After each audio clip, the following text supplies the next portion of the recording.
Good morning, everyone. Myself Himanshu Agrawal from Rajiv Gandhi Medical College, Thane. I am going to present the topic glycogen regulation and glycogen storage disorder, so that it stick in your mind. It is easy to recall you for a long time. So let's overview the topic in the let's overview the glycogen regulation and the glycogen storage disorder in just brief. So first, glycogen is converted to glucose 6 phosphate, and then glucose 6 phosphate is converted to glucose 1 phosphate. Glucose 1 phosphate is converted to glucose, UDP glucose, utilizing UTP, and then UDP glucose is converted to glycogen unbranched by glycogen synthase enzyme, and then glycogen unbranched is converted to glycogen, which is shown in the chart given here, and then glycogen unbranched is converted to glycogen, and then glycogen is converted to now if our body requires glucose, it has to be glycogen has to be broken down into glucose again. So same reverse pathway has to happen, but the but the same pathway will not be followed here. So glycogen has to be converted to glucose again by different pathway. So glycogen is converted to glucose 1 phosphate by glycogen phosphorylase, and then glycogen phosphorylase, uh, like glucose 1 phosphate will be converted to glucose 6 phosphate and glucose again. So this is the brief view of the glycogen regulation here. Then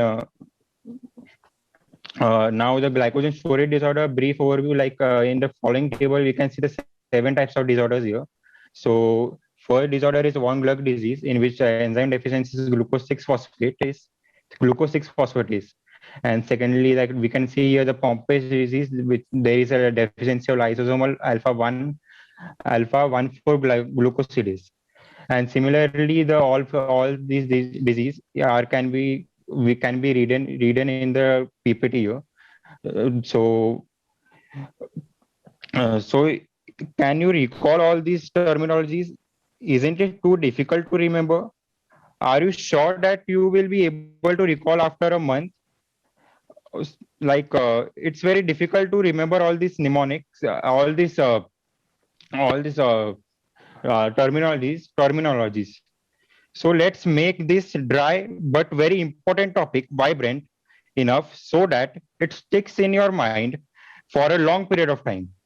So let's start with the mnemonics and picnomics. We can call it this picnomics for a better understanding of the topic and learning in a fun way. So we can just see the chart here in the left side and picnomic on the right side. And the encircled part is our part which is going to be represented in the picnomic. So first the thief which is beaten here is represented as a glucose. Now the glucose is then converted to like a thief is then beaten by the constable by 6 legs and one lathi. It is beaten by the constable by 6 legs and then it is beaten by the one lathi.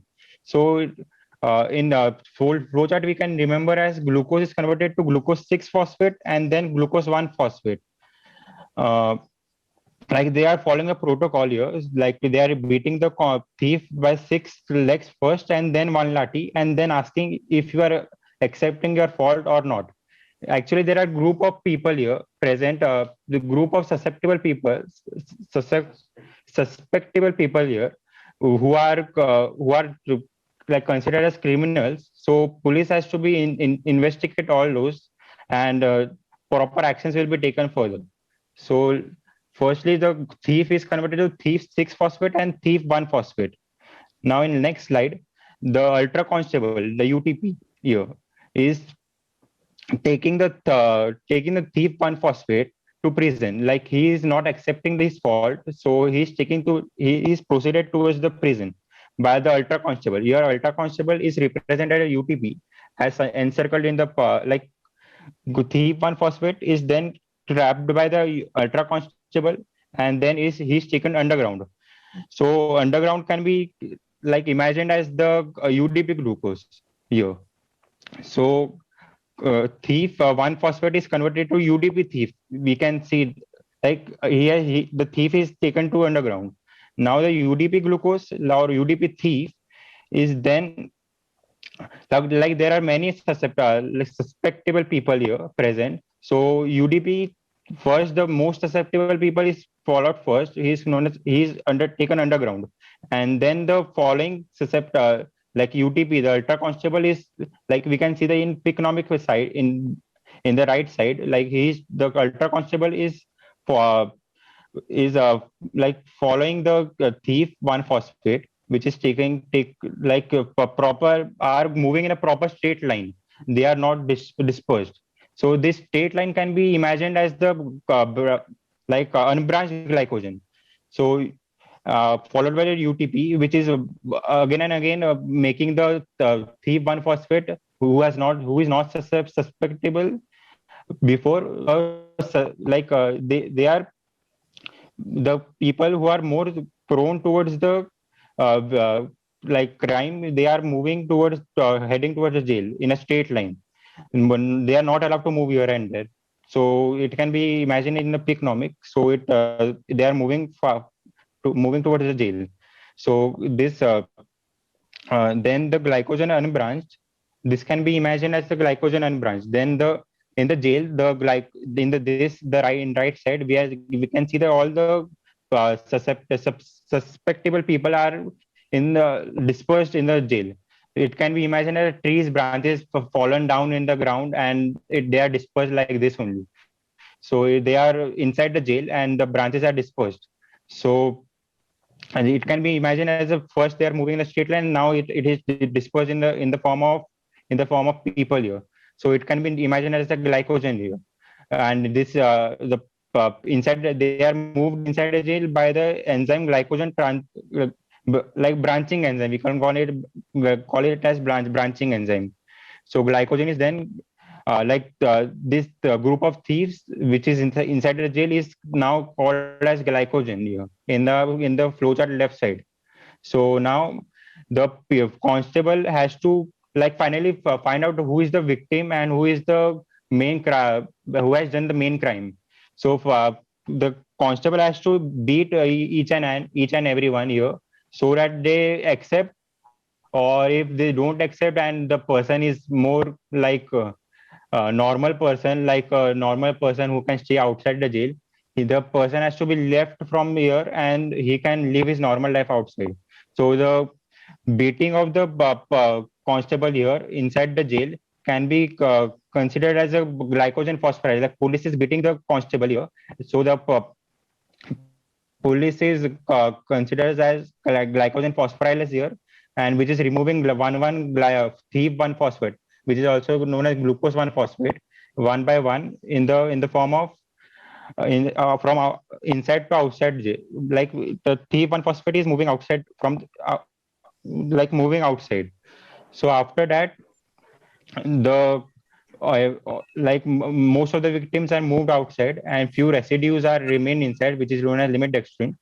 And they are mainly trapped inside it, and the remaining glucose 1-phosphate or thief 1-phosphate are respectively moved from inside to outside of the jail, and the four same constables are following toward them towards opposite parts. Like glucose 1-phosphate is then converted to glucose 6-phosphate and then glucose by enzyme for glucose 6-phosphatase. So basically this is the full chart and picnomic beside. So now let's move towards the mnemonic for glycogen storage disorder. Like I made one mnemonic which is very easy to learn the disease in a proper order, because it is important to learn this disease in proper order, because they are numbered in the type 1, type 2 till type 7. So firstly, there is a very popular Chinese Americans made huge tower. So basically, this mnemonic can be easily used to learn the glycogen storage disorders. So firstly, Very is for von Gluck disease. Similarly, Popular is for Pomp's disease, and Chinese is for Koresh disease, and American is for Anderson's disease. Made is for McCarthy's disease. Hughes is for Hirsch disease, and Tower is for Tourette disease. So basically, we can learn the names of the diseases in this order by a mnemonic called as for very popular Chinese Americans made huge towers. So now we have learned the name of the disease in this order. Now we can learn it the deficiency of enzymes by a small like song. Like we have all heard the song like बन जा तू मेरी रानी तेनू महल दिखा दूंगा. So this we have all heard before. So basically we can replicate this in a different way here. Like गल जा de Broglie तेनू गल फ्यूज लगा दूंगा. So गल जा डी ब्रॉगली तेनू गल फ्यूज लगा दूंगा. So basically GUL is for glucose 6 phosphatase, which is a deficiency enzyme in warm blood disease, as we have learned in very popular Chinese Americans made huge tower. As Time's up, as in as there is, and then Time's up. Time is up.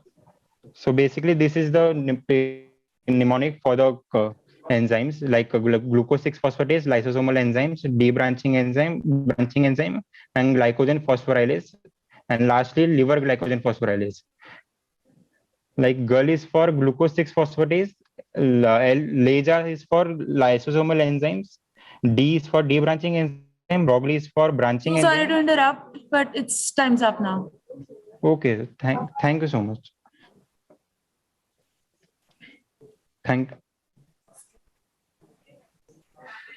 The judges are welcome to ask any questions. Okay, Himanshu, first of all, congratulations. You are Good morning, sir. Yes, good morning. You are tried your best. You have taken much hard work. How many slides remaining? No, this was the last slide, sir. It was the last slide. Okay. Yes, sir. Okay. You have tried well. There are no questions. Just you can just want to congratulate you. You have tried your best. Okay. Okay. Thank you, sir. So much. Okay. Yeah. Okay. Please go for the next participant. That was a great presentation.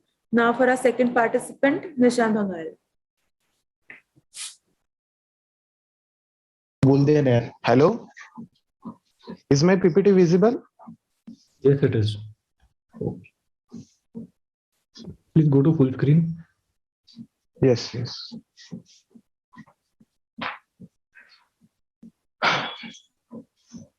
So should I start?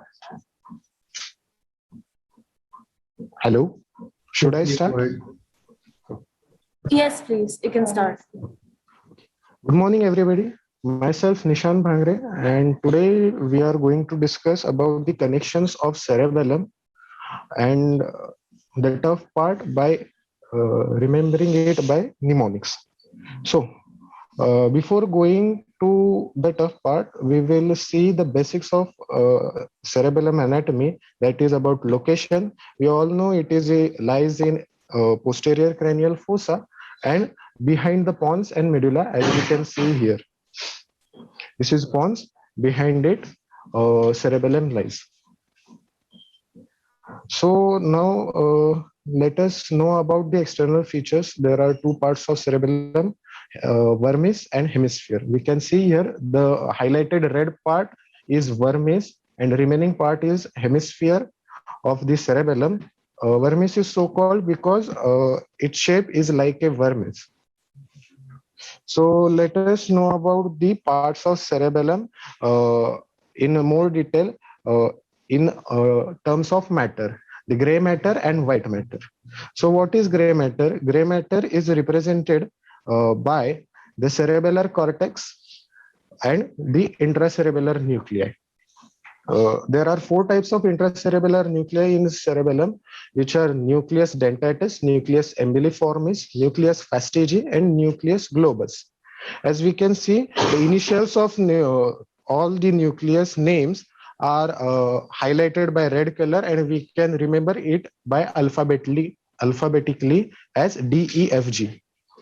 So next, we will discuss about the white matter of cerebellum. It is nothing but the central core of cerebellum. It has cerebellar peduncles. Cerebellar peduncles are nothing but the passage for afferent and efferent fibers entering and leaving the cerebellum to the CNS. And types of fibers present in cerebral peduncle are intrinsic and extrinsic. Mainly extrinsic fibers are present in cerebellar peduncle, and intrinsic fibers are those who connects the cerebellum within it. So let us see intrinsic fibers. Imagine this is a cerebellar cortex, and these are four different types of nuclei present in it. The connection between this cortex and nuclei are known as projection fibers. The connection between the cortex to cortex of the cerebellum only, it is known as association fibers, and the connection between two hemispheres of the cerebellum is known as commissural fibers. So let us discuss about the extrinsic fibers, which is connection between cerebellum and other parts of CNS.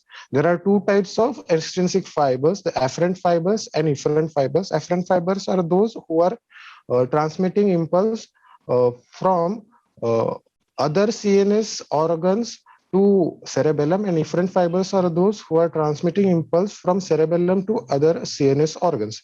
And there are two types of afferent fibers, mossy and climbing.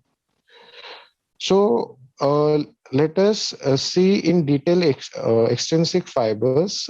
By this image, we can see there are three types of peduncle: superior peduncle, middle peduncle, and inferior peduncle, which are respectively opening in midbrain, pons, and medulla. Here we are discussing mainly about fibers in superior cerebellar peduncle and inferior cerebellar peduncle. As we know, the middle cerebellar peduncle is opening in pons, so the fibers present in middle cerebellar peduncle are nothing but the pontocortico-cerebellar fibers. So before going for the fibers present in superior and inferior peduncle, let us see one story. So this is a young guy who is riding a Honda City bike with very fast speed, and one RTO officer stopped him because of its excess of speed. And then three RTO cops came there and investigated that boy. But that boy is not interested in that investigation. Hence, he want to leave from there. But one of the cops said there, hold him, he is running. And one of the cops hold the back seat of that bike and scolded that boy that he is not supposed to do high speed riding. So by this story, a mnemonic will form like this. So mnemonic for fibers in superior cerebellar peduncle. First, we will discuss about the afferent fibers, and then we will discuss about efferent fibers. So as we know, afferent fibers are transmitting impulse from other CNS organs to cerebellum. Hence, the name of each afferent fiber will be like will have three words only. First word will be variable, second word will be cerebellar, and third word will be tract. So to remember the first variable word, we have this mnemonic va terito Honda cheli. By the initial capital letters of this mnemonic, we can remember the first variable word of the name of afferent fibers in superior cerebellar peduncle, like ventral spinocerebellar tract, ectocerebellar tract, trigeminacerebellar tract, hypothalmocerebellar tract, and curulocerebellar tract. As we can see, only the cerebellar tract is constant terminology. Only the first word of the name of afferent fibers is variable. So by this mnemonic, we can remember the first word to remember the whole afferent fibers names. So let us discuss about the efferent fibers. In efferent fibers, same concept is there, but the impulse is traveling from cerebellum to other parts of CNS. So the second word of the name of afferent fibers will be variable. So to remember that variable word, we will remember this mnemonic like highway road RTO.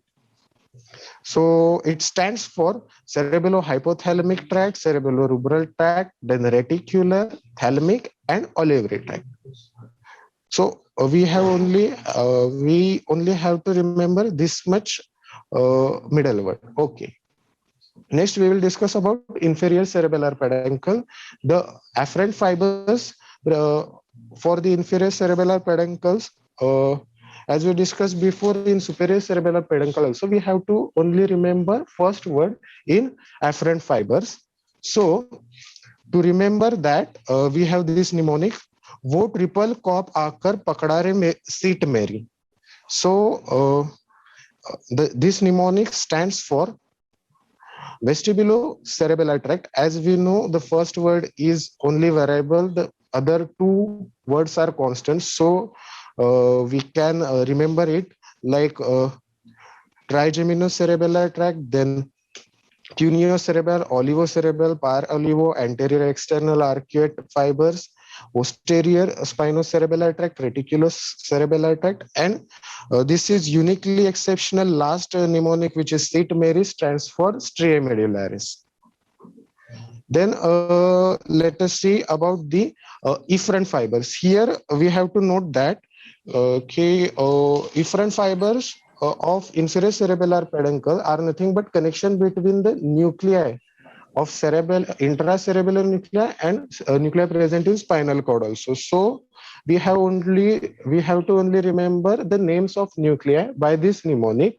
फिर से वो चिल्लाए over fast riding के लिए. As we know, we are only considering the capital letters for mnemonics. So V stands for fastigiovestibular, CO stands for cerebello-olivary, and F and R stands for fastigioreticular. So now let us see about the blood supply of the cerebellum. In this picture, we can see the blood supply of cerebellum. It's by 6 arteries, which are in 3 pairs. The 2 superior cerebellar artery, 2 anterior inferior cerebellar artery, and 2 posterior inferior cerebellar artery. Now let's come to the most important topic in aspect of a medical student, which is clinical anatomy. If there is lesion in connection between vermis and vestibular nuclei, there will be truncal ataxia. Truncal ataxia is nothing but the instability of trunk portion of the body, due to which there is ataxia. We can see in this picture.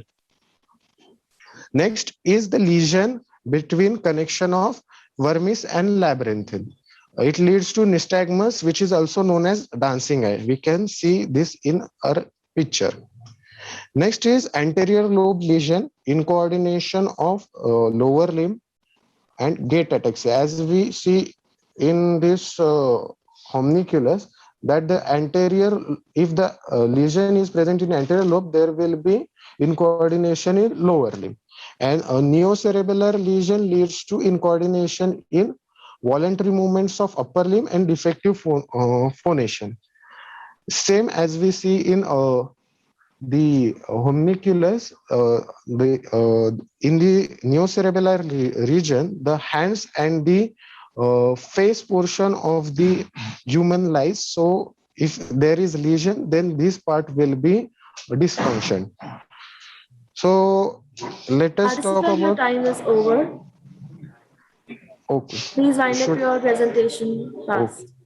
Okay. So let us talk about the most important clinical aspect. This is a thrombosis of 6 arteries, 6 cerebellar arteries, which leads to these signs: inattention, dulling emotional response, patchy memory loss, and grammatical errors. And characters are muscular hypotonia, scanning speech is jerky, explosive, ataxia, intention tremors, nystagmus, and idiodictykinesia. To remember this important thrombosis, we have a mnemonic here.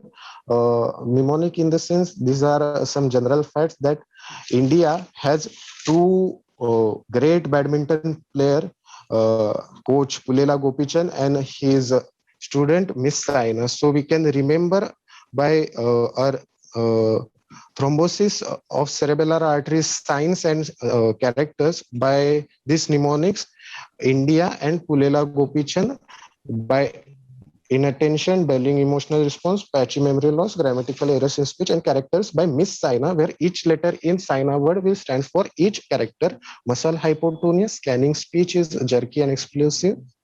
Ataxia, intention tremors, nystagmus, and idiodocokinesia. These are some references which we have used for this making this PPT. Thank you for your patient listening. And if you have any questions, you may ask. Thank you. Thank you for this wonderful memory aid. Any questions from the judges are welcome. Okay, Mr. Nishant Bhangre, first of all, congratulations for a very nice presentation. Thank you, sir. First of all, tell me your introduction.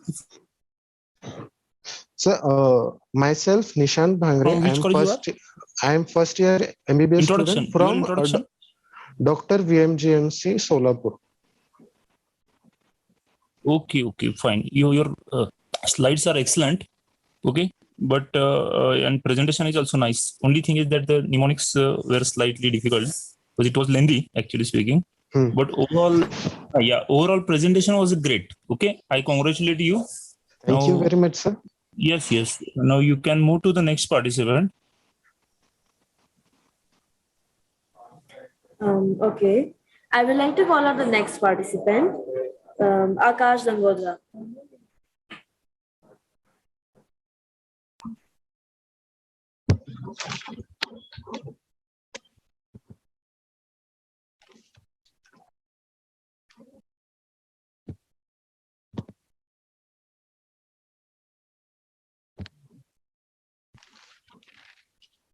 Hello.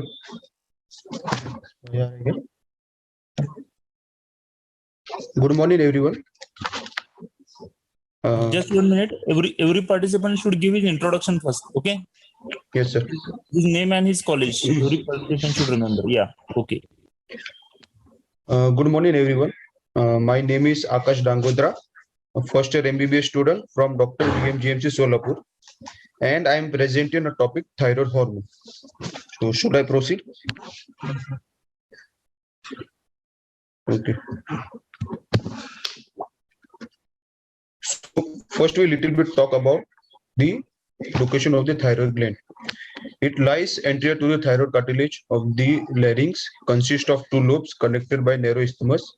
Okay, and thyroid tissue contain many thyroid follicles, which is hollow sphere lined by the cuboidal epithelium, and cells surround follicle cavity that contain viscous colloid and surrounded by the network of capillary that deliver nutrient and regular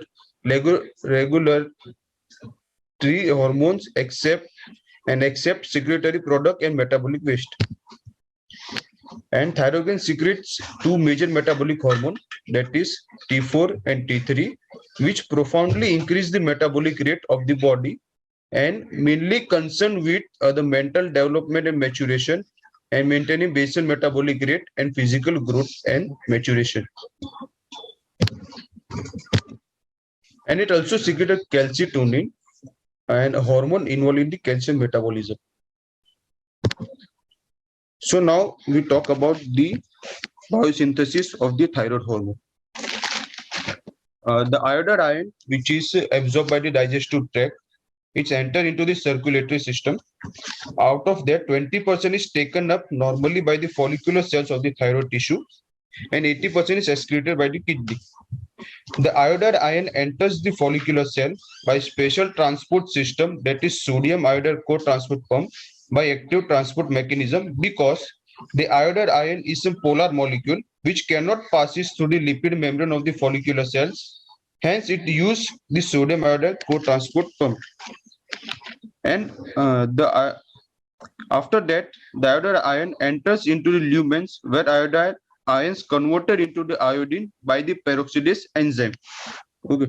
Before that, the mRNA formed by the nucleus of the follicular cells is translated to form the thyroglobulin and released into the lumen.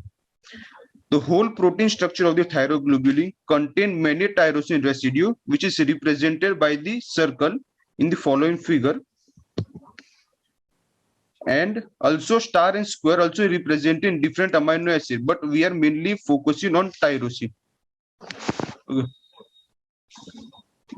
The first step will occur oxidation of the iodide ion by the peroxidase enzyme. The second step is organification of the thyroglobulin, in which the binding of the iodine with the thyroglobulin molecule is called the organification of the thyroglobulin.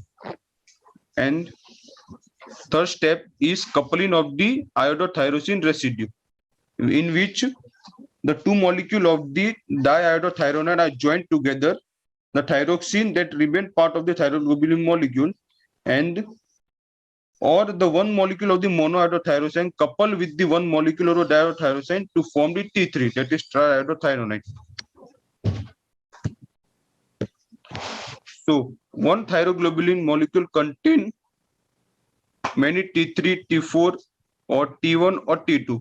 It pinocyte by the follicular cell, in which the lysosome secretes a lysosome enzyme into it, and by proteolysis action, the T3, T4 and monoiodothyronine and diiodothyronine is formed.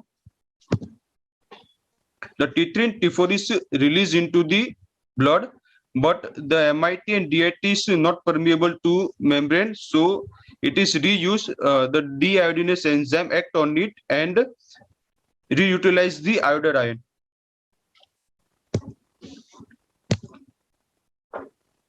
So these are the steps of biosynthesis of the thyroid hormone. So we can remember this by a mnemonic 100 goal of CR7. This is the famous footballer we all know. So iodine trapping, oxidation of iodide ion, organification of thyroglobulin, coupling of iodotyrosine residue, and release of T3 and T4 into the blood. 3 and 4, 3 plus 4, 7. So CR7. Okay. These are the drugs which we use, antithyroid drugs. To inhibit the iodide trapping mechanism, we use the thiocyanate. To block the peroxidase enzyme, we use the propyl thiouracil, and the partly block the coupling reaction, we use the methylmazole or carbimazole. And the endocytosis of the colloid is paralyzed, and thyroid hormone release is shut down by the by use of high concentration of iodine. So we can memorize this by time pass mat kar iodine, TPMCI.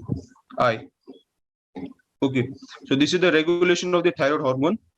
The hypothalamus secretes a thyrotropin releasing hormone, which act on the anterior pituitary, which stimulates the secretion of the thyroid stimulating hormone, which act on the thyroid gland and increase the secretion of the thyroid hormone T3 and T4, and ultimately T3 and T4 show the negative feedback to the anterior pituitary hypothalamus, which decrease the secretion. Now let's talk about the applied physiology, which is hyperthyroidism and hypothyroidism. The hyperthyroidism is caused by mainly two diseases, Graves' disease and thyroid adenoma. Thyroid adenoma means the tumor develop in the thyroid tissue, and Graves' disease is autoimmune disease. The antibody form against the TSH receptor, which is present on the thyroid tissue. The antibody bind that receptor for a long time, and that cause the hypersecretion of the thyroid hormone. And due to the hypersecretion of the thyroid hormone T3 and T4, we show the negative feedback to the pituitary gland and hypothalamus, which suppress the TSH production. So we can memorize this anti ANTI anti-G, ANTI, and this G for the Graves. These are some common signs and symptoms of the hyperthyroidism. We can memorize by the mnemonic sweating, S for sweating, W for weight loss, exothermos or extreme fatigue, appetite increase, T for tremor or tachycardia, I for intolerance to heat, and for nervousness, G goiter, and GI problem. The hyperthyroidism. Hypothyroidism leads to mixed edema and or cretinism. The mixed edema starts from the letter M, so it is mainly present in mature people or adult. Cretinism starts from the letter C, so it is seen in the children's. The common cause of the mixed edema is lack of iodine in diet or some genetic disorder or absence of the enzymes like peroxidase, etc. or Hashimoto's thyroiditis. It is the autoimmune disease or TSS and TRH deficiency. So we can memorize by LIGHT light. The first two causes are same in cretinism. The third case, in third one, the congenital absence of the thyroid gland may present in cretinism.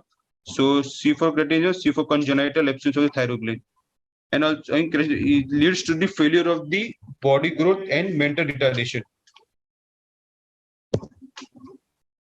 The common sign and symptoms of the hypothyroidism, we can memorize it by metabolic, METABOLIC, M for mental sluggishness, edema, which is non-Pitin type, thyroid goiter, anemia, bradycardia or BMR decreases, obesity, weight gain, or loss of the libido, irregular menses or intolerance to cold, constipation or cholesterol increases in hypothyroidism. This is the very confusing things which we face. The goiter in hypothyroidism is called toxic goiter. The enlargement of the thyroid gland with increase or secretion of the thyroid gland. And in goiter in hypothyroidism, which is non-toxic goiter, in which enlargement of the thyroid gland without increase in the secretion of the thyroid gland. So in without, the O is present, in hypo, O is present. So we can memorize by it. Thank you so much.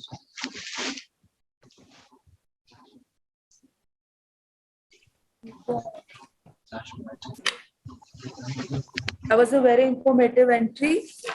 Participants, please note, kindly turn your video on and introduce yourself by saying your name, your year, name of your institute, and the reason for choosing your topic before starting your presentation. You're also requested to please stick to the given time limit. The questions from judges are very welcome. Okay, I congratulate Akash Thank you, sir. Dangodra. Okay, you have tried your well. You have taken much efforts for the presentation. Yes, sir. Thank you, sir. Okay, well, there are no questions. Just organizers, please take a break of 2 minutes. Okay. Thank you, sir. Organizers. Okay. Yes, sir. Take a break of 2 minutes. Okay. Yes, sir. Exactly 2 minutes. We will take a break of 2 minutes. Starting.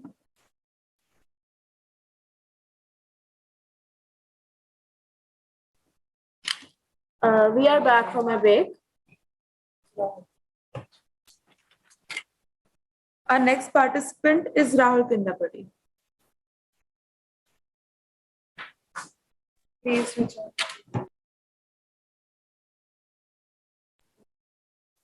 Please switch on your video. Hello.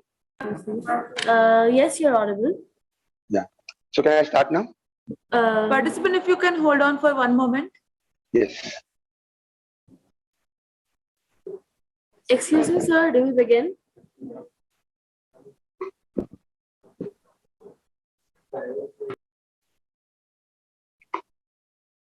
Yes, you can start. Yes, you can start. So is my video visible? Sir? Is my PPT visible? Yes, you are audible. You are audible. PPT is visible. Okay. Yes. So good morning, sir. Good morning. Good morning. Good morning, sir, and all my fellow participants present. My name is Rahul Kendapadi.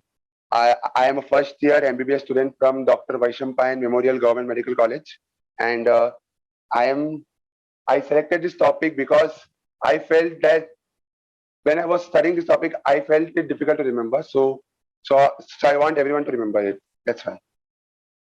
So my topic is brachial plexus. Brachial plexus is relatively an easy topic, but there are some aspects of it like branches of brachial plexus and the clinical aspect which is difficult to remember. So I'm going to try and make you remember it by doing something interesting. Okay. So let's start with a story. The name of the story is Love Red, Love Painful. This story revolves around three people, Lalit, Lalita, and Rahul. One fine weekend on which is Saturday and Sunday, Lalit marries Lalita. Lalit marries Lalita. On the day of the marriage, Lalit says to Lalita that I am made for you. I am made for you. But you love that alcoholic Rahul. But you love that alcoholic Rahul. So, as expected, Rahul comes and crashes the marriage and tries to stop the marriage. But he's met with police interference in the marriage. But as you know, Rahul is very smart and he bribes the police and escapes from the marriage. This is a snippet from the next day's newspaper. Solapur Investigation Bureau bans DGP for taking bribe. So this was the story. Now let's take a brief overview on brachial plexus. Brachial plexus is the network of nerves in the shoulder that carries movement and sensory signals from the spinal cord to arms and hands. So when you will need to pat my back after my presentation, you will need the brachial plexus. So listen to it carefully.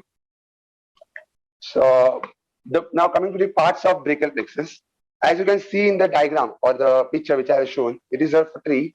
We can remember the parts of brachial plexus by looking at the diagram. The tree, the lowermost portion of the tree is roots. So brachial plexus start with roots, then trunks, then divisions, cords, and branches. Branches is the topmost or the uppermost part of the tree where leaves and fruits come. Next, roots. Roots are constituted by anterior primary rami of spinal nerves of C5 to C8 and T1. See, this is very easy to remember. We know that in brachial plexus there are 5 roots. So we have to start from C5, C5, C6, C7, C8 and T1. It's easy. Then there are 2 variations in the roots of brachial plexus. One is prefixed plexus, in which pre means 1 above. So here the brachial plexus starts from 1 above, that is C4.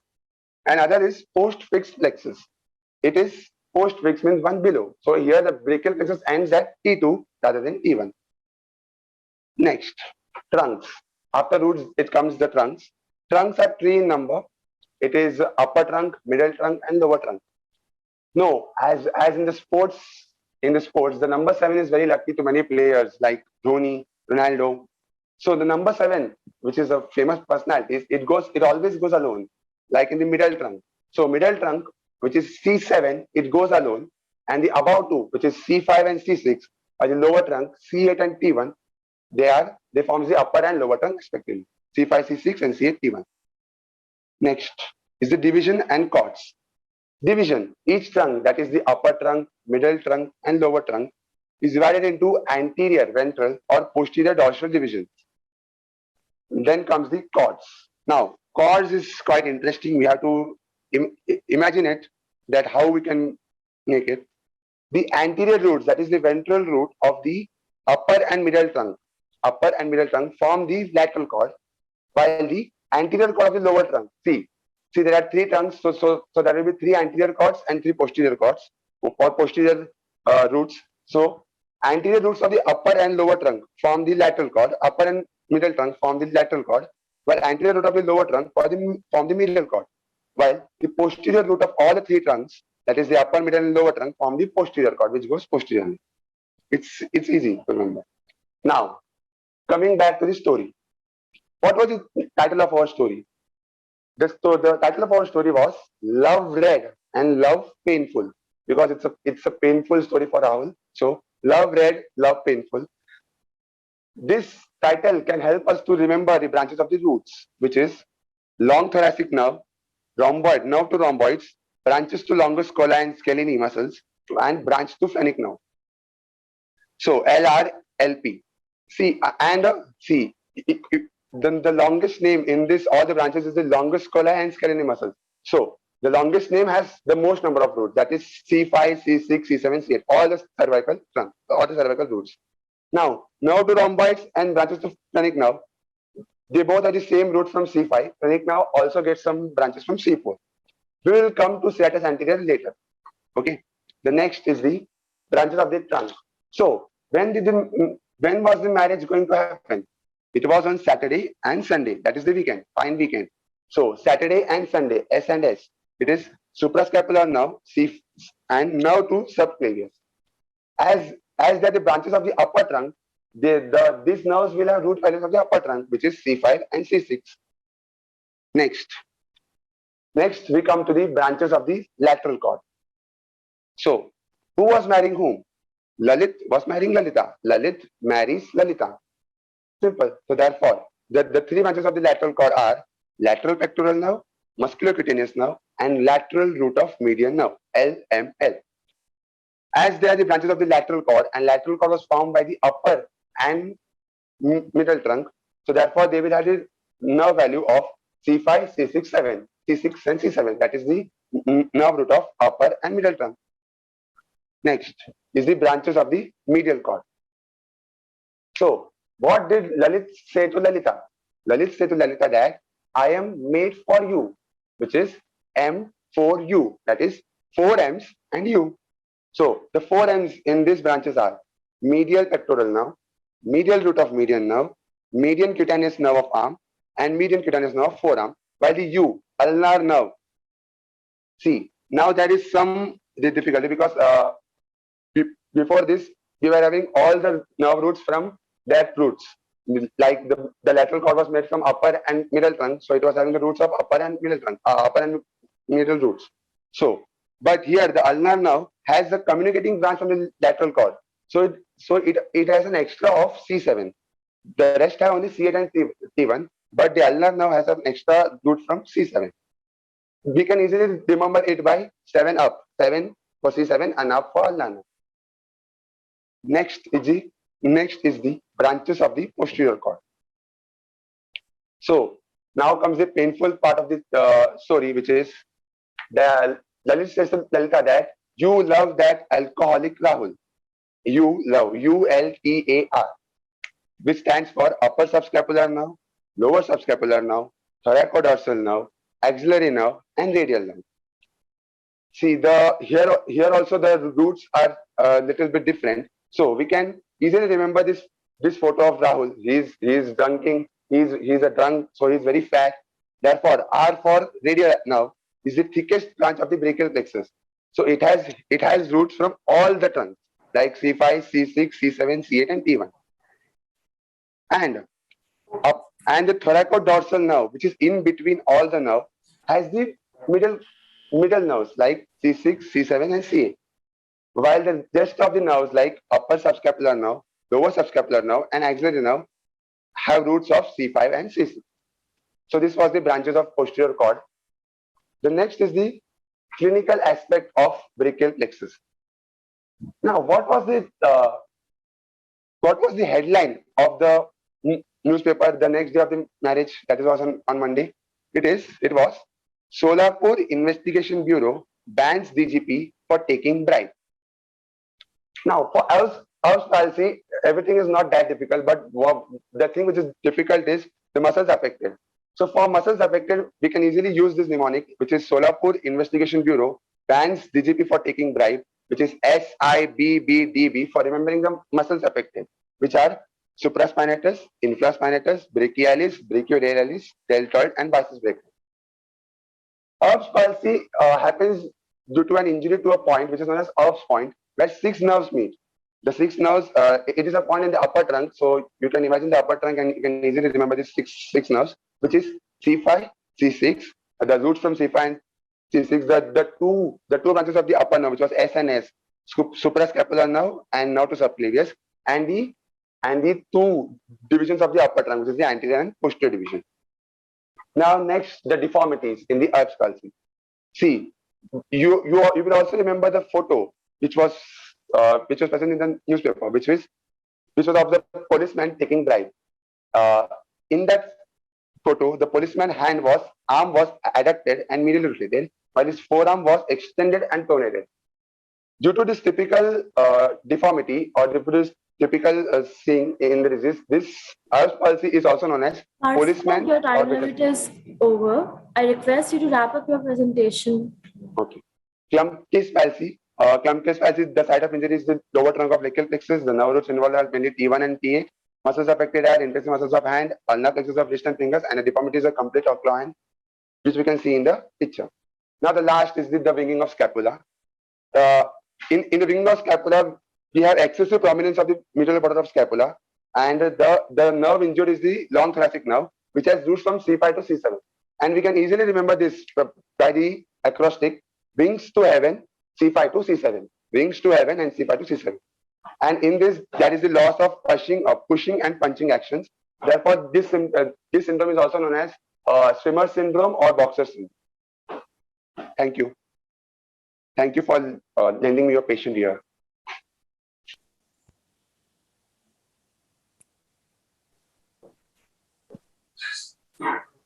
Thank you for the wonderful presentation. Any questions from the judges? Yes, Rahul. I congratulate you. I appreciate your hard efforts. Have you made or you have got this from someone from the ready-made? No, sir, I made it. Yes, yes. I must appreciate your efforts for this meticulously presentation. Okay, sir. And okay. Just I hope you will remember this in exams. You will use this in your exams. Yes, sir. Okay. I will remember it and use it in my Yes. Okay, Rahul. Now there are no questions, but just I want to tell the next participants, please focus more on the mnemonics, right? Rather than the normal normal presentation, normal matter. Those slides which contain the basic text, they should be given less time, and those slides which have got the mnemonics, they should be more. Okay, so that it will be covered in time. Okay, now yes, you can move on to the next participants. Okay, Thank you, Rahul. Okay, yeah.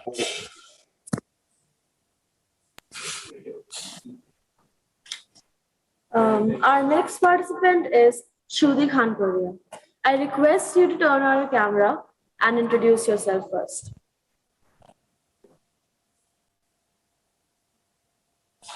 Good morning, sir. Am I audible? Yes, you're audible. Okay. Myself, Shruti Motilal Khanpuria. I'm from first year batch 2020, VMGMC Solapur. My topic is vitamin D. I taken this topic because it is vitamin D is clinically important for bones and also for maintaining the calcium level. Can I start now? Yes, please. Is my PPT visible? No, your PPT is not visible. No. Now? Participant, you have to share your screen in order to present the PPT. Now it is visible? Yes, it is visible. I request you to start with your presentation. Okay. Now we'll discuss vitamin D in following headings: its chemistry, sources, recommended daily allowance, that is RDA, biochemical functions, and its deficiency manifestations, and hypervitaminosis. Now, first of all, how it is formed. We get vitamin D from two sources. It is ergocalciferol and cholecalciferol.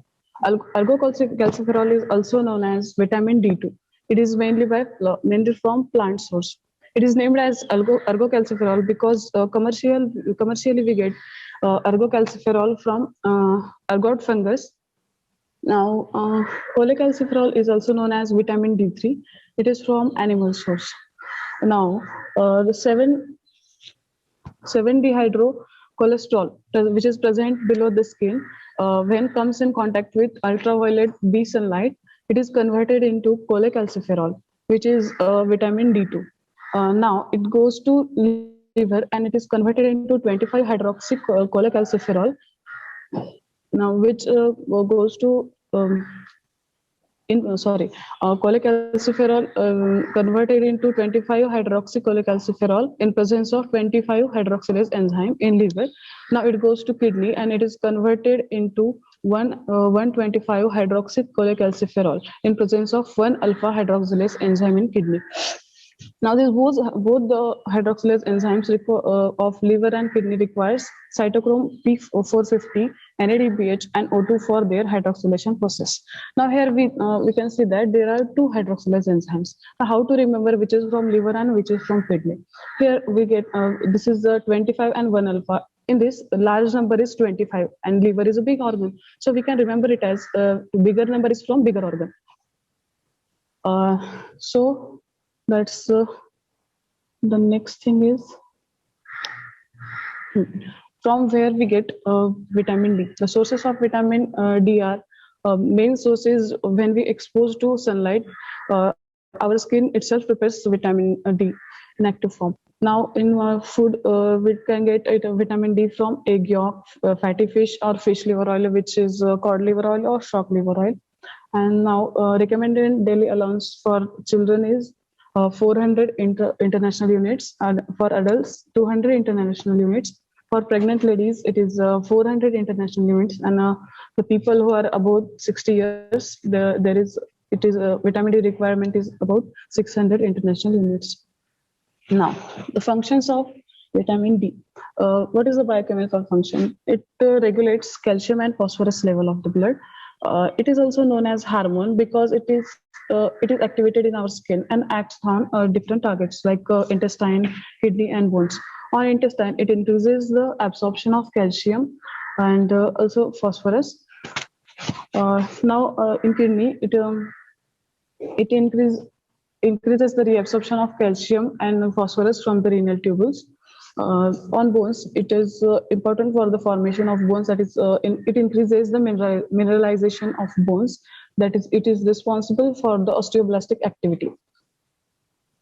Now, what causes its deficiency? Deficiency manifestations of vitamin D causes there are 4 types of rickets. That in children it causes rickets, which is below the 2 years. So the symptoms like delayed closure of fontanelles, bowing of bones, or then bowed legs, that is like arc-like bone formation due to pressure of above body on the bones which present in legs.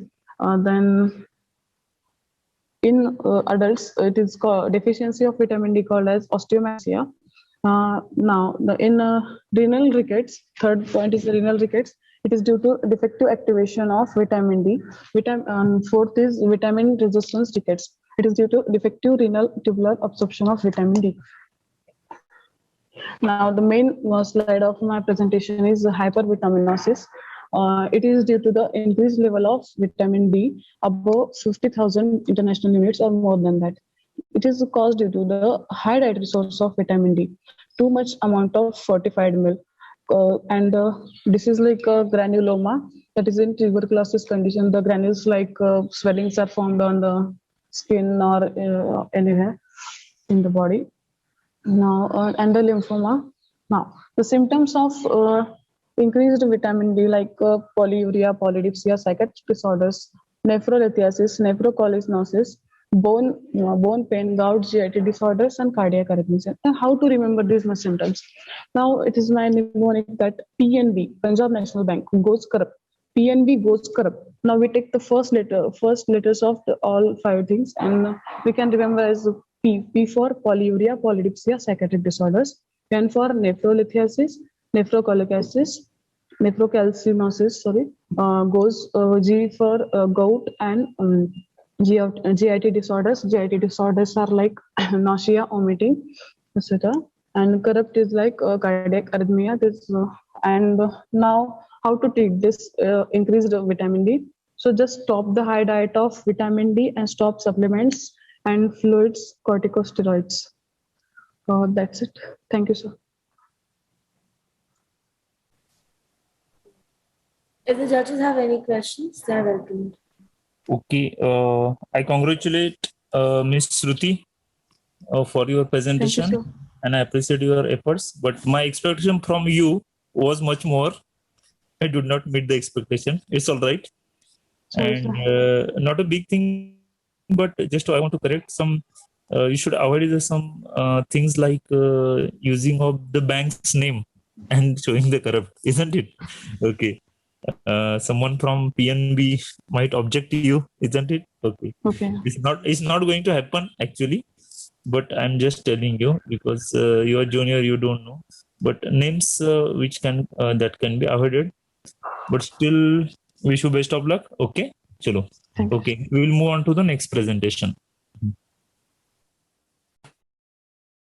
That was a great presentation. Now moving on to our next participant, we have Shubham Pathak. Shubham, if you can just switch on your video and introduce yourself. Good morning. My name is Shubham Pathak, and I'm from first year in MBBS at Dr. Vaishampayan Memorial Government Medical College, Solapur. And I am here today for presenting a topic from anatomy subject, muscles of mastication. And I've chosen this topic because it's somewhat hard to remember for me for insertion origin of the muscles. So I tried to create a mnemonic about it. So I am starting. Okay.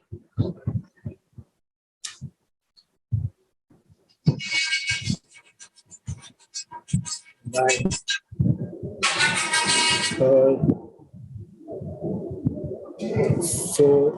My topic of today is muscles of mastication. There are primarily four muscles which are involved for mastication.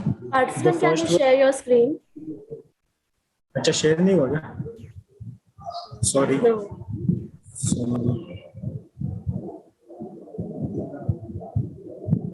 Is my screen visible? I'm sorry, your screen is not visible. नहीं हो रहा है तो wait a second, sorry. There's a share screen option on your screen. Please try clicking that. Is my screen visible now? Yes, your screen is visible. Sorry. You may begin. Okay. Yes, thank you. There are four primarily muscles involved in mastication. They are the masseter temporalis muscle, lateral pterygoid muscle, medial pterygoid muscle.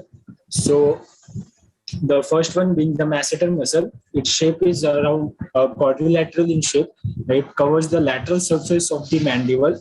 So the origin of this muscle is from the zygomatic arch of the temporal bone, and insertion is from the ramus of the mandible.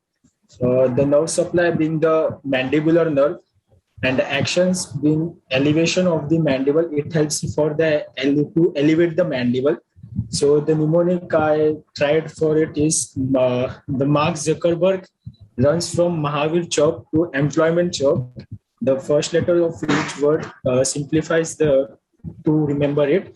M for masseter muscle, which is and Z for zygomatic arch, and R for ramus of mandible, M for mandibular nerve, Mahavir Chowk, and E for employment chowk, which is to remember for the elevation of the mandible, which is the action for it.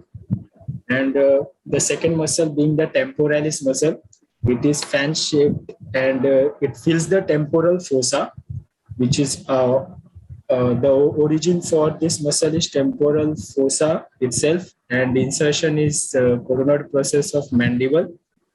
The nerve supply being the mandibular nerve, action being side to side grinding movement. It helps to for chewing movement, chewing the food. Sorry, it elevates the mandible. The mnemonic I tried is TikTok star Chetan and Mohit lives in Solapur. He is telling I am Chetan and I am Mohit. So the starting letters of which gives to remember this, the temporalis muscle temporal fossa, T for, and C for Chetan, which is coronal process of mandible, M for nerve supply to mandibular nerve, and side to side grinding movement, which is action of this temporalis muscle. The next muscle being the lateral pterygoid muscle. It is small in size and conical in shape. It has two heads, the upper and lower heads. So it has two origin too. They are the upper head originates from greater wing of sphenoid bone and lower head originates from lateral pterygoid plate. The insertion is from the neck of the mandible. There is a pterygoid fovea present on the neck of the mandible, and the another insertion for it is temporomandibular joint. It inserts around the articular disc and capsule of the temporomandibular joint. The nerve supply is same for all the four muscles. They are and it is mandibular nerve. The action which it helps for is it depresses and protrudes the mandible. And mnemonic I tried was was under supervision of Nilima ma'am during exam. The L, which is the muscle name, and U is for the upper head origin, S for the sphenoid bone, which is the insertion for it, and N is for the neck of the mandible, and M is the for the nerve supply, mandibular nerve, and D is for action, depression of the mandible. And the last muscle being the medial pterygoid muscle. It is also quadrilateral in shape as that of masseter muscle. It has a superficial and a deep head. The origin for superficial head is the maxilla. There is a tuberosity and the deep. And for the deep head, the origin is lateral pterygoid plate and palatine bone. The insertion being the ramus of mandible and mandibular foramen and mylohyoid groove. The nerve supply is same mandibular nerve, and actions being the to elevate the mandible, and it helps in protrusion of the mandible. The mnemonic I tried was pray for me. The P for protrusion of the mandible, which is the action for this muscle, which is medial pterygoid muscle, and M is for the muscle's name itself, and the last 3M is for origin, insertion, and nerve supply. So that was all about my presentation. Thank you so much for listening. The judges are welcome to make their comments. Yes, Mr. Shubham Pathak, I congratulate you, and also I pray for you. Isn't it? As you said, keep pray for me. Okay. Yes, sir. Thank you, sir. To get the first prize. We will try to give you the prize. And okay, you have taken the efforts, but okay, there was more scope again. Okay. Yes. For improvement. Yes. There is more scope for improvement. Okay, fine. Please move on to the next participant. Yeah. Okay. Our next participant is Pankaj Gayaki. Please turn your video on. Trigeminal nerve. Trigeminal nerve, as we know, is the fifth cranial nerve, and it is the largest of all cranial nerves. It is a mixed nerve and has 3 divisions, 2 of which are sensory and 1 is mixed, having both sensory and motor fibers. The ophthalmic division and the maxillary division are sensory, and the mandibular division is a mixed one. The trigeminal nerve originates from 3 sensory nuclei and 1 motor nucleus. The sensory nuclei are namely spinal nucleus, principal sensory nucleus, and mesencephalic nucleus.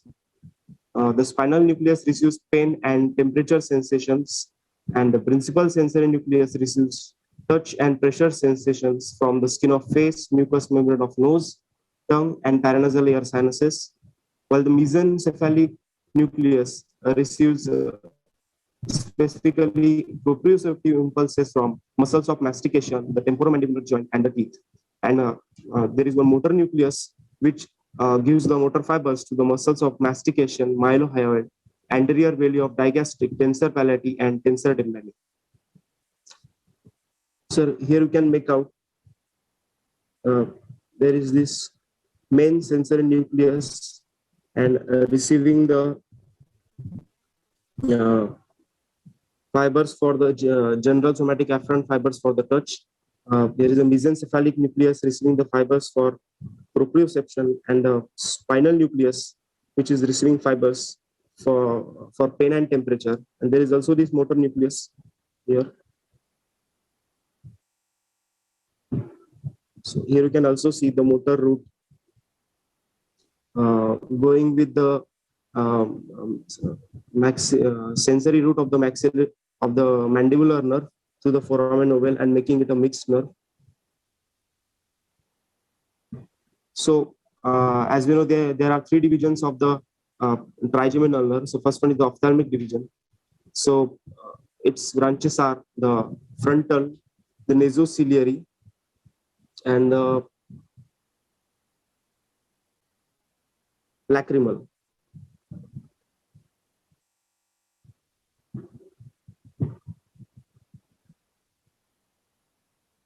So the frontal has got more branches, the supratrochlear and the supraorbital. The nasociliary has got the long ciliary, posterior ethmoidal, anterior ethmoidal, and infratrochlear branches. And the lacrimal ends up supplying the receive the sensory impulses from the lateral part of upper eyelid, and it also conveys secretomotor fibers to the lacrimal gland. So if you want to remember the branches of the ophthalmic division, so you can remember it by the small mnemonic litter-free nose, in which the litter denotes the lacrimal, free denotes the frontal, and nose the nasociliary. So here is your litter-free nose. So moving on to the next division, the maxillary nerve division. So it is, as you know, it is the sensory branch, and it has got more branches. In the middle cranial fossa, the meningeal branch, in the pterygopalatine fossa, ganglionic branches to the pterygopalatine ganglion, the zygomatic branches, and posterior superior alveolar. In infraorbital canal, the middle superior alveolar, anterior superior alveolar, and on the face, infraorbital branches.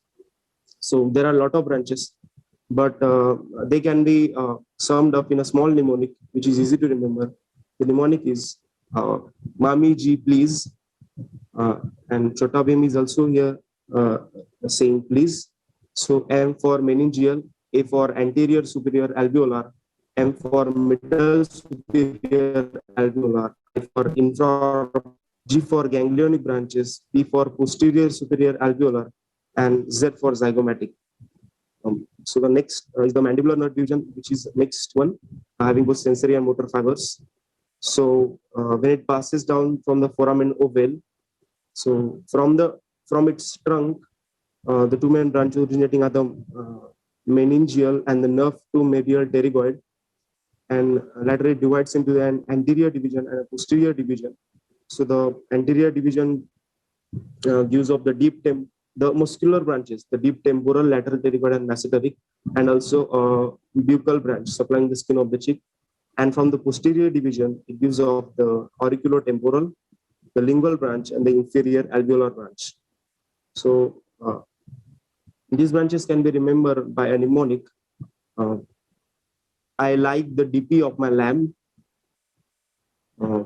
So here is your lamb. So I for inferior alveolar, L for lingual, D deep temporal, P medial pterygoid, my meningeal, L lateral pterygoid, A auriculotemporal, M masseteric, and B buccal.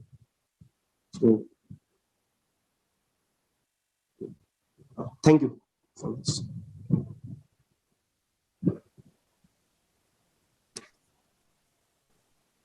That was a great presentation. Judges are welcome to ask questions. Yes, congratulations, Pratik. Sorry, Pankaj. Pratik, nahi? No, Pankaj. Congratulations, Pankaj. I like your DP. Okay, fine. Okay, there is you have tried your best, but there is a much scope for the improvement. Okay. Yes. Sir. Next time, yeah. Okay. Thank you. Sir. Please, organizers, take a break of 2 minutes only. Okay. Organizers. We will take a break of 2 minutes. 2 We'll minutes. be back soon. Oh, yeah, exactly. Okay. Okay, you can start. Organizers. Yes, we will continue further. So our next Yeah. participant Yeah. is Pratik Vanmane.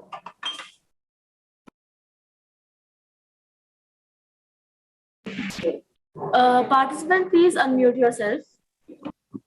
Okay. Good morning, sir. My name is Pratik Manmane, and I'm a participant from second year from Dr. VMGMC Solapur.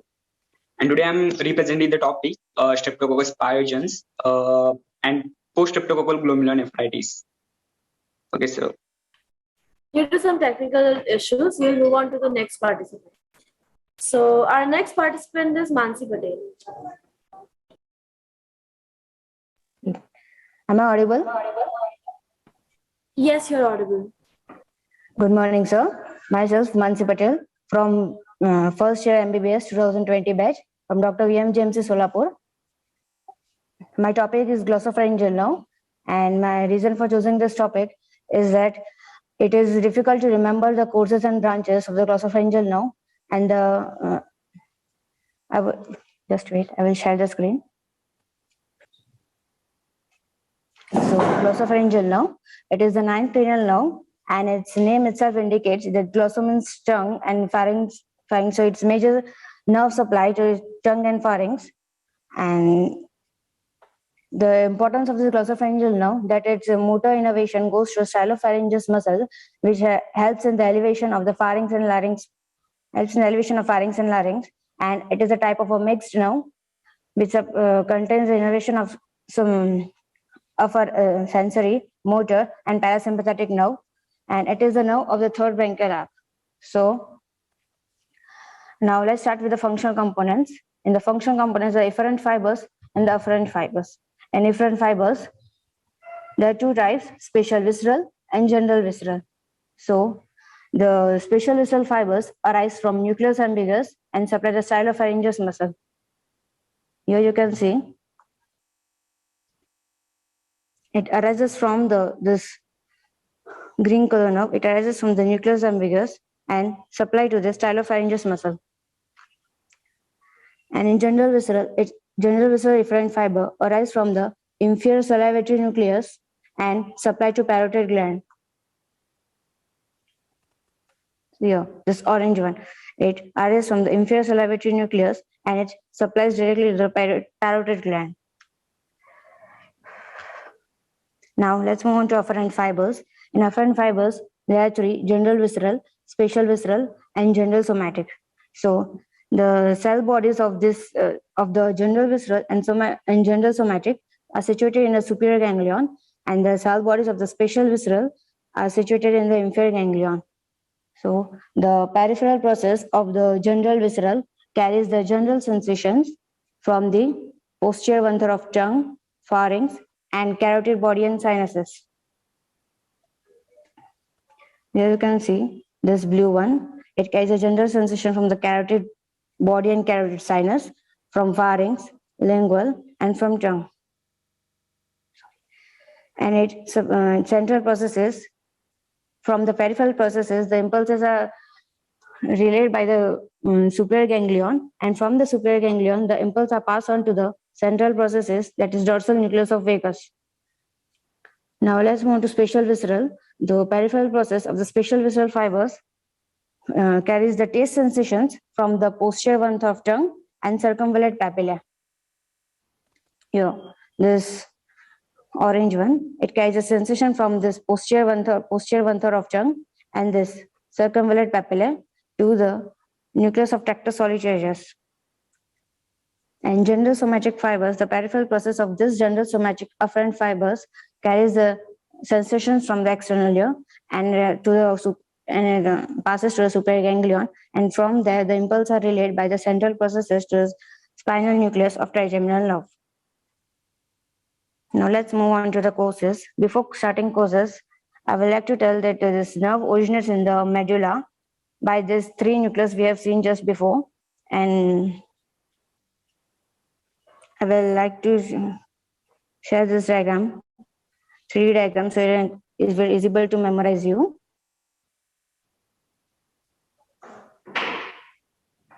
This red one is the inferior salivatory nucleus. This one is a nucleus ambiguous,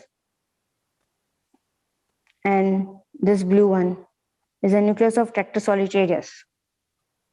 So in intraneural course, the fibers passes between the olivary nucleus and inferior cerebellar peduncle. And in intracranial course, filaments unite to form a single trunk. Here you can see this, all the filaments unite to form a single trunk, and this passes to the jugular foramen, the circle around the jugular foramen to form this fibers connects to form the superior ganglion and the inferior ganglion. I would also like to tell you that not only the 9th nerve, but also the 10th and 11th nerve passes through the jugular foramen. And this leaves the skull by passing through jugular foramen anterior to the vagus and accessory nerves. Yeah, this is the vagus and the accessory nerves. So extracranial course, it descends between the internal jugular vein and internal carotid artery. Now it winds with the lateral side of stylopharyngeus muscle and also reaches the side of the pharynx. See here, this is the stylopharyngeus muscle, and this all are the side of the pharynx. Here you can see many branches are innervating this side of the pharynx, and further on it's moved to the submandibular region to supply the tonsils, tongue, and the soft palate. So now let's move on to the branches. So for branches, I would like to share this diagram with you. These are all the afferent and efferent fibers we have just seen before. From here, it passes through the superior, it connects superior ganglion, then inferior ganglion. Actually, superior ganglion is a detached part of the inferior ganglion, so all the branches arises from the inferior ganglion. This is the tympanic branch, which moves forward and laterally, upper and laterally. And tympanic branch is also called as the Jacobson's nerve. Here, it pierces the promontory membrane of tympanic membrane and forms the tympanic plexus in the tympanic bone. From here, the secretomotor fibers passes to the lesser superficial petrosal nerve. And you might be remembering that lesser superficial petrosal nerve and mandibular nerve both passes through the foramen of oval. And this otic ganglion, which you are seeing here, is a part of the mandibular nerve. And from here, the impulses are released by the postganglionic fibers to the parotid gland. Okay, the tympanic branch is done. After that, we'll see the carotid nerve. From the inferior ganglion, the branch arises here, which also gives branch to the carotid sinus nerve, which is also known as a carotid nerve. And this is carotid sinus and carotid body. It supplies to both. And pharyngeal branch. This is this nerve. This nerve gives branch to pharyngeal branch. Stylopharyngeus muscles, your tongue, tonsil, and soft palate. I would like to tell you that the glossopharyngeal nerve supplies only stylopharyngeus muscle. Means stylopharyngeus is the only muscle which is supplied by the glossopharyngeal nerve. And the mnemonic for that is take care of pinky. Nurse will check the tonsil and tongue. From T it will tympanic branch. CA means carotid nerve. P means pharyngeal branch. NUR goes to nerve, and this S is remembers the stylopharyngeus. Tonsil, and here I have choose the tongue instead of lingual because it's not only supply the posterior 1/3 of tongue, but also supply the circumvallate papillae, which is situated in the anterior 2/3 of the part. And the anterior 2/3 part is supplied with the facial nerve. So I have choose a tongue which is easy to remember, that it also supplies the circumvallate papillae. So now let's come to the clinical anatomy. In clinical anatomy, the lesion of this nerve causes the absence of the secretions of parotid gland. It will cause the loss of all the taste and sensations of all the organs by which this nerve is supplied, to which this nerve supplies, and that is the parotid gland. Taste, from the absence of taste from the posterior 1/3 of tongue, and circumvallate papillae, which I've shown in the diagram just right now, and the pain sensation from TTPP, that is tongue, tonsil, soft palate, and pharynx. And fourth is the gag reflex, absence of gag reflex, and pharyngitis also causes a referred pain in the ear, as both are supplied by the 9th nerve. In the ear, we have seen that general somatic afferent fiber was supplying the air. Okay, thank you, sir.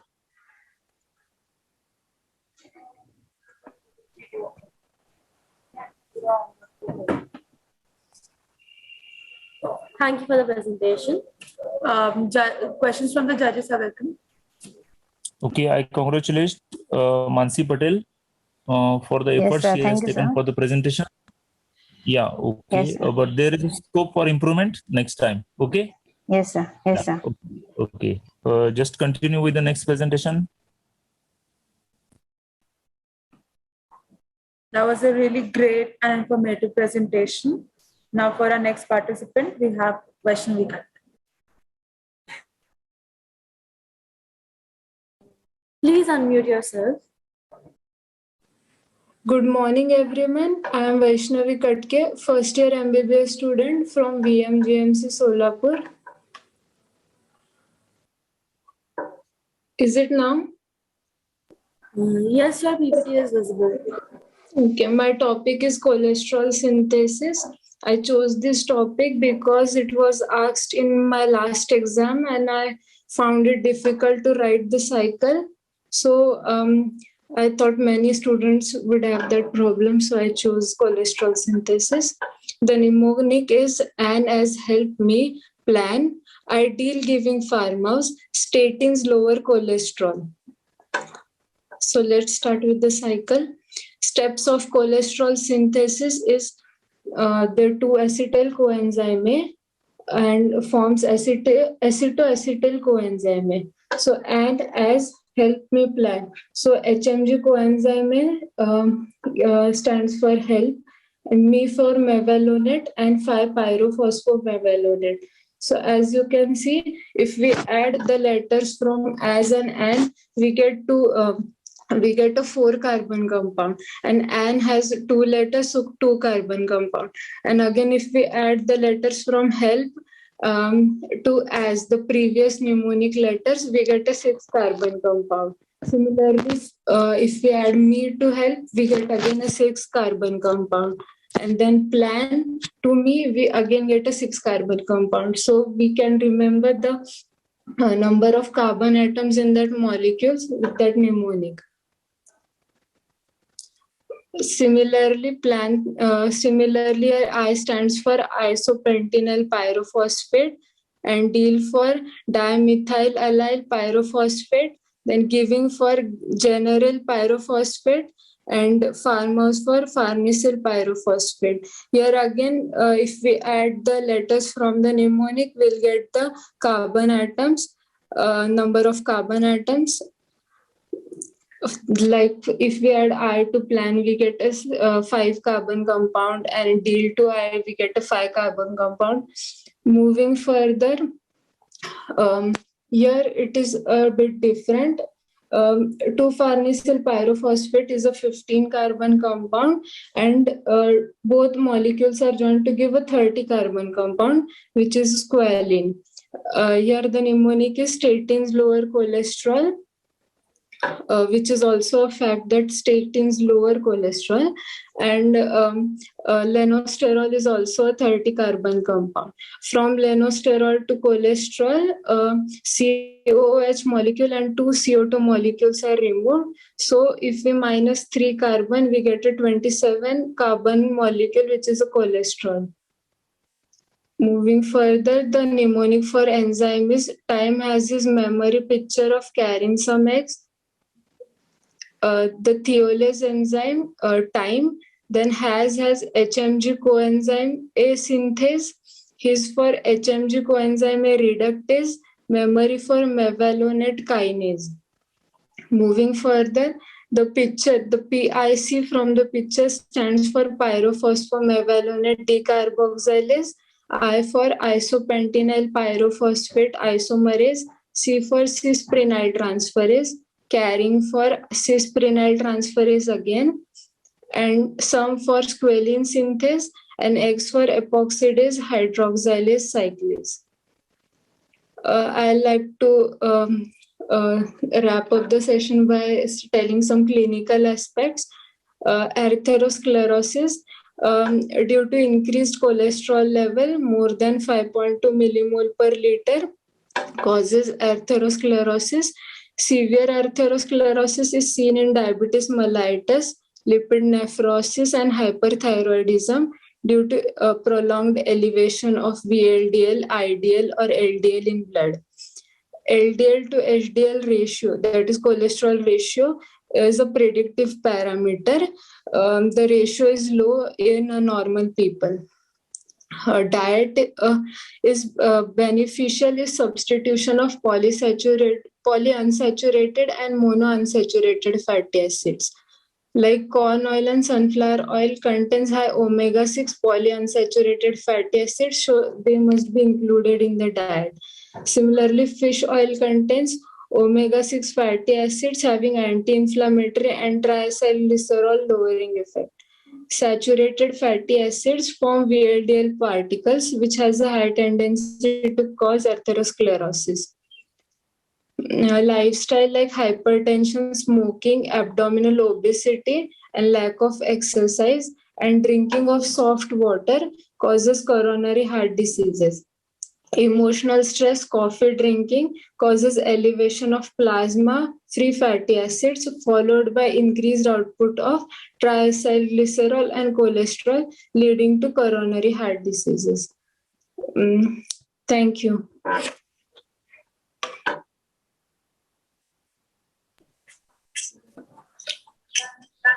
Thank you for the wonderful presentation. Any questions from the judges? Okay, congratulations, Vaishnavi. Your mnemonics was good and it was really creative. But in clinical aspect, clinical aspect, you have not added some mnemonics. No, sir. And drinking of soft water causes coronary heart disease. Is it like this? Opposing to hard water. Okay. And do you remember really remember these mnemonics without the slides? Can you present this without looking at the slides? Okay. Fine. Okay. Yeah. We'll continue with the next presenter.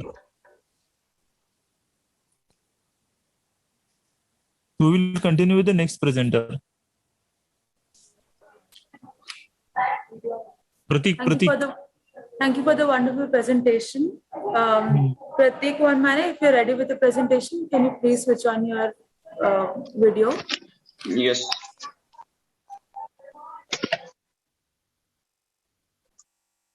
Good morning, sir. My name is Pratik Vanmane, and I'm from second year, Dr. VMGMC, from the Dr. VMGMC Solapur.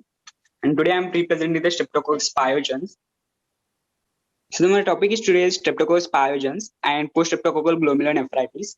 So to study this organism, here we have a scenario of a study room.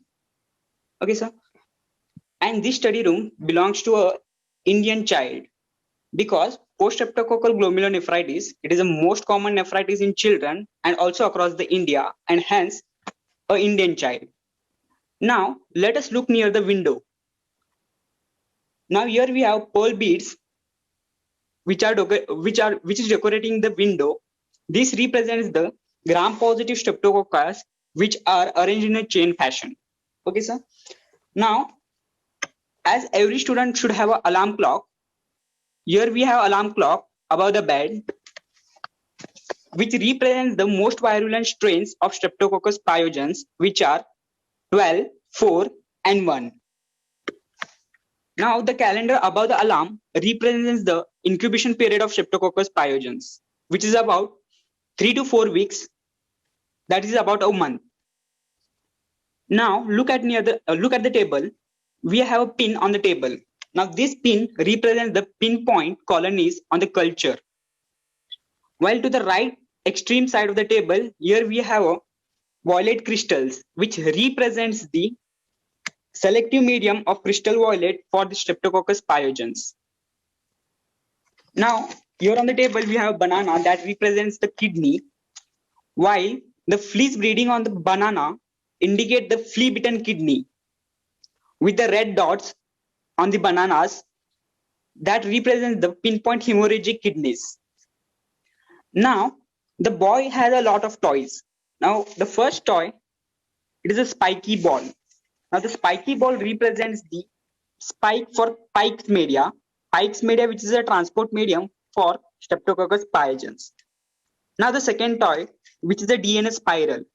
And this DNA spiral represents the virulence factor, DNase, which is produced by Streptococcus pyogenes. And the third toy, which is a spaceship. Now, the spaceship is near the DNA spiral. That is, antibodies against DNase are most specific. Specific for specific. Antibodies specific for DNase. Now, on the bed, where we have round O-shaped donuts. Okay, now this represents the anti-streptolizing O antibodies. Round O-shaped donuts for ASO antibodies. While the Coca-Cola on the bed represents the hematuria, that is cola-colored urine, which is a clinical symptom of the Streptococcus pyogenes. And near the window, here we have a star-shaped decorations, which represents the starry sky pattern on the immunofluorescence, which is also known as garland pattern, which is represented by a orange flower garland on the above the calendar. While it is also known as granular pattern, which is represented by a glass sand, which is present just beside to the alarm. Now, the books on the floor. The books on the floor represents the hypocomplementemia, that is C1 and C2 and C3 levels are low. Now, maybe this boy is a huge fan of John Cena, and hence he has a photo in his room which represents the John, that is Jones criteria. Now, a heart-shaped pillow is on a bed which represents the endocarditis. Now, every brat child has a pet in his room. And he has an owl pet and also a caterpillar. Now, this represents the owl eye nuclear cells and caterpillar nuclear cells known as antiscop cells, which are arranged to form the Ashcop bodies, which are the diagnostic representation on the microscopy. Now, also this boy is a huge fan of Johnson Scarlet, which represents the scarlet fever, which has a clinical significance of strawberry colored tongue, which is represented by the boy eating a strawberry. And finally, the treatment of the Streptococcus pyogenes is drug penicillin, which is represented by a pencil. Okay, thank you, sir. Thank you for your presentation. Any comments from the judges? Yes, Pratik, I congratulate you for a different style of presentation. With only one slide, you have tried your best. Yeah, okay. Thank you, sir. Yes. Okay. Now, are all participants over? Yes, sir. All participants are over. Okay. Thank you, organizers, for giving me opportunity to judge this session. And some mnemonics were really nice and easy to remember, but I found some mnemonics difficult to remember than the normal text. Okay, and participants were remembering the mnemonics, but they're forgetting to share the screen. So there should be one presentation how to present this mnemosyne. Okay, fine. Thank you for giving opportunity once again to judge. So should we leave now, organizers? I request everybody to turn on their cameras.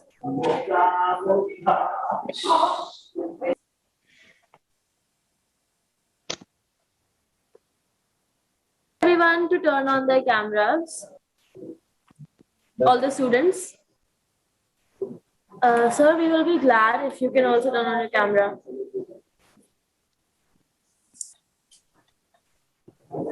Okay, not possible now. Okay. Okay, sir. Okay. Thank you, Dr. Vinayak Doijar, sir, for giving your valuable time and being a part of the judging panel for this event. With this, we conclude the event. Thank you so much for attending. Yes, thank you and wish you all the best. And I appreciate the organizers' efforts to really conduct this.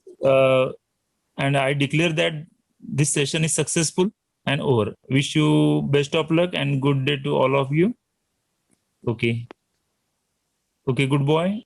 Goodbye. I will leave now. Okay. Thank you, sir. Thank you, participants. Yeah. You may all leave the webinar now. Good morning, sir. The high quality of medical care that we are being trained to provide is built upon years of efforts by physicians, scientists, PhDs, and other medical professionals investigating the causes of and potential treatment for new and old diseases. These feats in research could not have been possible without the hard work and dedication of many of highly skilled scientists. We, as a future of the world of medical science, should know and understand the importance of proper research methodology for the same. To guide us today, we have Dr. Gyanendra Sharma, sir. Dr. Gyanendra Sharma, sir, who is a well-known genitourinary surgeon, is an alumni of a prestigious institution, Dr. VMGMC. He was one of the most meritorious students of his time and has excelled in academics through his learning.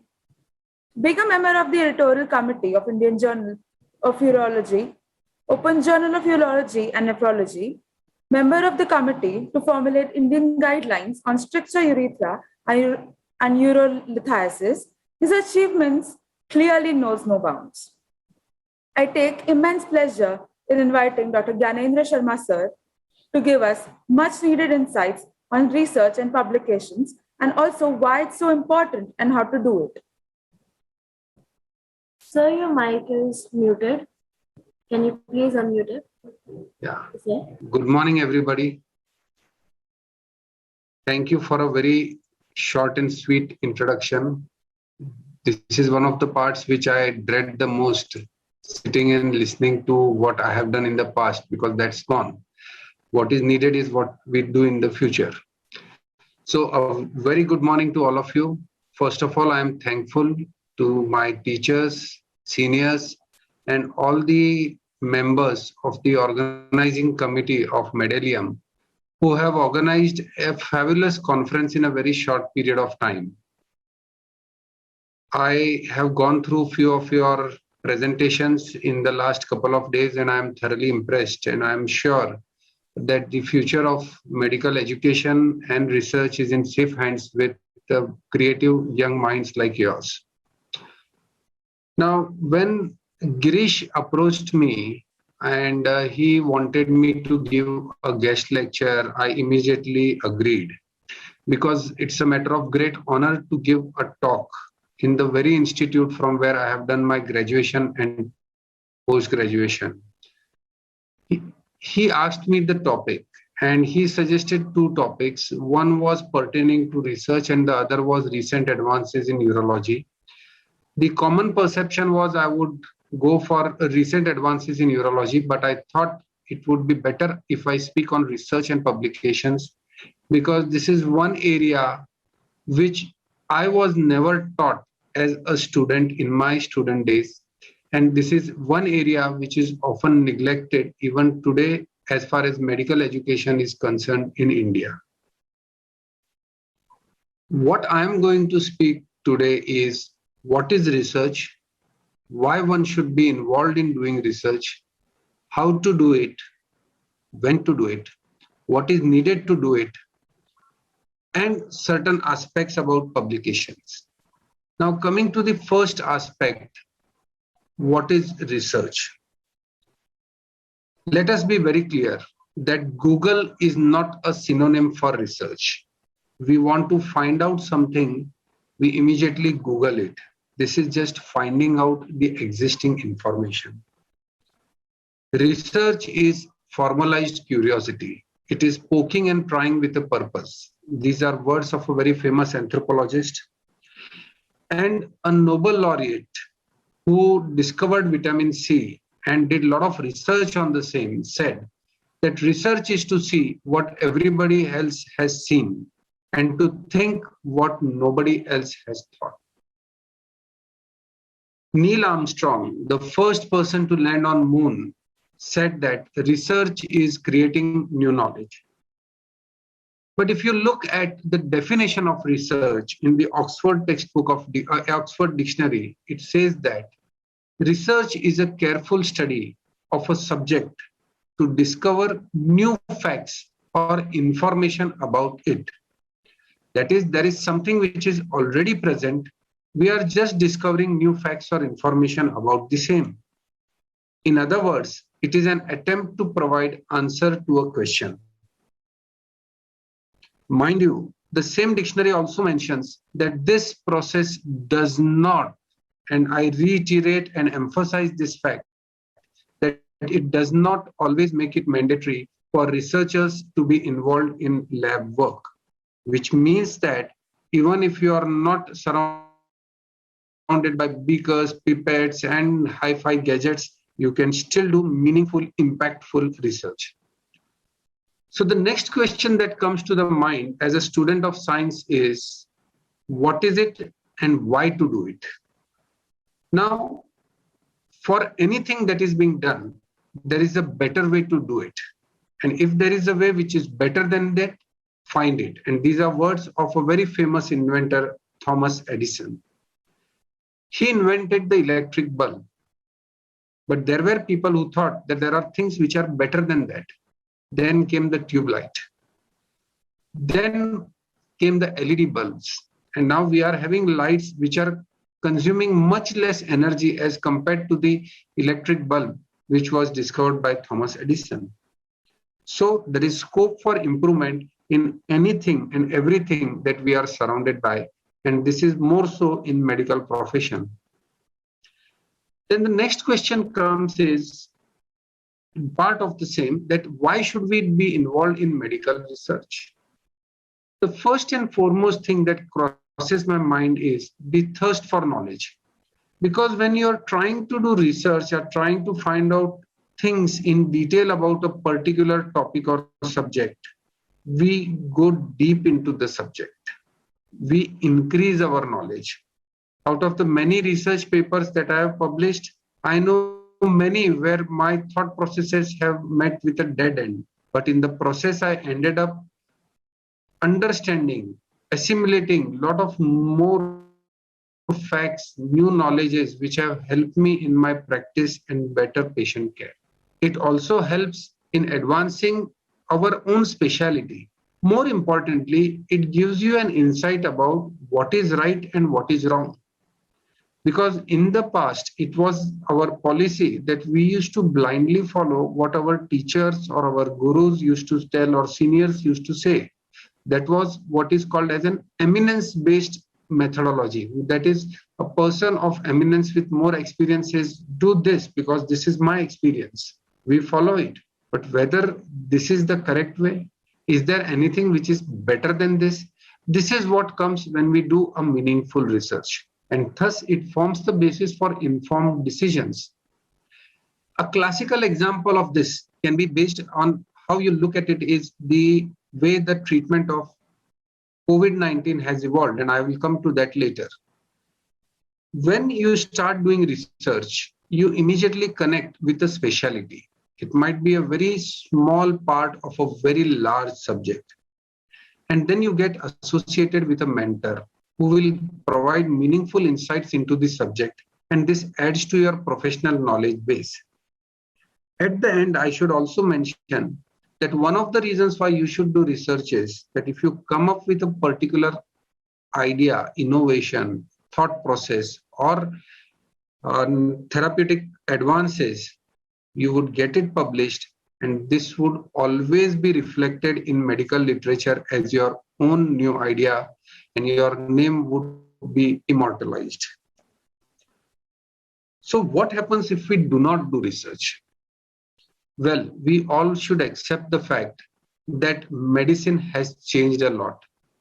To give you a simple example, that when I passed my MCH urology in 1998, after 1 year, I realized that more than 30% of what I had read doesn't hold true today.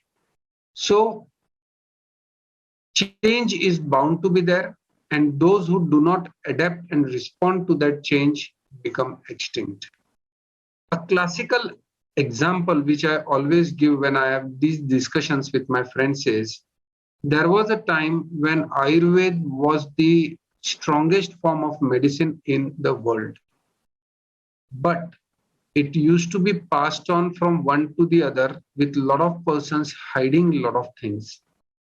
This was a common practice. I know of a person who was a very close friend of my grandfather, who would get up at 1 o'clock in the night to prepare medicines using ingredients which he never shared with anybody.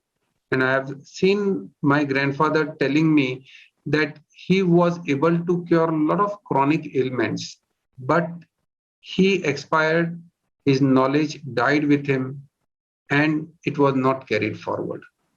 So doing research and then publishing it is the way medicine progresses further. Is research being done commonly in India? You ask anybody and the answer would be no. We do research, but is it meaningful, impactful research? When I use these two words, meaningful and impactful, it means that is this research causing a difference in the way diseases are being treated in the world? And this is something which we need to ponder about. There was a study by Ghosh et al. In April 2019, where they found that only 6 to 10 medical colleges out of the existing nearly 500 medical colleges in India produce 60% of the research paper which are there in the index journals coming from India, which means that a very large percentage is not involved in research which is getting published in index journals. And once your articles get published in index journal, this is where they become meaningful and impactful. Why? I don't know how many of you are aware of the fact as regards how a book is written. A book is written by dividing that book into multiple chapters. And each chapter is attribute given to a particular author who goes through the list of the publications made on that topic in index journals. And when he goes through that, the gist of it is written in the form of a book. So what is written in index journal ultimately comes to books. And books are what we read as undergraduates and postgraduates, and we tend to follow. Hence, getting your work published in index journals is of paramount importance for the research to become meaningful and impactful. Now, if we look at the 4 Indian institutes on the global list, there are just 4 names: AIIMS Delhi, PGI Chandigarh, CMC Vellore, and SGPGI Lucknow. These are the ones which are producing the maximum number of research papers getting published in index journals. This list does not have a single college from Maharashtra. Now, another important aspect is the type of study which is being done in India. Most of these are either case report or case series or case control studies. But the randomized control trials are the ones which have the greatest weightage as far as evidence-based medicine is concerned. So what are the reasons for not doing research? Commonly, people say they don't have time. Well, I say the person who is the busiest has maximum amount of time. The second excuse is nothing to write about. Then very often they say, we do not know how to do research, how to start. We are not confident. We don't have resources. We don't have funding. We hate writing. We have nobody to guide us. Well, these are reasons, but these are not major reasons. There are also certain myths which are associated with regarding research. The first myth is it requires hi-fi setup and funds. It needs a lot of references. When you want to write a paper, you need to have lots of references. We need large number of cases. Otherwise, the research is not accepted. And all this is possible in institutes. I will give you a couple of examples to dispel these myths. He is Dr. Himmatrao Bavaskar. He is just a medical officer who was appointed in a very small primary health care center in Konkan. What resources he had? He just had a stethoscope and a BP apparatus. He noticed that there were a lot of scorpion stings in his locality, in the area where he was posted, and they had a 40% mortality. What he found out was that the moment their blood pressure started rising, they would die. So he started using prazosin, which is an alpha blocker, to counter this. And he realized that the mortality comes down.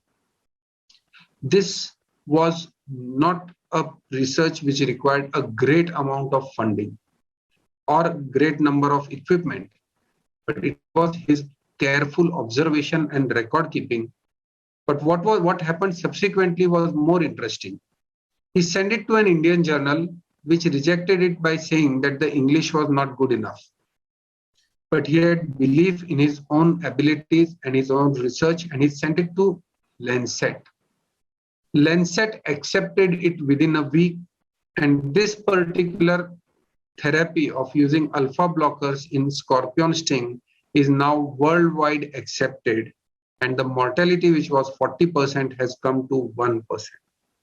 This is research which needed no great tools, but which impacted the life of people to a great extent. The second example I would like to quote is of a urologist who happens to be my very close friend and senior, Dr. Pankaj Maheshwari from Mumbai. One of his earliest publications was use of an amplage sheath in female urethra for tackling bladder stones in the female bladder endoscopically. This was accepted in the prestigious British Journal of Urology. And do you know what were the number of references he quoted? None, because there was no precedence to it. That was the first case, first time that somebody had used this. And now this has come in textbooks. Often people believe that you need large numbers. Well, this was amongst my earliest publications in 2005, use of a particular type of technique, that is tubularized incised plate urethroplasty for treatment of hypospadias in adults. Till this research paper was published, the medical literature was filled with a lot of articles saying that the hypospadias repair in adults was bad, the results were bad, they were poor with a failure rate of around 53%. I published it with a series of only 13 patients, 1-3. This was accepted. They asked me a lot of questions, I answered them.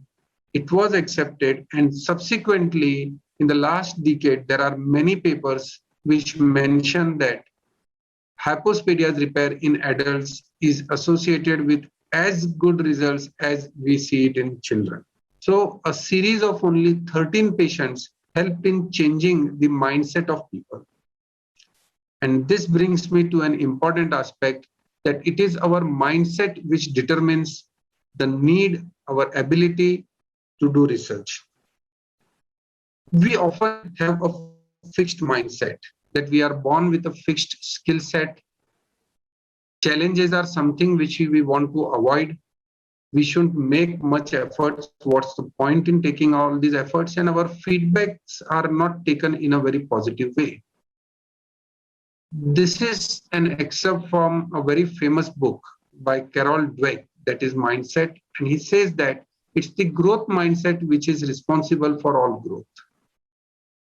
It says that in a growth mindset, skills come from hard work. They can always improve. Intelligence can always be developed. Effort is an essential part to mastery, and feedback is something which is very important, useful, and it helps us in improving ourselves. And setbacks are wake-up call to change our course of direction and work harder next time.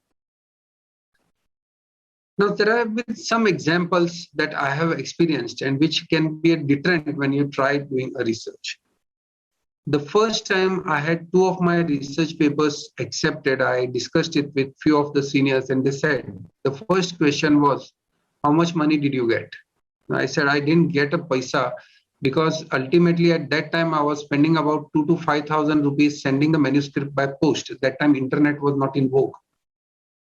Very often I was asked by many senior practitioners that what is the point in writing in journals? Why don't you present in conferences? At least people recognize you. Who reads those papers? Over a period of time, my papers have found their way in textbooks and are followed worldwide. And I think that has given me more satisfaction than anything else in life. Very often people say that why do you want to be involved in research? Somebody else will do it. I will give you a classical example of something which I always rue and regret. Very early in my career, I had approached a radiology unit department saying that there is a difference in the way stone size is seen on sonography, CT scan and KUB, and there is no publication on the same. They were doing about 300 to 500 CT scans per month. So I said, if we do a study, we will have great numbers within a month where we can publish our results. I approached that unit not once, but at least 10 times, because that time I had very few cases of my own. But they said, okay, we will ask some resident to do a thesis, this, that. After 2.5 to 3 years, the senior from that unit called me up saying, okay, can we now do this? So I said, yes, sir, we can surely do it. So he asked, will it be the first study? And my answer was, no, sir. 15 days back, a paper has been published with only 27 cases. Now imagine 2.5 years back, the same study could have come from India with not less than 300 cases, but it was our attitude of dekhenge koi aur karega. We need to change that. So the most important thing when you want to do research is change your mindset. I believe that we from India can be leaders in this particular aspect. Why? We are the second most populous country. The genetic makeup of Indians is very different from that of the Europeans, Caucasians, Orientals, everybody. And our disease pattern is also different. But we still end up following the guidelines which are given by the Western literature. Now, give you a classical example. Genitourinary cocks. I think India has the highest number of cases of genitourinary cocks. Do you know who has written all the chapters in prominent textbooks of urology on genitourinary cocks? They have been people from either England or America, where this disease is very uncommon. The literature from those countries says that the urine AFB culture is positive in 90% of cases. You ask any Indian who works in this field and he says that the positivity of a urine AFB culture in the best of institutes, in the best of circumstances in India is 60%, but practically speaking, it falls to 18 to 20%. So why this problem? Why not Indians write? Why not we make guidelines which determine how a disease is treated by us? This is because we right from beginning, we have a tendency to follow. And the distinction between a leader and a follower is a leader innovates. Right from beginning, we are told, do this, do that, don't do anything out of the way. I used to get reprimanded very often in my early career because of my inability to repeat the definition verbatim. I would say the same definition 3 times, but in 3 different ways. And I would be told, okay, you are not going to get marks if you're going to write that way. We don't think differently, we don't innovate.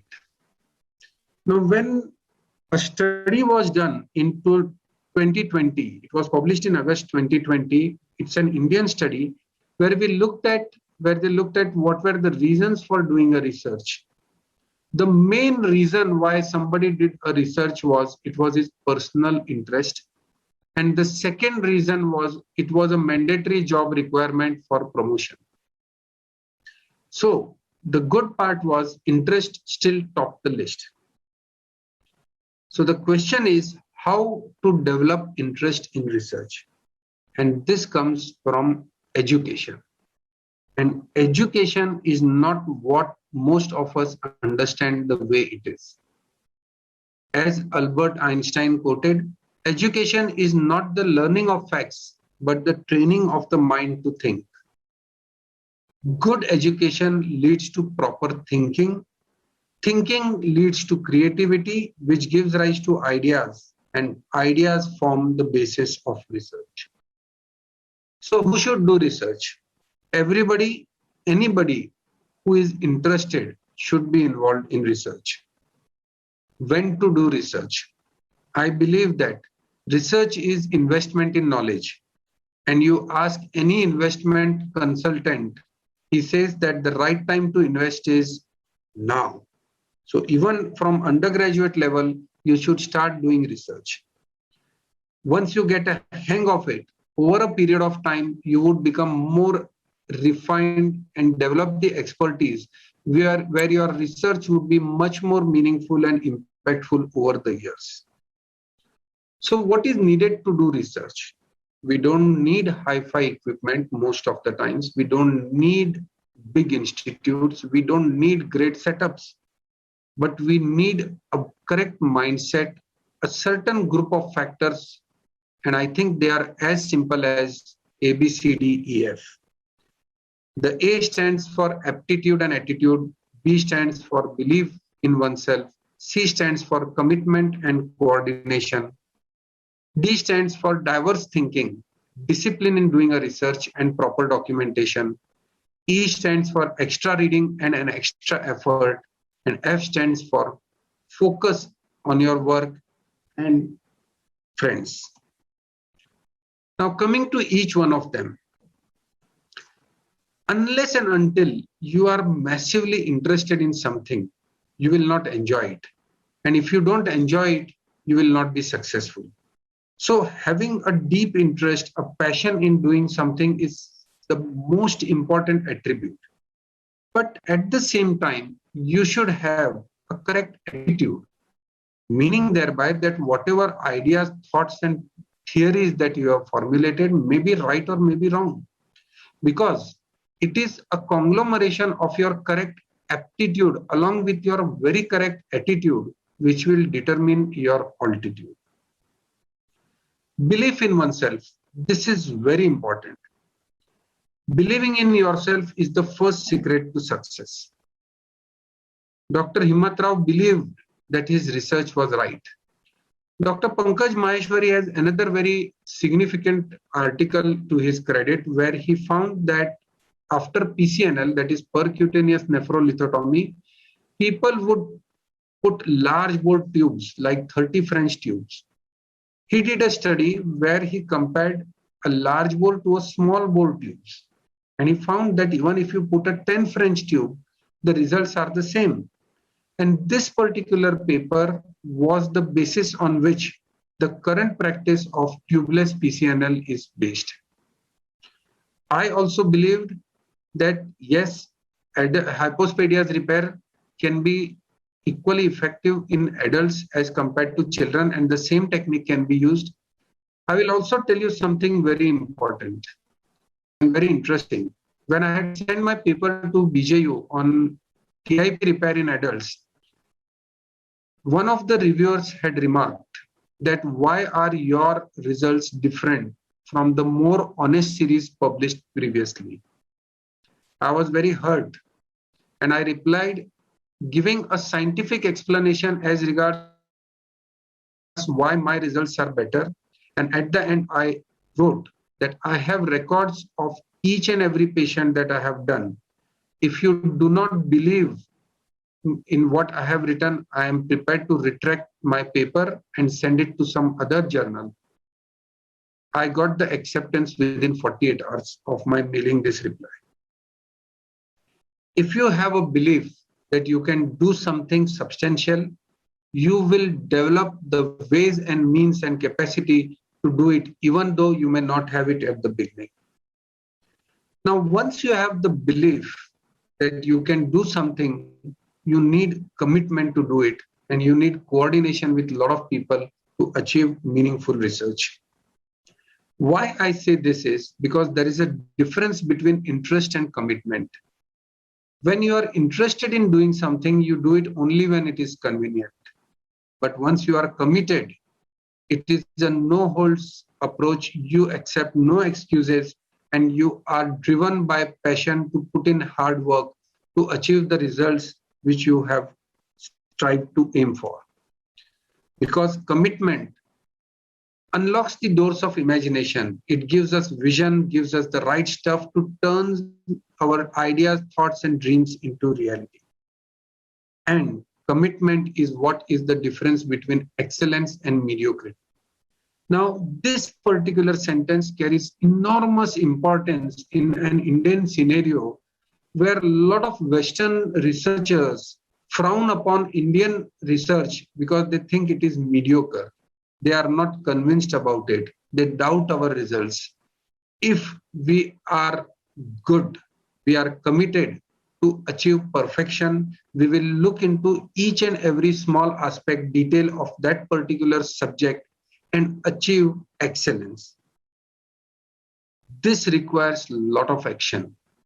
It requires a lot of hard work, and it requires a lot of coordination with people. It is not the job which can be done by one person. And this coordination has to be in a proper way, because if the teamwork is not proper, it can result in disastrous results. I will come to it subsequently that when you come up with an idea, you require a lot of people. I have seen few of the poster presentations on YouTube of this particular conference, and I am sure that each one of the person has involved somebody who collected the data, somebody who guided them in preparing a poster, writing the correct things, formulating questions, and analyzing the data also. Now, once all these things are there, the next question comes is, how do we come up with these ideas? This needs diverse thinking, and this gives you ideas. Because if everybody is going to think in the same way, it means that somebody is not thinking at all. So how does thinking lead to a great idea?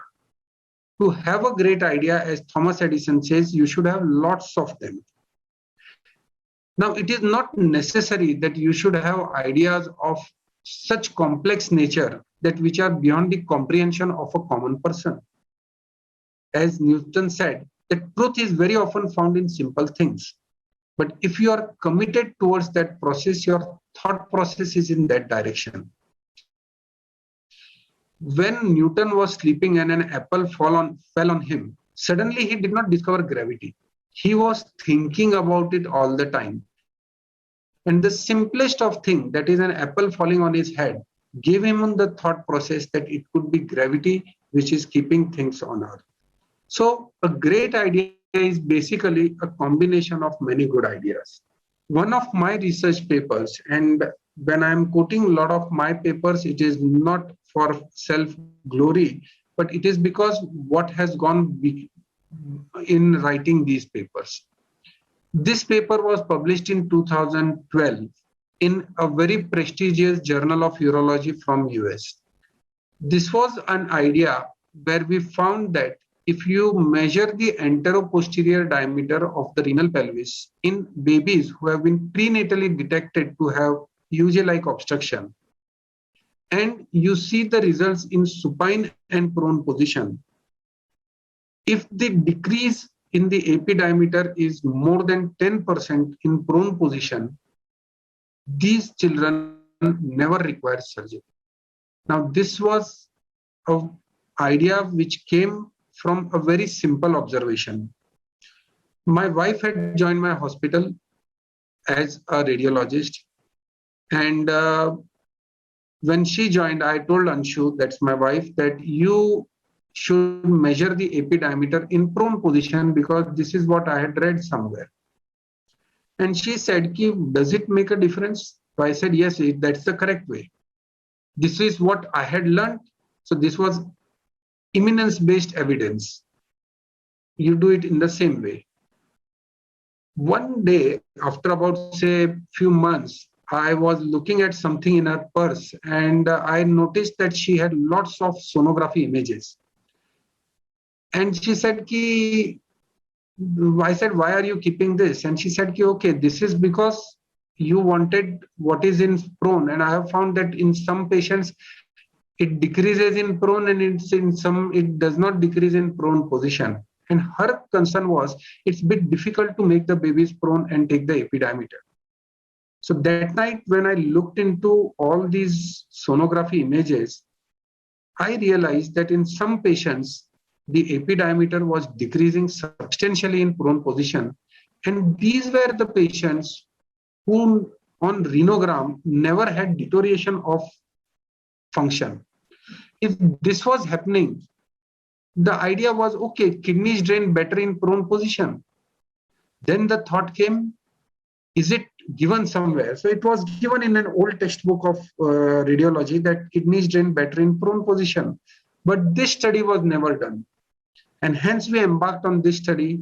And now this study has been cited in the latest edition of Campbell's Urology. Now, once you have an idea, you need discipline. And this was what happened because she had that discipline in keeping record of each and every case which she had done. Once you get an idea, you are motivated. So motivation gets you going, but discipline helps you to grow. And the discipline is defined as the bridge between goals and accomplishment. And discipline is also what needs to be done and is doing what needs to be done even if you don't want to. Now I'll come to this.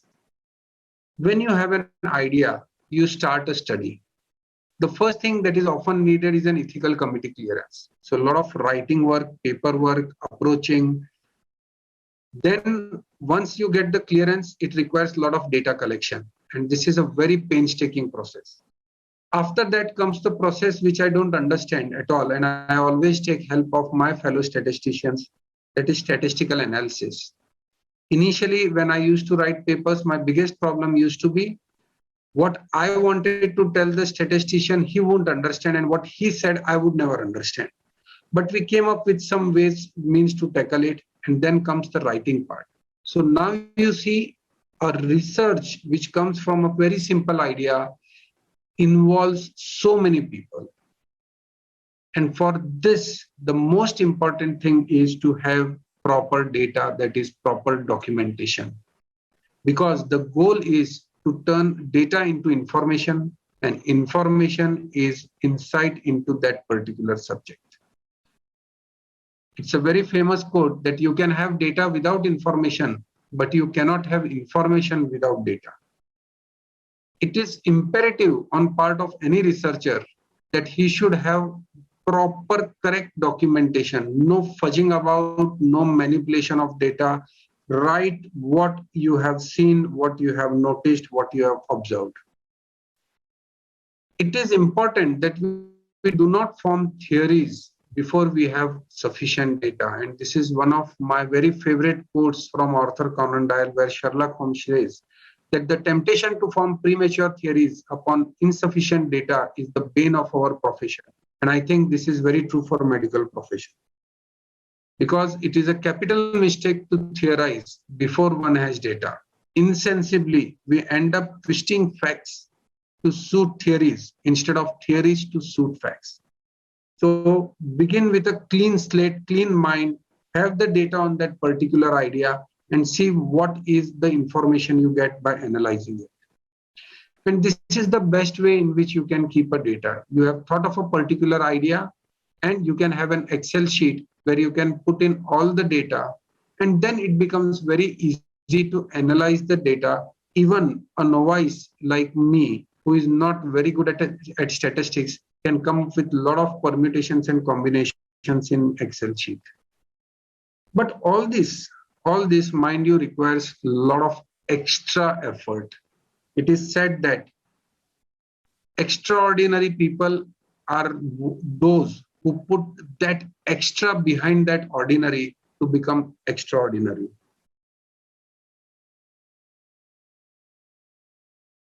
For this, you need to read a lot.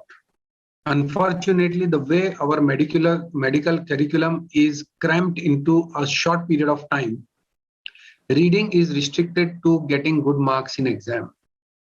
But mind you, as a medical professional, which you would be throughout your life, reading is to the mind as exercise is to the body. I had a habit of reading from different journals, from nooks and corners, and I read an article where somebody had in 5 cases instilled 5 to 10 ml of 2% or 5% iodine diluted in the renal pelvis to treat chyluria.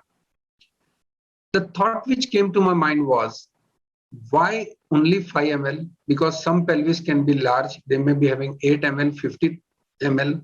So why not use a combination of povidone iodine with contrast agent and use the SIAM, that is fluoroscopy, to instill it so that you know that you have filled this system properly. So I read about it, started it, doing it, and this was our paper which got published in the International Brazilian Journal of Urology.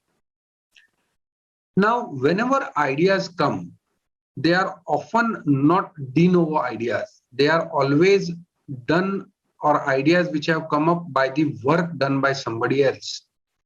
We all know the example of Watson and Crick, who got the Nobel Prize for discovering the double helix structure of DNA. But how many of us are aware of the fact that the only substantial thing that Watson and Crick ended up discovering was the double helix structure? All other arrangements were already discovered, but they could not fit certain gaps in the knowledge which were present, which Watson and Crick were able to do by devising the double helix structure. This is another example of our paper where we used color Doppler in knowing whether a ureteral calculus is impacted. Now, as we all know that Doppler is used only in areas where things are flowing, that is in blood, but urine is also flowing. I read somewhere that there is a thing called described as a twinkling sign, which had no clinical significance that time. And this was our first paper on twinkling sign, which described the clinical applications and implications of this. Interestingly, in this paper, I had put forth an abstract theory that we believe that this could possibly be the reason why, if the twinkling sign is absent, the ureteral calculus is impacted. And to my very pleasant surprise, 1 year after our article was published, I had an email from a physicist from Washington University saying he had read my article, done certain experiments on the same, and he has published his paper which proves this thought process. He gave me his paper which was Latin and Greek to me because I don't understand physics. But this is how things work. A thought gives idea to somebody else who then builds it up further, and this is how medical knowledge grows. Likewise, when I read in detail about PUG obstruction, I found out there is something called as a cortical transit time in renogram. And we published our paper in 2019, where we compared sonography and cortical transit time to differentiate obstructive from non-obstructive dilatation. And this is now forming the research basis of a very big study which is being planned in France and Belgium. Now, whatever you do, you need to put in extra reading and you need to put in extra effort also. Because genius is 1% inspiration and 99% perspiration. When you get an idea, that is the inspiration.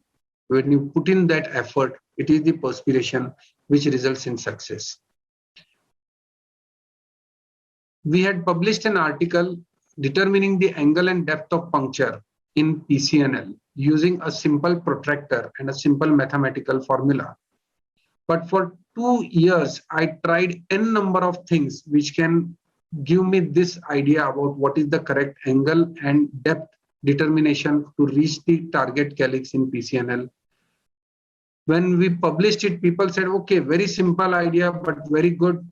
And nobody knew the amount of effort that I had put in for 2 years. And I had failed on multiple fronts and put in a lot of time, effort, money, and energy. But ultimately came up with a very simple thing.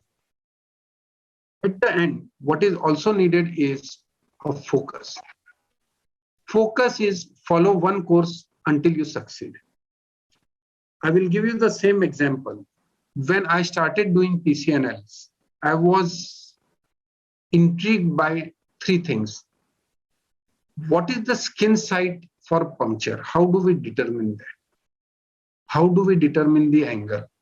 How do we determine the depth? Now, these thoughts came to my mind way back in 2005, 6, 7. PCNL was being practiced from 1974. But so far, nobody had given this a thought. It was all based on their experience on certain guidelines. When I say we, it's me and my wife who started thinking on these terms and came up with a very simple mathematical way to decide the skin site, angle, and depth of puncture, which is now called as the hybrid technique and has now come in the textbook of endourology. So when you focus on something that you want, you definitely get it.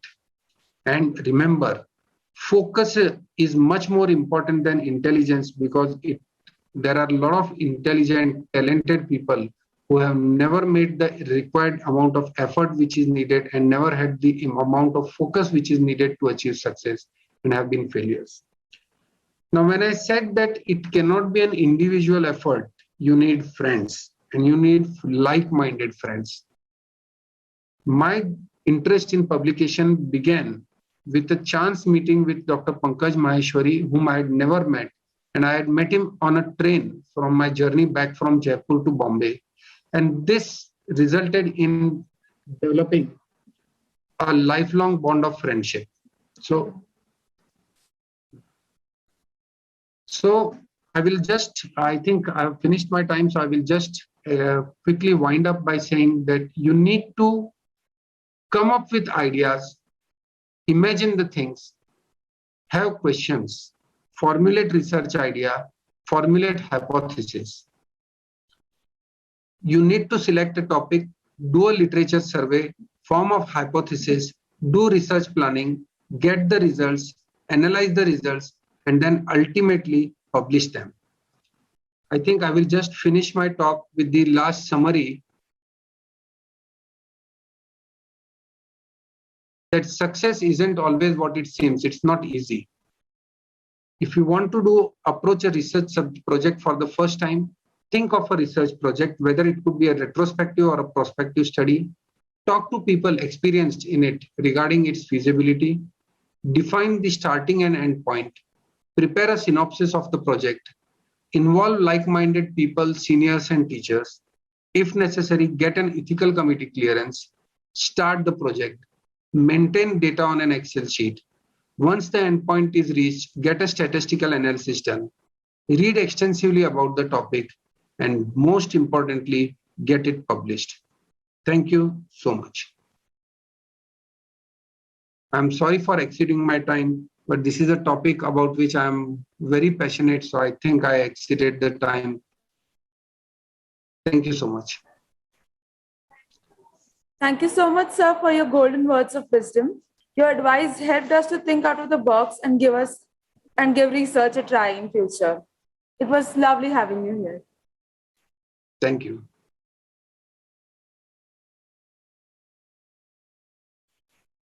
We'll be continuing with Dr. Palani Velu sir's talk in some time. Participants are requested to please stay online.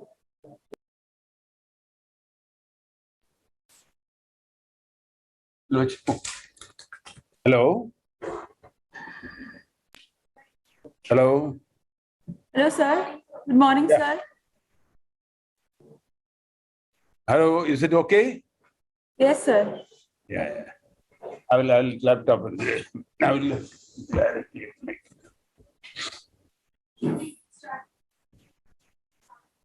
Sir, shall we begin? Yeah, is it ready now? Yes, sir. Can I show my share before a presentation starts? I have an introduction, sir. No, let 1 second. Okay, you're getting slide, sharing slide? Yes, sir. Okay. Then I think you can go back then. Yeah, start. All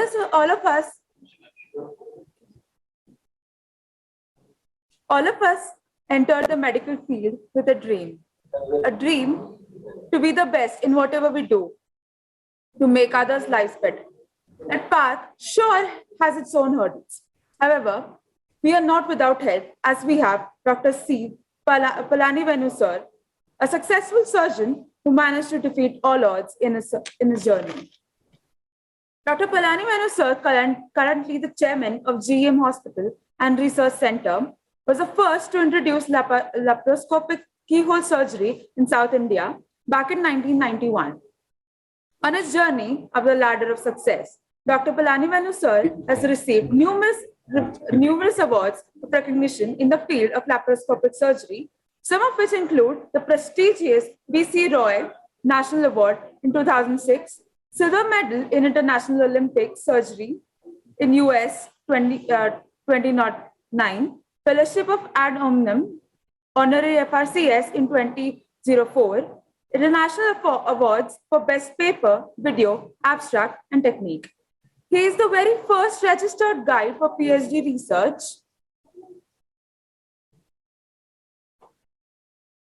in the field of minimal access surgery and has authored over 6 books in his subject, published over 110 research articles in leading international journals, and presented over 250 research papers in international conferences.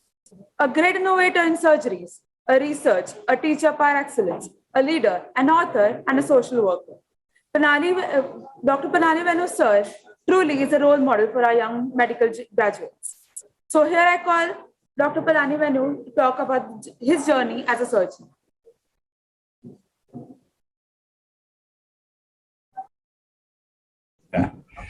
Thank you so much for a nice introduction. And today it is my pleasure to be taking part in this meeting. And the title you have given me as a journey. That is a way differently. Today I'm going to show more than the technique, how that journey achieving science we have made it up. I'll get it done. I'm arranging my laptop. Okay. The screen okay. And I'm in a OT, operation theater, so that the reflection is making more. I'm not able to. First of all, my sincere thanks to all of you on Sunday and ready to listen to me and a journey. So I'm happy about it, and I will start. Okay. Oh, sorry, I got it now. So today I'm going to talk to you journey of guts. Guts and all, you know that it is an abdomen, that GIT, where whatever that I've done, that field is guts. It is 30 years since 91 when I started laparoscopic surgery, or this year 30 years. Post-graduation I completed in 81. So if I say as a surgeon, it is 40 years now. So that way it is. And in 90, there was a World Congress of Digestive Surgery, and it was held at Delhi only. We are lucky. There, Professor Hollander from France, he was showing a video on lab colic. And he was telling that day, it was not his video. He has not even started that time. It was Du Bois of his friend's video he was showing. But a lot of discussion was there. A lot of people were thought it will not going to happen. Oh, future is not going to be there. Reason, safety was not established. That was reason conclusion of his presentation during the meeting, all discussed. But when I looked at the video, it was fascinating for me. Oh, something is there that we can do it for the farmers and laborers, if I do laparoscopic surgery, they can go back to work early, so that they are all dependent day to day work, have to for living. So that way, as a farmer, I realized faster recovery is more important. That can be done through minimal invasive surgery. That's why I took interest in developing it. But initially, when laparoscopic surgery came in, and every surgeon was looking at the Western literature or videos, whatever they, and and anybody surgeon coming from Europe or America, they love to say that they're proud to call, oh, I'm foreign return, no? Something like that. Means he has learned something more advanced than the Indian surgeons. That's what they always say, foreign return, like. And when we look at surgery originated from India, Susruta, but later, slowly, mind corrupted, we all look at the West for learning. And looking them as superior item facilities, standard of medical practice, all agree, but what way that we lacking in our own intelligence. That's why when we introduce lab quality, of course, I learned from them. Subsequently, lot of procedures in India, you all know that I introduced, down to even appendix, angle hernia, cancer, all the GST, complex operation, everything, you all know, first time it was done at Coimbatore and propagated throughout India. But three things I was very particular that it has to go. One is quality. Any existing procedure, maybe in open, or somebody has done in the West, I should do better or equal, not less than that. No? So nobody questioned me, oh, this is a new technique, is not good. Cost-effective method. And India is the poorest as the richest of the people are there in India. Suppose any science coming, it should majority should be accessible, affordable. Then only we call science is successful. So that's why I made it a cost-effective techniques. The second thing, if I'm alone doing it, is no meaning, no. So every majority of surgeon has to do it and should be accessible in any part of the country. That's why I simplified every procedures, whether my own innovation or existing Western techniques, I simplified so that everyone can adapt in their own clinical practice. So let me go through few experiences for your postgraduates so that, if anyone can inspire, it is nice. One is I'm going to talk about suturing laparoscopy. Second, I'm going to talk about cholecystectomy, even a difficult situation, how safely can be done.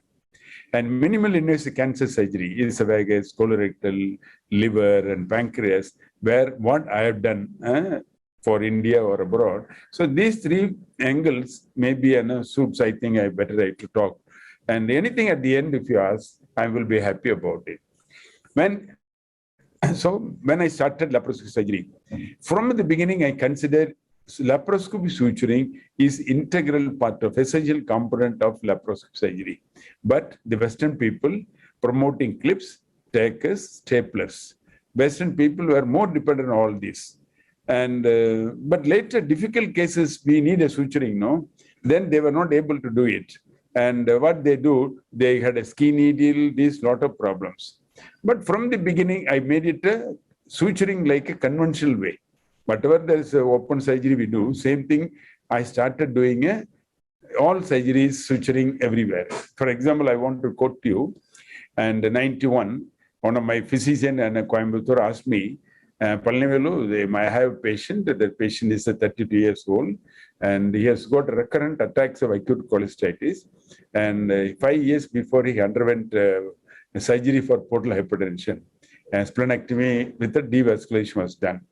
And he was questioning me, is it possible to do laparoscopic cholecystectomy in that individual? It was in 91. Then I told him, I cannot guarantee, but let me try. Then I started doing laparoscopic surgery. There was extensive adhesion released from the abdominal wall, colon, and down up infundibulum up to go. Beyond, I was afraid to go because portal cavernoma, vessels were huge, dilated. If I cut, bleeds, it is end of life, the patient, no? So that level, I was not confident to go beyond. Then if open surgery, what I would have done? I would have divided the infundibulum, sutured the stump, coming back. That would have done in open. Then why not to do the same thing in laparoscope? So I put it a suturing, and using conventional needle. Conventional needle will not go through the trocar. No, I widen slightly, put it into the trocar, suture. That patient went home second postoperative day without any problem. So this way, first suturing is started. Then subsequently, there was a live surgery workshop, and at Trivandrum, and they called me there to do a live surgery during annual conference of ASI, Tamil Nadu Pondicherry chapter. And that day I supposed to do gallbladder appendix hernia. And there are a lot of gallbladders admitted. Unfortunately, some people came to know something drilling going to be done to remove the gallbladder. One by one, all the patients disappeared. Next day, there was only one acute gallbladder and ICU was remaining. Of course, I had an appendix hernia that I could do it in 92. Then I did it, acute gallbladder through laparoscope.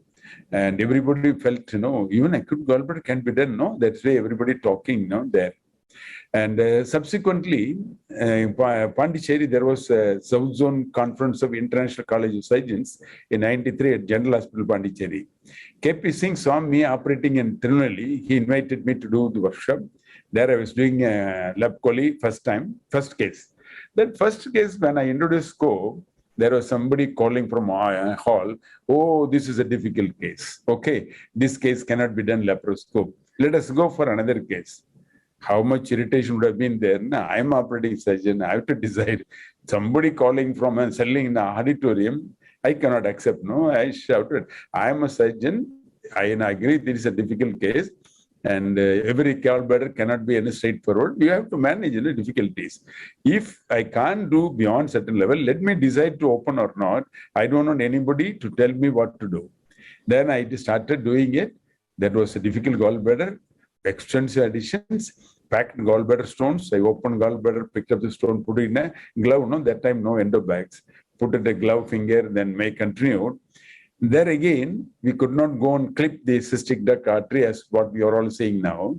And I showed them how subtotal cholestomy can be done by suturing the stump.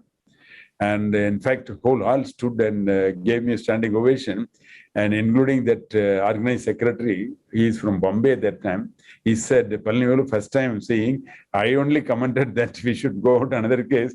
Thank you very much for showing. No, that was the trend way gallbladder was going. In 93, there was a world conference, the ESICON at Chennai, that I showed a video, multiple clippings of acute gallbladder, perforated gallbladder with the gangrene, and ascites inversus with acute gallbladder, cirrhotic liver with acute gallbladder, and one mega gallbladder, up to right lefosa with huge coconut-like, that got infected. So when I was showing all these type of videos, and two guys, one from America, one from Australia, they're supposed to straight for gallbladder. They said, no, we are not presenting. And we have seen interesting cases, very happy, they felt that way. So this is way it was going, when I started, that suturing gallbladder was making me more. Then I felt, I sent a paper to America, and same cirrhotic liver problem management, because in India, we see cirrhosis liver is different from Western. Westerns are more alcoholic and cirrhotic portal hypertension. But India, now of course, we have a cirrhosis liver, portal hypertension, all because of alcohol, liver cirrhosis. Those times it was a nutritional or infective. So those cases, macronodal or something like, and functionally is okay. So I could do a lot of cases. I send the paper to World Congress and SAGES, Philadelphia. Then my paper was selected as the best of the conference and gave me a plenary lecture to do it. Previous day, they were talking, okay, these are the risk factors, better to convert to open. Next day, when I showing my own video presentation, entire audience, including Professor Kusheri, Professor Moe, who did the first lab quali, all the people who stood and said, this is the best way that he has shown, and without biliary injury, one can do even a difficult gallbladder. That way it is went on. That time, I had to tell your postgraduates, now you're all completely different. When I was postgraduate, I was not taught how to write an article, and that way, but technically I learned, that's all. So the SAGES invited me to give a special article they want to publish in surgical endoscopy. I could not make it in time. One is want of time. I was very busy, morning 6 to night 10, 11 every day working. Plus also I did not know how to write the article that time. So I could not give. Video made impress them, but I could not. When, see, again, 98, I sent to the World Congress all types of difficult gallbladder, how to manage. I described my own modified subtotal cholecystectomy. That paper won the best paper award of the entire World Congress. And these are the judges on the panel, John Hunter and these, all them, they honored me on the stage giving award. And which I could not write in 96. I published the article in 2006 in a Journal American College of Surgeons. And this is next year, subsequently, SAGE's president, he was talking on oration, quoting my article as the best way to do a safe lab quality. See, in 2008, which I described in 92, and so many years later also, they considered mine as the best. And in fact, he took my video clipping and showed during the talk and acknowledged me. This is a gift by Palnivelu. I'm thankful. That way it is appreciated. Now, then again, one step we went on. And you all know, Trip Gode professor, in Nagpur, and many of you know, maybe personally also know me. And he wanted to do a PhD. He took thesis on laparoscopic subtotal cholecystectomy, and I was the PhD guide. And he published that results was, this is safest way to prevent biliary vascular injury. Second, this difficult situation also we can complete laparoscopically, and the patient gets the benefit of minimal invasive surgery. So he can get back, maybe 1 or 2 days extra, but can back to routine work early. And this overall morbidity, mortality significantly reduced by this approach. And again, you all know, suppose a patient remains hospital more, or biliary injury, or you have to do reoperation with vascular injury, all imagine how much morbidity and cost-wise. So it's not only an individual gains cost, also country, and it is a great saving, economy saving for the country itself.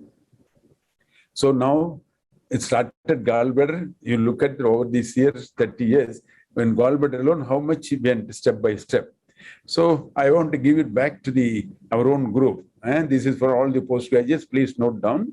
And 29th, 30th, we are doing a Safe Lab Quality program. It is online. And this program is live transmission going to be done by 4K. Without any loss, in your Sholapur Medical College, you can connect to a projector, project in the screen, all of you can be there. Your professors all can assemble there, guide you, moderate, discuss. Everything can be done. And this can be seen anywhere in the world, so everything about lab cholecystectomy A to Z, we are going to discuss there. Standard technique, difficult gallbladder management, how to prevent complications, so prevent measures, and also, and during, and as well as, once you made a complication, how to manage the complication. So this is going to be a state of art. My dream, long time I wanted to take up this. So all of you, I invite all of you to connect it that is way. And second, this is a medical council accredited program. And this is, at the end, we are going to have practical guidelines. I invited 70 international national faculty, eminent people for this program. Okay, so one is about gallbladder. So my journey second is, I know all of you are very interested in hernia. So I can talk about few slides about. When after a 1 year experience of gallbladder appendix, I went to States and I stayed there 30 days. During that time, I wanted to know, there was an advanced laparoscopic training course under Ethical and Endosurgery Institute, Cincinnati. I have to pay $3,000 for 3 days course. It is animal training, and I was taught gallbladder, planectomy, duplication. Hernia also, they taught me TEP technique by McCarnan. If you go through literature, he is the great guy, very eminent surgeon, and TEP, he is the innovator. Do look another technique innovator, but his McCarnan is well known. So that way, when I went to America with the intention that I should learn hernia, come back, promote. Because hernia is so common problem, no? You all know. And, some slides missing. These single hernias in a male, if you take it, 27% of the male will develop hernia in their lifetime. That means imagine how much potential. Second thing, if you operate without mesh, 10 to 30% recur after modified by CD. And by improving it, conventional techniques from modified to Scholdi's and other techniques, still the recurrence was 5 to 10%. So recurrence and overall primary, how much a problem? So I was very keen to promote something to help prevent recurrence or faster going. Lichtenstein technique, anti-mesh plastic came, that also, and recurrence is 2 to 3%, even the best centers. But if you learn proper technique, place a pre-peritoneal mesh. This is anterior, this is posterior. If you can cover the mesh myopectoral orifice of fruit chart, and you can achieve zero recurrence. So daycare, zero recurrence, something is very much no. That's why what I did when I went to America, and I was very so when I asked my friend to buy and give me a hernia stapler, and the cost was $3,300 US. And those people call me cranky. How much money is spending more than $1 lakh for buying one instrument? But I thought that such a big problem, if I had 1 lakh rupees, 1 lakh rupees that time I did not have. I had to borrow from my friends as a loan and to repay it. But still, I was very, very determined that I should do it. Same way, we go in ventral hernia, incisional hernia, and any ladies undergoes open surgery, laparotomy, 30 to 40%, even up to 50% incision gives way for hernia. So such a common problem in ladies. And if you incisional hernia, if you operate something else as American technique, they describe IPOM. IPOM means placing a mesh inside this, put attackers all around, come back. But I tried the same technique in Indian ladies. Then I found ladies are hernia is corrected, but they're not comfortable to work routine work. Why? Abdomen is flabby. In ladies, you all know, abdomen is a thin, flabby, particularly after a day, 1 or 2 deliveries. Even many ladies after 30, 40 years put on fat, abdomen is hanging like. So when as per American, I did it, patient ladies were not comfortable.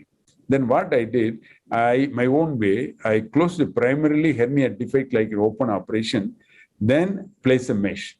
And subsequently, this technique won the best in America. And later, they analyzed, they named it like a IPOM plus. We all must be, everybody says IPOM plus, IPOM plus. It is betting, but our technique, we popularized, initially innovator, and it is world over talking it. Any Western white people it does, and you always love to call in their name. But Indian describe, our Indian people don't, they don't go saying it is Indian technique. But Western people calls, but our Indian people always. That's why I don't know how many of you know IPM plus is my description and popular. Second thing, and the ladies when the abdomen becoming a flabby, and divarication, the recti, midline is linea alba become wider. So anything 2 to 3 centimeters more than that, linea alba, it is called divarication recti. If you don't place a mesh, they will have a recurrence, that particular area. And second thing, if you don't correct also, abdomen looking hanging like. Many ladies used to come, Dr. Saab, everybody, people asking me, are you pregnant, something like it, because the abdomen is so much hanging. They used to ask. Then what I thought, okay, how to do it? Where Indian ladies carrying a money purse that you can see, like pulling it, the mouth gets narrowed. It is placating like, no? So I described a technique, what we called, named it ourselves, Venetian blindfolding technique. And after folding it, leave it alone, recurrence will be there. But we place a mesh over it, by which we shown no recurrence and abdomen become tighter. Nice, ladies appreciates that the abdomen grip is good.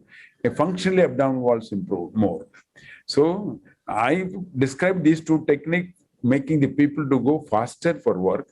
But later the people studied this, Western people analyzed it. It creates a very good abdominal physiological tension. Functionally, abdominal muscles are improving much more. So later substantiated this. So these 2 articles quoted throughout the world as more important.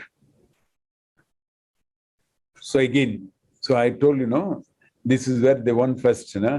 when I went, learned in America, 92. One case, toy smooth technique, I don't know how many of you, I don't know, because most of surgeons themselves don't know. Before I went to America, and there was one type, plucking the internal ring with a mesh and suturing it. Tie smooth technique. I also did it in one of the boy, and he went back. When he came for review, he was telling, "Sir, I have 3 testes, sir."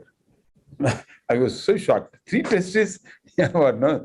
Then I examined also. There were left side 2 were the side of the hernia, the other side 1. What happened? No, the mesh plug which I put in internal ring migrated down to root of scrotum. It looked like a 1 testis. No pain, no hernia. Patient is happy about it, no hernia. But he thought it never that mesh, and he was not even complaining. In fact, he was appreciating. And I took up the blame. That's why when I went to America, I was keen to learn. Somebody will be doing hernia, learn from them, come back. No? That way I returned back. I started doing hernia in 92. And I conducted the first workshop hernia in 93 at Coimbatore Medical College Hospital. Subsequently, lot of places based on IAGS was at Ahmedabad and Calcutta, Eastern Zone, and every place, wherever hernia, they always called me to do it. Until 95, nobody was doing it, but later seeing me, then a lot of people started, and now today all know, even ordinary people love to have laparoscopy repair than open. And even I was, when I showed my technique in World Congress at Rome, Italy, and the Latin Americans group saw me, the way I operate, they invited me to Argentina, Buenos Aires, to show live inguinal hernia operation in 2001. And it was nice, but their language is Spanish, our language English. And so I have to keep it translated to do that. That's the way it is. So then later now slowly created, but Indian surgeons were little against in the beginning. Technically, it is difficult to do. And they also quoting with the Lichtenstein, oh, that is there, easy to do it, time is cheaper, and cost also cheaper. That way everybody was. Then to prove all, is it technically feasible, superior to open technique, cost also is effective, for which what I did, GEM Hospital, I inaugurated the first year celebration was conducting a free hernia surgery for poor people. And I did it in one day, and 32 hernias. And that time that district judge, this commissioner of police and district judge were there. And that photograph came. It is like a picnic. People came, got operated. When I invited all the surgeons nearby districts, there were more than 100 surgeons seeing it. I started morning 1 by 1 until 9 o'clock. I did. That was world record, Guinness. So many operations we do in one day. So that's way I have to prove that it is a cost-wise or technical or superior. That way I now slowly everybody accepted. Then another thing to go, this was a conference at Luxembourg. I was there presenting many papers. And that whole conference was my talk as camp. Why no? People never thought that it can be done laparoscopy suturing like conventional way. I put a needle inside, I was showing a GJ, and they're surprised to see GJ can be done laparoscopy suturing. That time nobody knows. And modified some closure. All this I shown. So it is, people realize, then they appreciate it. And hereafter laparoscopy suturing can be done well. So the Arvind Kumar was there with me in Luxembourg. After returning back, he has told Mr. And this is what I saw in Luxembourg. The entire audience were appreciating me. Then they invited me to come to AIMS for ISG conference 95 to demonstrate how the needle suturing can be done. Professor McMahon is a great, world-renowned surgeon. He was there that day. I was there. He was demonstrating in using a ski needle. I don't know how many of you ski needle. It is tip alone bent, rest everything straight. But handling is very difficult. But he was telling the crowd, because we can't take regular needles inside, and ski needle is popular, and a lot of limitation was describing. When I went to the stage, showing them how it can be done, I put a regular sutures, just widened it, put inside, showing like suturing. And he also impressed the entire audience jumped. When I showed such a thing, Professor Kaushik from Lucknow, and he called me to Lucknow to show them the videos, how it can be done. And Ravikant, and now he is the president AIMS at Rishikesh. He was a professor of surgery, G.B. Pant Hospital, Monasa Medical College. He also called me to perform a live. I showed them truncal vagotomy, gastroenostomy, hands-on technique. So suturing all in mindset. And if anything can do, provided you are committed. And 96, I was in America, and that is a conference I was showing my lab colleague, I was showing a lab colleague that plant session. Michel Garnier was showing a video, and he says, 9 cases he did, no complication more, longer time, no benefit. And that day he was mentioning the stage, I stopped doing it anymore. See, that was because he is a very great surgeon, but showed the audience and saying it is not good. I was quite, I felt it can be done. So I returned back. I did 98 June, and the first total laparoscopic Whipple operation. That happened to be the world first. And I was so thrilled. When I showed in SAGES in 2000, this was the best video of the whole conference. And I was invited to Singapore World Congress of Endoscopic Surgery and to present the master video. Subsequently, till now, every year, at least 4 or 5 conferences, I have to talk about lap Whipples. Now, robotic Whipple. Of course, we have changed. No? After 42 cases, I published my Whipple operation and JAX.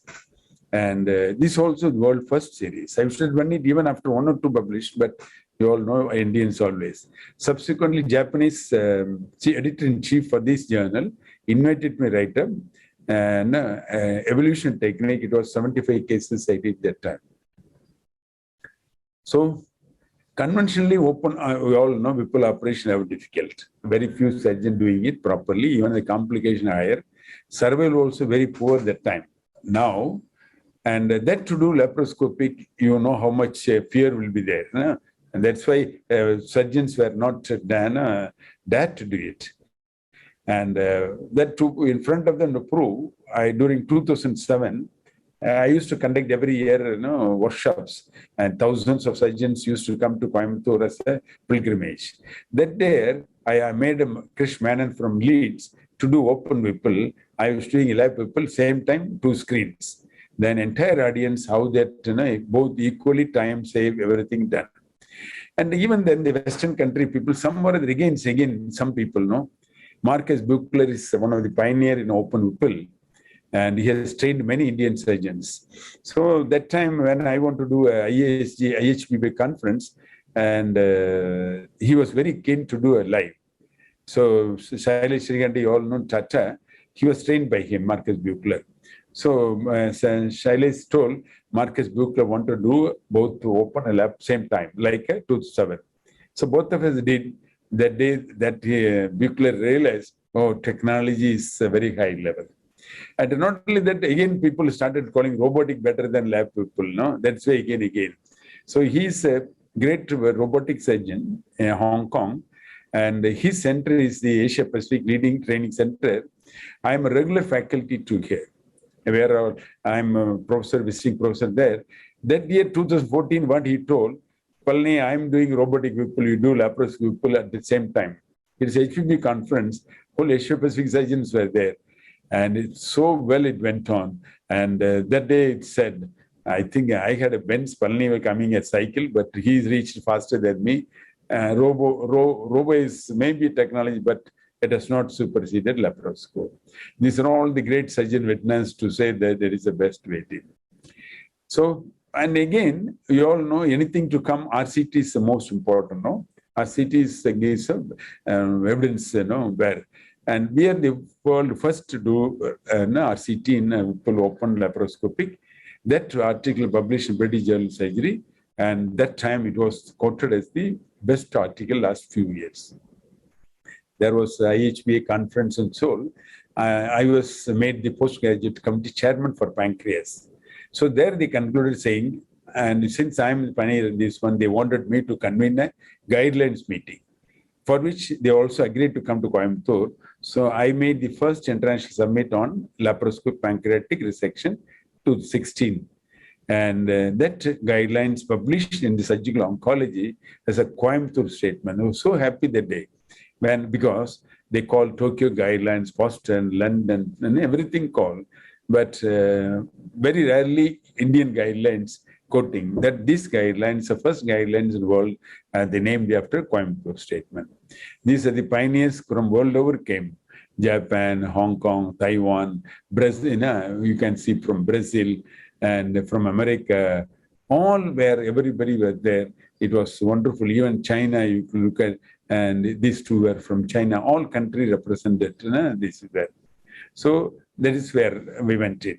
So later, still initially there was problem, but slowly they accepted.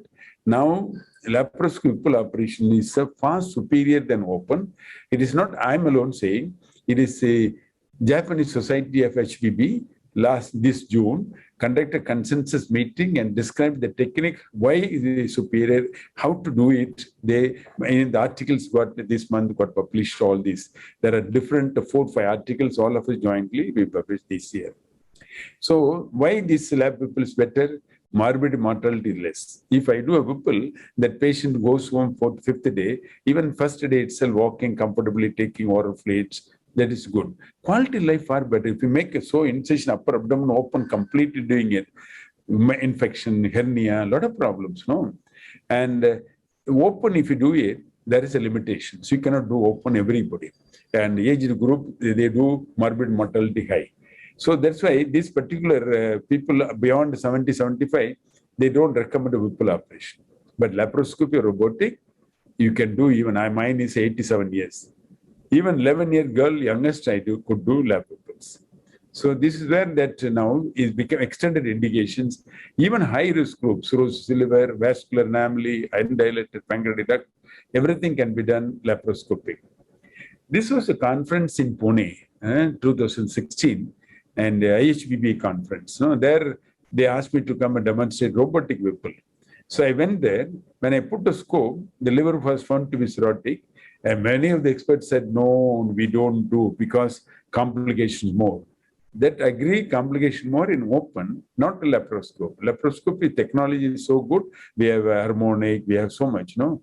So, and I demonstrated cirrhotic liver Whipple. That patient went home 6th day.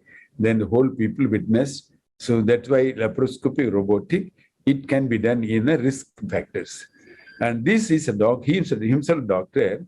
And when he had a carcinoma in the head, went to the doctors, many doctors said, you are aged. Age is 77 only, it's not the age. But they said 77, we don't operate, only bypass will do it.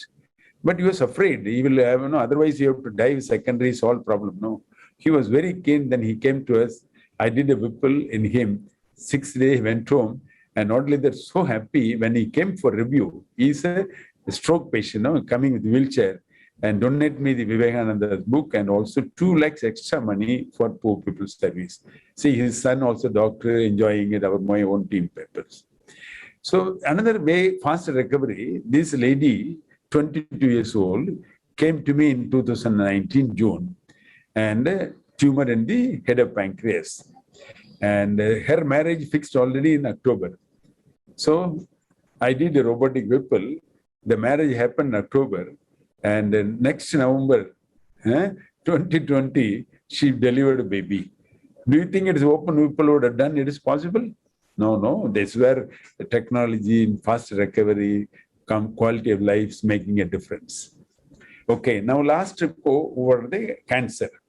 Cancer, I think today incidence going up in India. Every cancer is not only that esophagus, stomach, colon, rectum, liver, pancreas, all are probably immune status or something like, no. There was Adair Cancer Hospital hosted a conference in 2001. Kim from Korea, he's a very great surgeon, laparoscopic those days. And now, of course, robotic, he's a master. He came for a right colon and resection. I was called to do total gastrectomy, transidal esophageectomy. Transidal esophageectomy showing in live something people unheard, no? That's why. And subsequently, and transthoracic people, other people all said transthoracic, you can do more radical cancer better. So, esophageal workshop was held in Cochin, and this was in the Japanese. And I here the Japanese surgeon showed McQuan laparotomy, thoracotomy, neck anastomosis. And that time, till that time, Japan was not started laparoscopy. So next day when I showed laparoscopic, thoracoscopy, laparoscopy, neck anastomosis, he's so impressed, went and told Japanese surgeon, that's what I saw in India. Then when I went to Ahmedabad, Kiran Kothari was organized meeting. There, that gastric surgeon who came for Ahmedabad, he asked me to do one more esophagus that he wanted to see. Then when I did it, then a message went across Japan. Then I was called to Japan as a course director, and I was to train them both, in pancreas Whipple as well as the prone position esophaectomy, which is my own technique. Okay, so this is where one side a Whipple. The other side, if you look at esophagus, and when I showed my video in 2007, it won the Best Sages Award. And Asia Pacific Congress, I was invited to Hong Kong, and the same training which you all saw the people, I was asked to do the prone esophagectomy. I shown a live. That time, Japanese, Taiwan, Korean, Chinese, everybody was there. And till that time, they're not seen prone. And when I'm showing a technique, whole audience was so impressed. But one word they told me, till the time I'm not published, so much I've done. But Japanese people requested me, if you don't publish, then they can't do in Japan, no article we needed. So I published in JAX. And once I published, I was invited to as a course director to Japan. This is article, it was published in JAX. So UK, I'm a little anti-English guy because they suppress us, no? So I used to go to France, Italy, Spain, but now to UK. But I was got a letter in 2004-3, and then the program was in 2004. They invited me to come to Manchester to perform live operation during their conference, and my own technique is esophageectomy. General Medical Council as giving a special privilege to me to come and operate. I've not studied there, no FRCS, no degree, and without any experience training in UK, you can't touch even a patient. But this was the first privilege they given.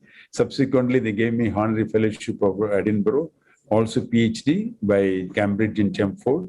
And recently in 2018, I was honored in the House of Commons Parliament of UK. And that way it is, I'm very happy that an English guy where Indian people going, learning, coming back, say, I'm proud, for a return. I was very keen not to go to UK, learn from them. When Susruda can make it a surgery in the first India, why not be same brain only be also? So that made me like this. I'm also a little anti-Chinese guy because I was in Malaysia. I don't know how many of you know. My childhood I spent in Malaysia. I studied up to 5th form standard. At that time, after Indo-Chinese war, frequent quarrel, fight between the Indians and Chinese. I was looking at Chinese as enemies. I never used to talk to them. In Singapore, they honored me as one of the pioneer laparoscopy surgery, but still I am not. But when invited to Shanghai, because Chinese Society president came to Gem Hospital, saw me how I'm operating it, so impressed, went and invited me to Shanghai. And there he told, Indian model suits to China. We thought so far it's too costly, not effective, looking at Japan, America, but India made it ahead. So Indian model suits China. That word pleased me so much. Now we are all becoming very close. I am visiting Professor PLA Hospital, PLA means People Liberation Army Hospital, which is where communist leaders are getting it, many universities. So they celebrated 30 years China, laparoscopy surgery, and they honored me at Shanghai. So if you look at this, why this is more important? Radicality is it is enhanced more than open. Right? Recurrent yellow injury can be prevented. Reduce morbidity mortality. Fast recovery. If you open thoracotomy, how long patient has to know? So that way I'm very happy that something we have done to our own people. They are happy. This gentleman and the third post-op day, esophageectomy and gastrectomy done for advanced cancer. I have to put it right colon as a tube next to this. And this gentleman talking, So I'm very comfortable. Can I go work next week? That was they asking me. So I'm impressed to show that photograph. So how fast recovery, no? There. And a certain other way, technically we can, no? But this is another way to say it was in Bombay meeting. So in 2001, Indian Society of Gastroenterology Endoscopy hosted a triple city theme. Triple city means day one from Germany, endoscopy. Day two, I have to show laparoscopy surgery from Jammas, Coimbatore. Day three, endoscopy surgery there itself at Pankaj Dhawan Center. Then that society president was Nagesh Reddy. So that day, and what happened, the video transmission equipment was in trouble. So I was so upset. And what to know? When I asked them to keep a case, I will come and do Bombay. They said, "Oh, not possible. We can't have overnight cases, no." Then I decided fly from Coimbatore, do live operation Bombay, fly back to Coimbatore again. And I took the patients, I took camera instruments, assisting doctors, Parsaradi, Rajan, all. We went in the morning and operated a patient, that boy with a pseudocyst, huge big cyst. I operated him, my abdomen became flat. Even this boy also with a huge spleen, up to right fossa, I have to rotate the spleen, did it. Both of them, so not even felt the surgery done. I did in the previous day evening, next day morning, walk in the airport. All of you see, it is in the airport. After coming to Coimbatore airport, we took the photograph. So that is one angle.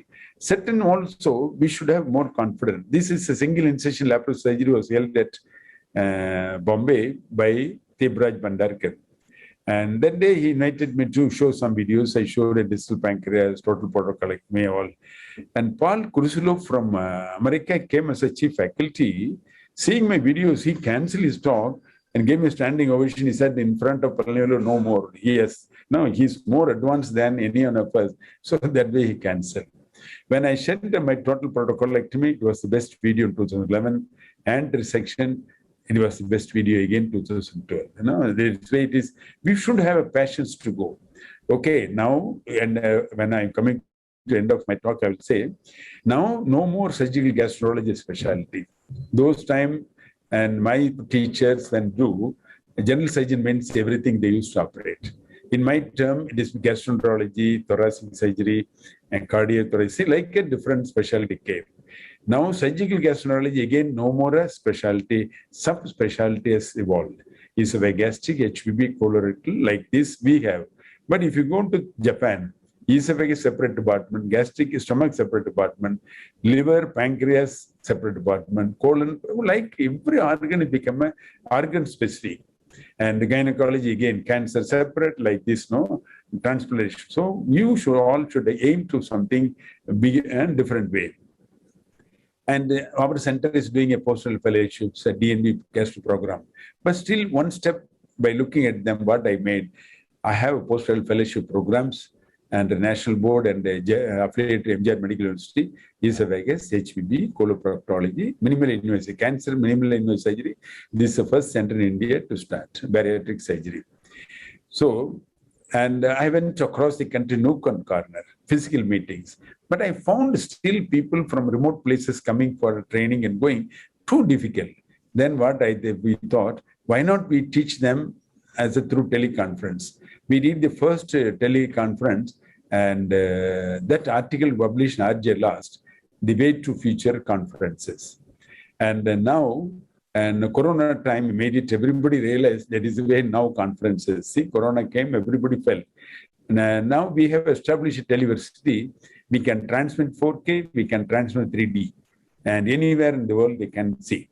And the last conference, Amasikan, more than 11,000 surgeons participated from 30 countries. The clarity was what you see in 4K and OT exactly was there. And this conference also, lab colleague going to like this. And next month, November, Amasikan is going to be held again the same like last year. And all of you, I invite you to part of this program. It will be a good feast. I am sure that the faculties are experts. They will show their own. Okay, now one step what I gone. I established a center and a training center, minimal access surgery lab, and Coimbatore we are going to launch, Chennai, I'm going to launch end of this month. Skill enhancement courses, hands-on training, CME programs, and live workshop, operating sessions, animal lab training. Animal, we don't have my own, but Johnson Johnson is affiliated. Simulation lab, continuous assessment proctoring. So these kind of things. If I run a training program, you attended to me 1 week or 2 weeks. After going back, you'll be constantly in touch with our department for next 6 months, 1 year, till anyone becomes, confident and good practice. That's why this different focus, proctoring will be different way. Okay, now conclusion say, if you want to become a good surgeon, successful surgeon, what do you need? Do you need a godfather? I did not have. So you also don't require. Do you need a money? I know. I did not have enough money. I borrowed money from my village people, went to MBBS, then subsequently everything. Even first beginning, few years, I have to borrow money for buying equipments. So money also is not essential. Do we need a political support for influence to develop a science? No. Again, I have never been any politician. I have not met any of these. I was in Coimbatore. Fortunately, I was not in Coimbatore, Chennai. Chennai now, of course, if it would have been there, political people would have come closer. But still, whatever I could do, I'm lucky. But don't expect luck to come. That is not a correct thing. Some people, some luck lottery seat like maybe. That is not a good. So only one thing you need, hard work. Japanese always say they don't have minerals, don't have anything like, this. And, but everyone, LKG itself, they used to sell, if you want to live along the world, we need a hard work. That is all. But the hard work we have, no? If you want to do hard work, nobody can die. It is with one or less. So every one of you, don't shortcut come, we always do. So listen to your heart. What do you want to be? This is more important, no? It is not just somebody, you can look at somebody role model, you can adapt it. Your parents, your role model, take it, yes, you can adapt it. Something like you should have your own, and accordingly you go. And your passion, dream as your life. If you choose what you want to be, it should be your passion, no? Dream as your life. It is consider it is your hobby on it. And just don't look at, okay, it is a work. If your work means you always calculate the return, how much, remuneration, what is that? If you look at hobby, don't look for remuneration or return, then you don't become even tired. Any number of us do it, you will feel more relaxed, happy. And if you don't look at your remuneration, they are relaxed. If you think it is your work, then you will become easily tired or then. But anyone to be successful, thorough knowledge and that particular field is very, very important. With limited knowledge, no. And knowledge alone is not. You should be an expert. Your expertise much more than. So for which you have to enhance your skill. Practice, attend to many workshops, see somebody how operate. So try to have a practical knowledge much more. And you should have determination to achieve the best possible. There is no cut short. You don't think, oh, I achieved it. That way it is not that.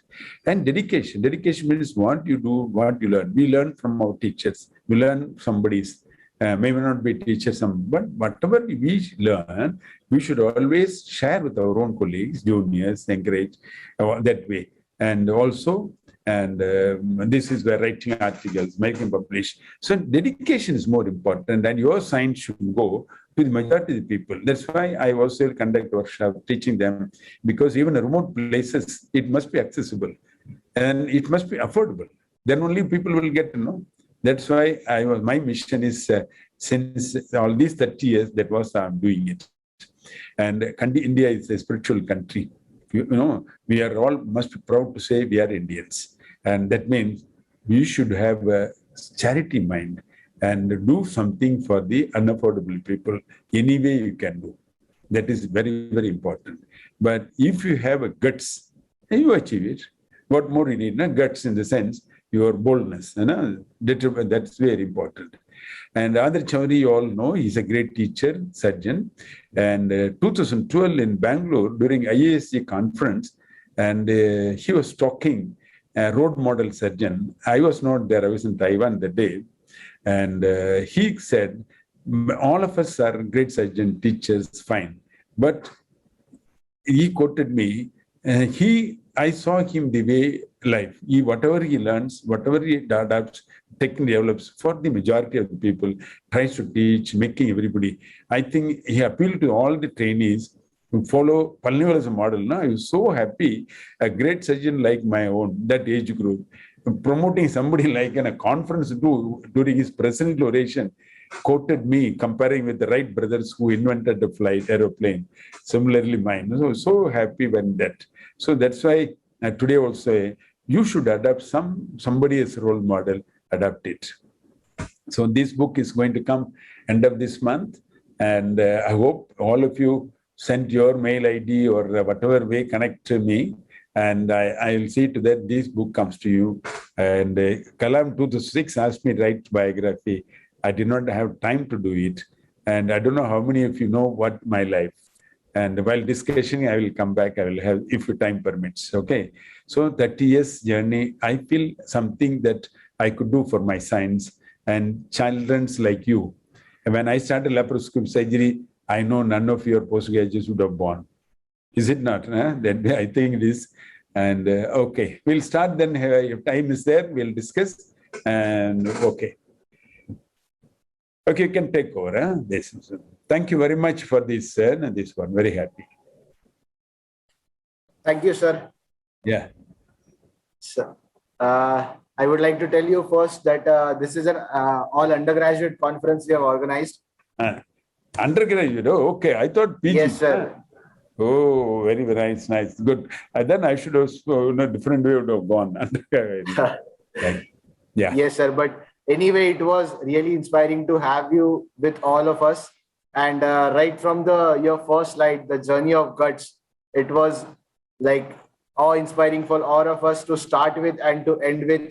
Everything, all your talk was just fabulous. And I hope all the attendees, they have got the much needed inspiration from, and the only message which I could deduct from your talk is, as you said, if you have guts, you achieve. And I hope, truly, sir, we all are so delighted to have you with us.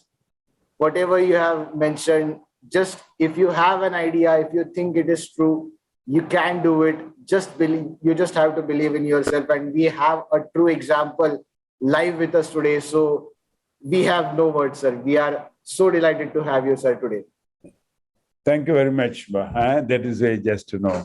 And see your commitment, for example, and I don't know my school days, anybody knows what I was? No, sir. See, I was in Malaysia doing 5th standard. I want to come to India study, and I could not come because no want of money. I have to work for 3-4 years as a daily wage laborer, earn money, returned to India. I was I'm not having proper certificate. My age was 17. I studied only 5th standard, but still I want to study. No school was prepared to admit me. Later, when admitted in some way, then it is something wrong. 10th standard, when I was doing 19th or 20th, I was doing 10th standard, I was debarred from school. Again, readmitted about 1 year. So by SSLC, when I finished, not plus 2, SSLC 21, pre-university was 22nd, MBBS 23rd. By the time most guys, undergraduates will finish MBBS by 23rd, 22nd, So that was something you achieve. Don't worry about what it comes, goes, and you have to move. No, I should not feel, now we'll fail. No, never fail. It is always, moving ahead. How fast move, it depends. I was in Sholapur and 1997. 1997, I was in Sholapur and during Mexican conference, same hernia program, I was invited as faculty to give.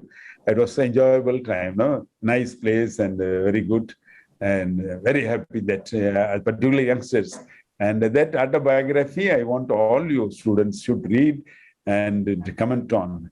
And somewhere the book useful for your way of life improving, that serves its purpose. Thank you very much. Bye. Definitely, sir. And we would definitely like you to invite you to this institute of ours at Dr. VMGMC Solapur. Right. So, and definitely we would love to read your autobiography, sir. That's a title itself, guts, journey of guts. Yes, sir. My asset is only guts. Nothing Yes, else, no sir. money, no influence, nothing. But boldness was there that I should achieve. That's all, nothing.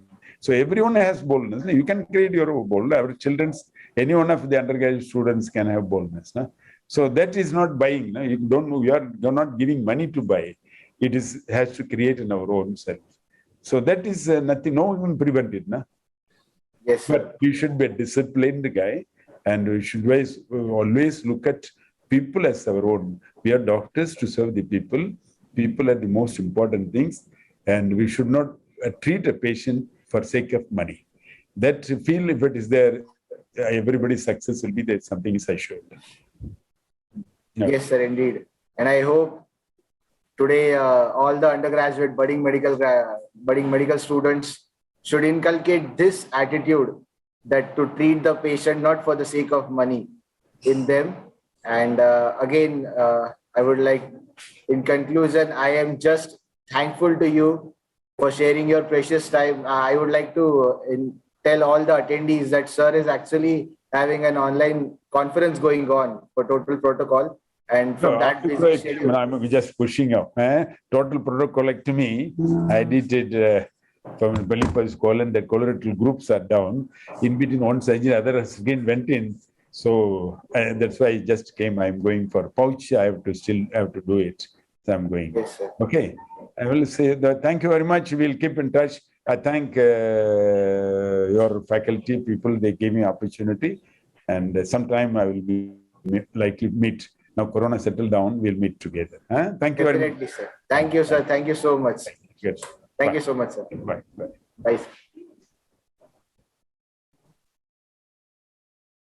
It cannot be stressed enough how important the effective use and application of the brain and maximizing its potential is, especially for us in the medical field. But fear not, for I invite Dr. Shirish Vasangar, sir, CEO of SP Institute of Neuroscience, to talk about cognitive learning. Thank you all for inviting me for the conference. It has always been a pleasure to be amongst you.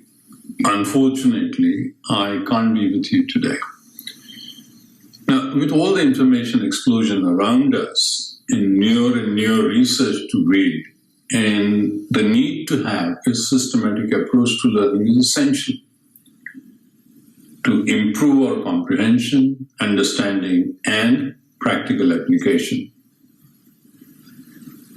Cognitive learning theory focuses on thought.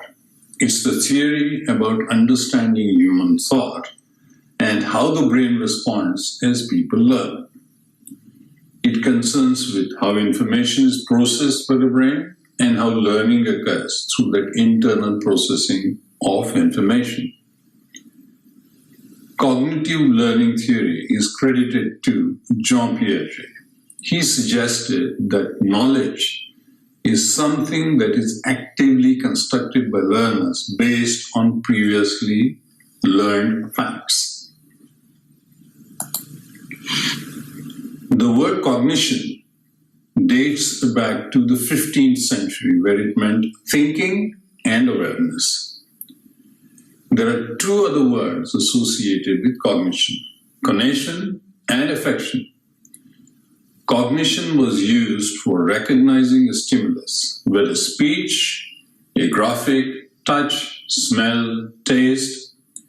This involves recognizing the stimulus, comparing it to our repertoire of previous memories, and perceive the meaning. Conation means a desire to act in response to a stimulus. An appropriate response is constructed depending on its meaning to us. If it is a threat, we either fight or run away. If it is a pleasant, a smile crosses our face. If it is a new experience, we store it in long-term memory for later retrieval. Affection meant the action we would take in response to the stimulus. Presently, however, cognition is a word used to lump together all of these, as they seem to be interrelated. So, Cognition refers to the mental processes involved in gaining knowledge and comprehension.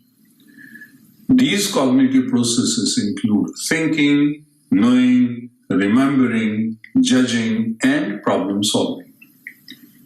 These are higher level functions of the brain and encompass language, imagination, perception, and planning. Let's see what learning means. Learning is an alteration in behavior or knowledge as a result of individual experience. This may be acquired by simple observation, like a student observing his professor examining a patient or taking a history. Learning by rote, by repeating facts in our mind and storing them in long-term memory. Here, you will do very well on MCQs, but you may not be able to handle a situation well with a patient. Learning by passive conditioning like Pavlov's, social learning, or the near cognitive learning theory. Cognitive theory is about how human mind works while people learn. It focuses on how information processed in the brain and how learning occurs. First of these is perception. Whatever the stimulus, touch, smell, sound, image is perceived. We are all assailed by multiple stimuli, but we can choose to focus on one particular stimulus which is important to us. So selecting, organizing, and interpretation of the stimulus is the first step. The second step is understanding or comprehension, comparing with previous similar experiences and recognizing these as something which we already know or it is a new experience. Memory, realizing something is new and storing that information for long-term use. And then a response, using a working memory to try to understand what the stimulus means and take action accordingly based on previous experience. Perception involves both the stimulus itself and our repertoire of memories of a similar experience. Perception is a process that interprets the stimulus based on our previous experience, memory, and knowledge. The fact that different people may perceive different things from the same stimulus tells us that making sense of a stimulus is very personal and depends on our previous life experiences.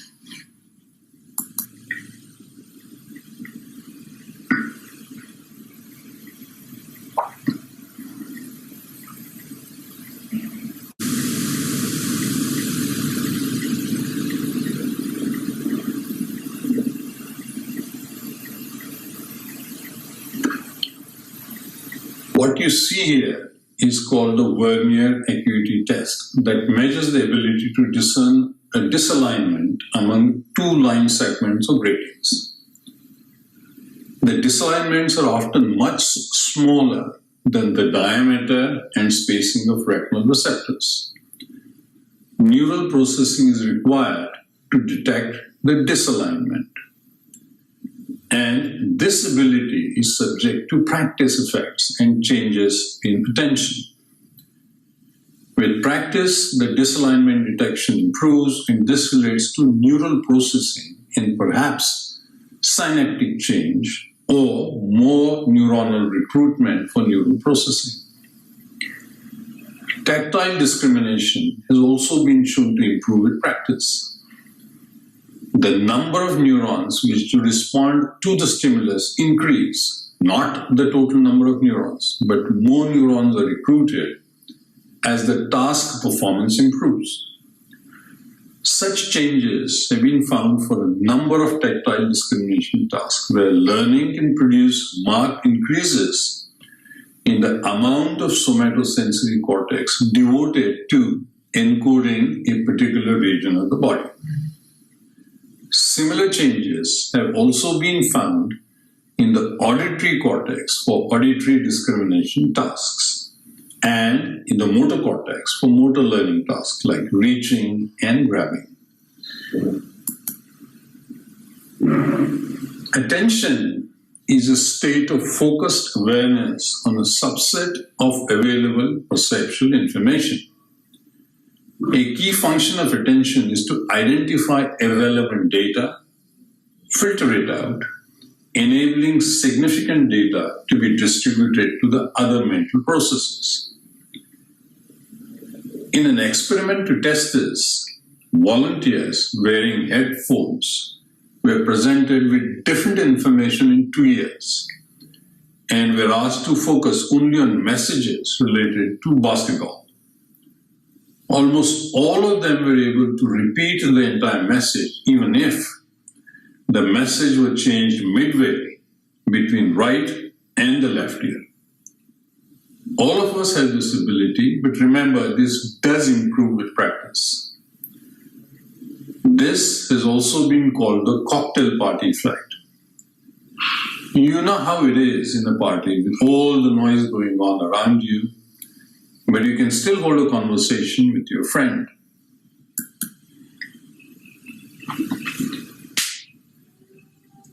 Memory. It's really a complex process. We need to know how memories are processed, how are memories formed, where are they stored, and what are the types. Sensory memory holds the stimulus only for a very brief time until it is processed. It can hold up to 3 to 5 chunks of data and last only 1 to 3 seconds. Sensory memory does not reach consciousness. Working memory, or what we call short-term memory, can hold up to 7 plus or minus 2 chunks of data, lasts 15 to 30 seconds longer if actively thinking about it. And this is called maintenance rehearsal. So if we keep on thinking about the same thing, you may be able to hold on to something in your working memory for a long period of time. But it's soon forgotten as soon as our attention is diverted elsewhere.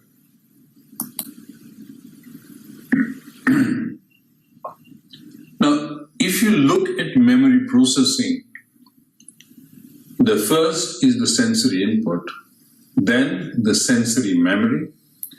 So unless it goes to the short-term memory, it is soon forgotten. The short-term memory or working memory will encode the information if it is new and transfer it for long-term storage.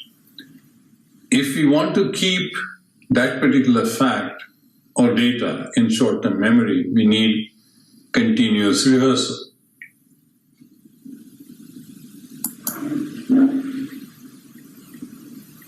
For memories to be stored in the long term, some encoding is necessary, and hippocampus plays a very important role in this process. Once the memories are encoded, they are stored in multiple cortical areas. Sensory memory is fleeting.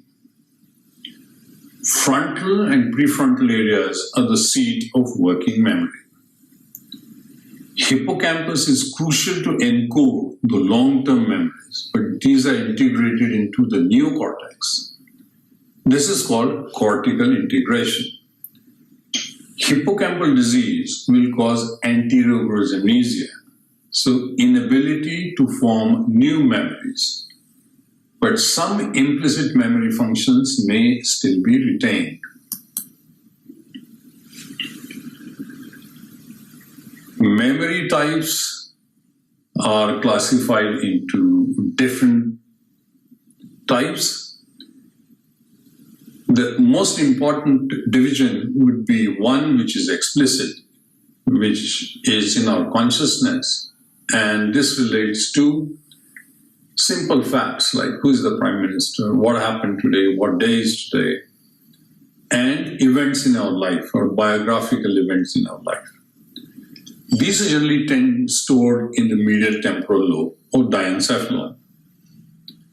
The other memories, non-declarative or implicit, we have no conscious retention of how we walk, how we ride, how we drive a car. But the moment you start doing that particular thing, you can fluently drive a car, or write a letter. And these are skills and habits which are stored in the striatum. Priming, simple classical conditioning, non-associative learning are all in the neocortex, amygdala, cerebellum, and some of these are just reflex pathways. Language and memory have always been taught separately in all medical schools, but language has considerable influence on how we learn and memorize facts. Learning and recalling abstract knowledge without knowledge is difficult. Without language is difficult. Most of the learning we acquire is by reading and listening, and facility in language seems to be necessary for learning. Cognitive overload. I think the phrase is self-descriptive. There are different types of cognitive loads. The first relates to the complexity of the task or material to learn. And to reduce this load, we can break it down into smaller baby chunks to reduce the load. Let's say you're studying the extrapyramidal system. Break it down into study of anatomy, then the chemical signaling or neuropharmacology, and then focus on clinical science and therapy.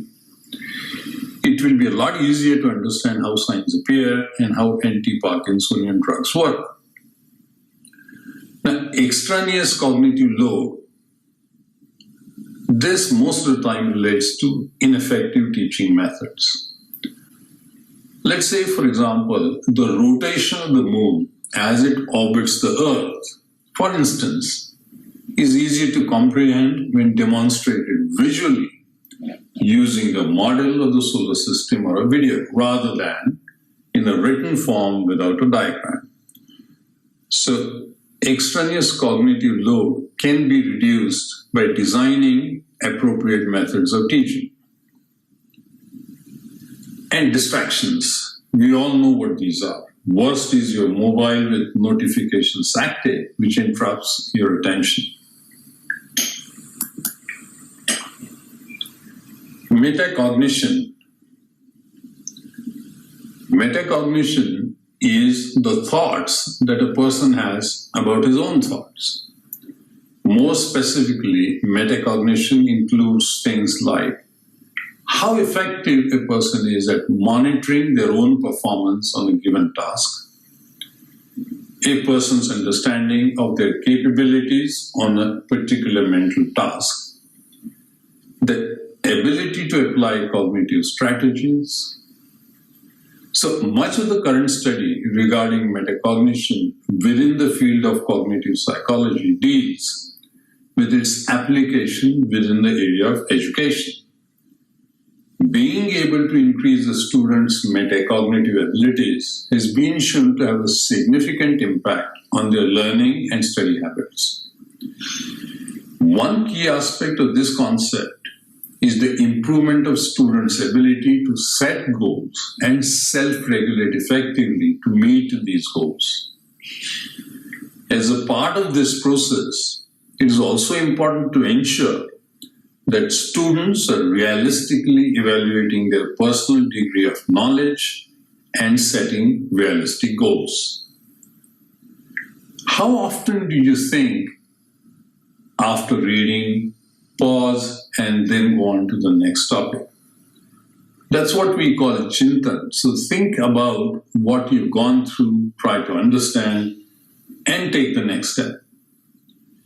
For example, how often do you pause after reading a paragraph or a sentence full of complex material to recall the concept and to make sure that you have fully understood the material? That's a habit which will take you a long way to achieve your learning goals.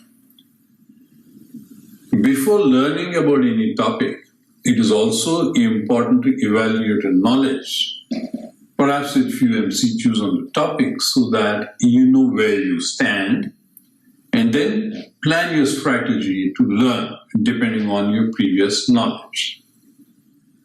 Memory retrieval improves with regular revisions of learned topics. Now, this part of the presentation is mainly for the teachers.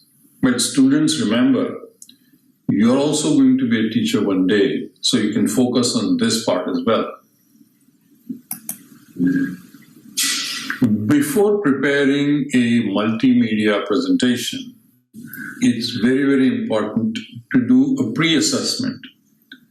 Let's say, for example, you ask a few questions, maybe a few MCQs. This is to assess the student's knowledge and then build your lecture or presentation on this. It also keeps the students alert. Declaring objectives. So if you are preparing a lecture on a topic, delineate what exactly you want students to learn. So we should declare our objectives at the onset of a lesson. So students at the end of the class know what they are expected to learn and remember. Now, use of graphics and words.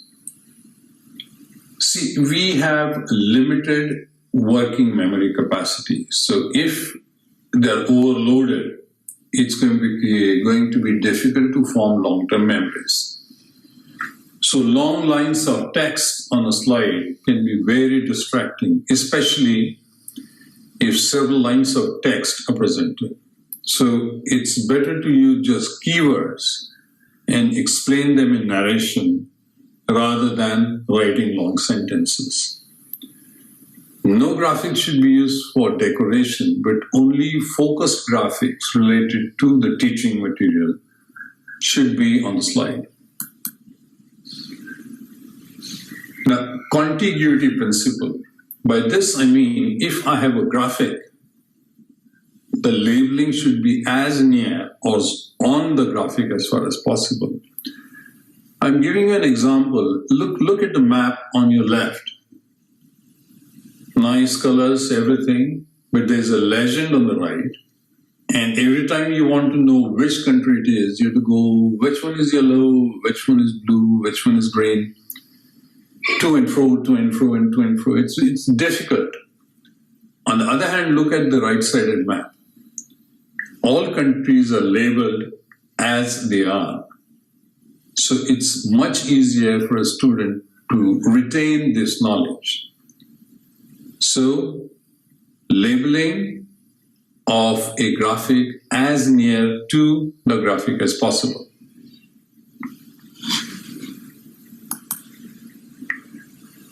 Now, modality principle. Don't use two modalities at a time.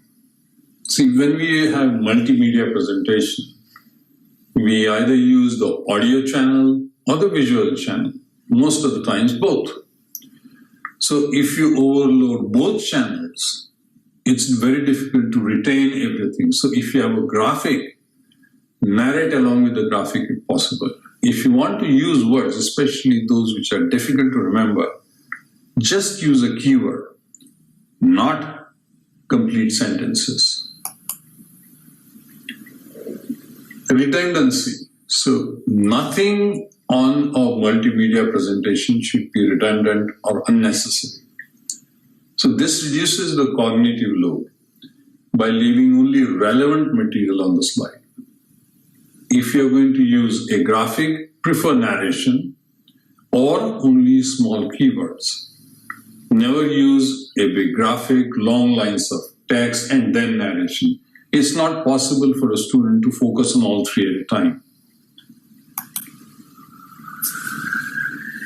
Coherence. All material in our presentation should always be related to the topic at hand. Nothing extraneous in the graphics or text.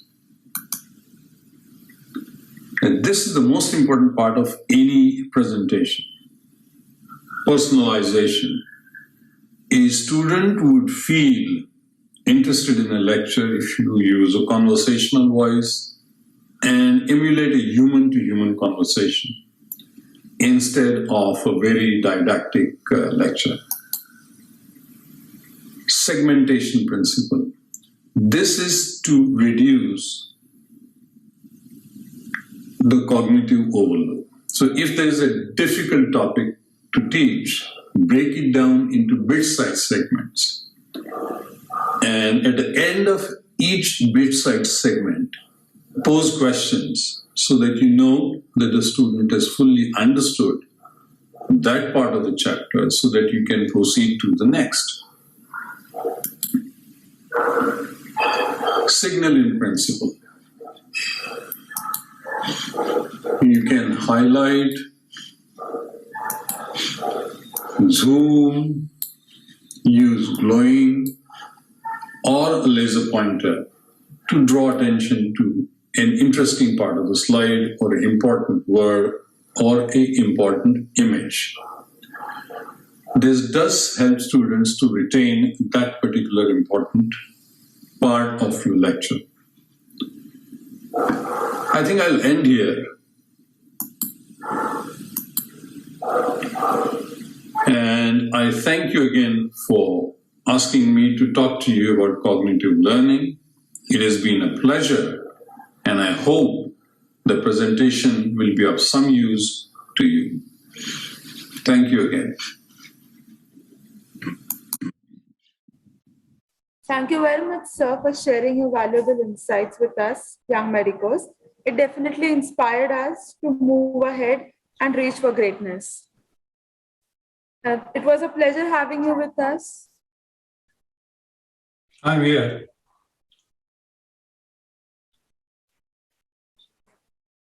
Does anybody in the participants have any questions?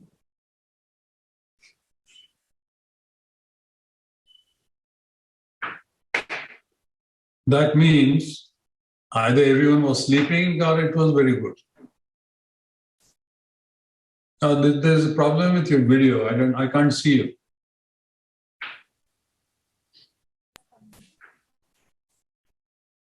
The questions are coming up. If you can give us a few minutes. Yeah, fine. Is there anything else you wanted to ask? Because I didn't fully understand why you wanted me to talk on cognitive learning. Sorry, sir? Now, why did you want this particular topic? That's what I wanted to ask you.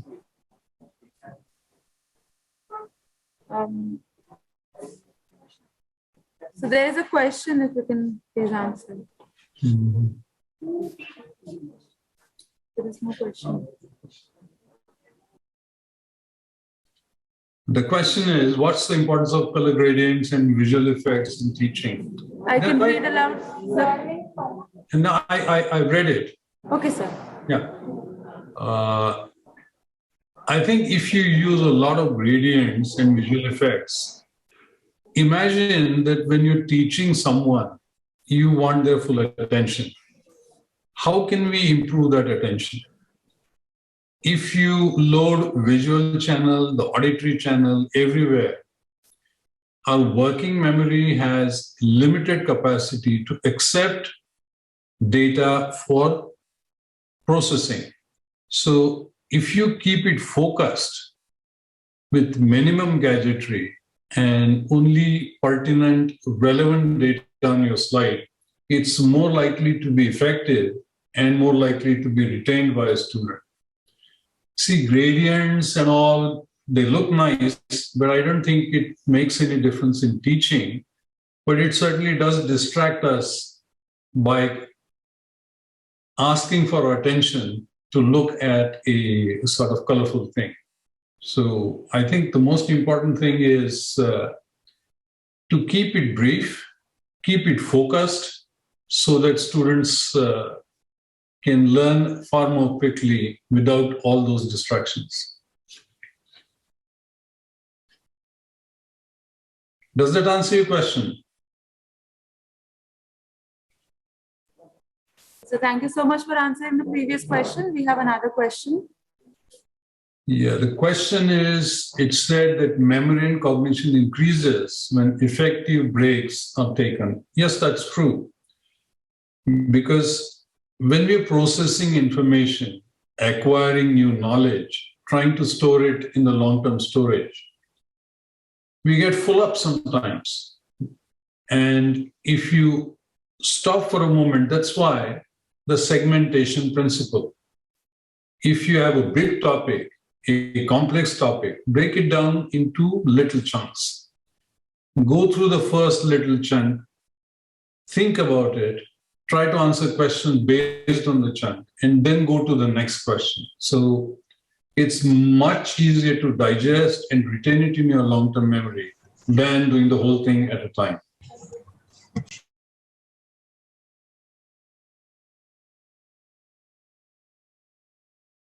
The next question, I think, is what difference does it make if I ask questions in the middle of a lecture or at the end of the lecture? See, before initiating, before talking to the students about a particular topic, especially if it is new, it's important to gauge how much knowledge the previous knowledge students have. And based on that, you can start at a level which is appropriate for your audience.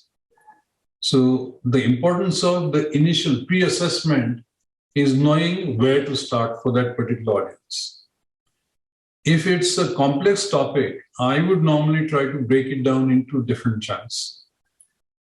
Finish the first part, ask questions, make sure that the students have fully understood what it is, and only then go to the next chunk of data. It works far better than asking all sorts of questions at the end of a long 40-minute lecture. It's more likely to be retained by students if you break it often during the lecture.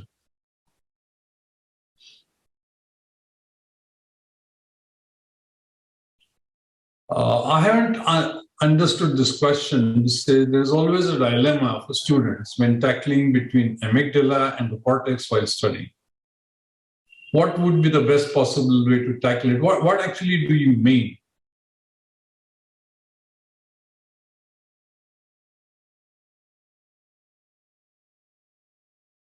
Can you answer that? I don't know what you're trying to say.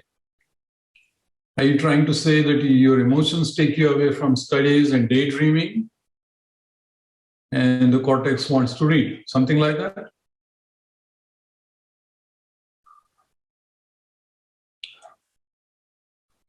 That's only practice will get you to the right path. See, all of us feel unsettled on occasions, and all of us have to develop a way of focusing for the task at hand. For some people, meditation helps. For some people, vigorous exercise reduces the emotional distress. So I think it's each to his own. It's very difficult question, and I don't think I'm qualified enough to answer that question.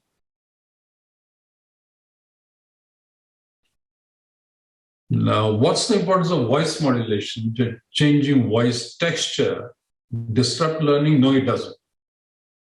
Appropriate emphasis is always important when you talk to someone or when you're trying to teach something to someone.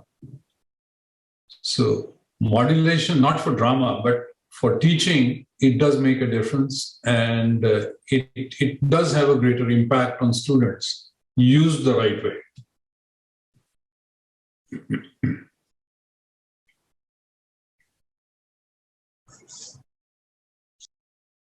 Thank you so much, sir, for answering all the questions. We are all done with the questions for now. With your permission, sir, we'll be ending the session and we will be breaking for lunch and we'll reconvene shortly.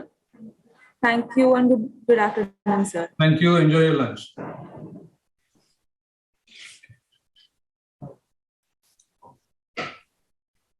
So what's the latest now? What is the plan? How are we going to start? And Guardian sir is on his way. And with all your permission, I will start the event. Okay, great. I am Anushree Mukadam, the host for the day. So great. I didn't get your name, sorry. I am Anushree Mukadam. Anushree, okay. Yes. The journey of 1,000 miles starts with a single step. Good morning to one and all.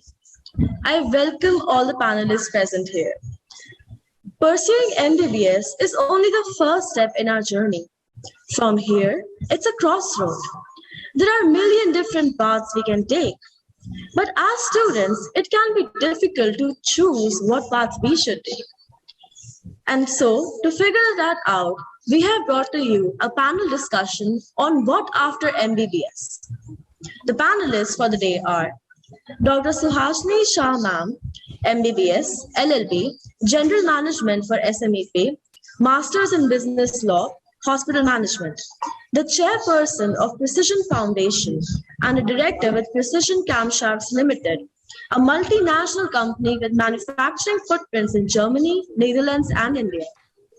Dr. Rohini Katoj Ma'am, MBBS, IPS of 2008 batch, born as Karnataka cadre. Dr. Narayan Kamath Sir, MBBS, MD, Hospital and Healthcare Facilities Administration, Lieutenant Colonel, Deputy Medical Director, Bharati Vidyapith, Head Medical Services, Jayanagar Hospital, Independent Consultant and Medical Director. These phenomenal personalities will brief us about conventional and non-conventional paths we can opt after MBBS. We have with us Dr. Pradeep Gadgil Sir, Associate Professor, Department of Pathology, for chairing this session. With the permission of our panelists and chairperson, I would like to request Dr. Suhasini Shah Ma'am to proceed with the session. Thank you, Anushree. First of all, let me thank all the students of VMGMC for organizing such a beautiful UG symposium, UG conference. And I was a part of it 2 years ago as well. And I feel lucky to be a part of it again today. And many congratulations to you all for organizing this and for inviting me to talk to you all. Today's topic, we are going to talk about what more after MBBS. I think a few years ago, a question like this would have been ridiculed because you study so hard and get into a medical school only with the objective of being a healthcare provider and not anything else. Well, there have always been a very few exceptions. And that was because the calling of those people was completely different. And they were probably, you actually get into medicine at a very young age. Students in India have to decide after the 10th standard at the age of 15 whether they want to pursue science, commerce, or arts. Too young to decide on what they want to do. So most often it is the parents' choice or peer pressure also works in such situations. And that's how you come into doing your 12th with science and then come into medicine at the age of 17 or 18. There are chances that after getting into medical school, you may feel that, no, this is not my calling and I want to do something else. But very few can really take that bold step and get into something else. So some of the things that come to my mind when the calling is different is like, if I have to give examples, is like Dr. Sriram Lagu or Dr. Jabbar Patel, who went to acting, direction and filmography. I know a lot of doctors who eventually got into IAS or IPS. One of today's panelists, Dr. Rohini, is also an IPS. So I'm sure she will throw a lot of light on that. But yes, I mean, when the calling is different, that is something that you look at. And some people do it, some people like me change track because that was probably the need of the hour for me.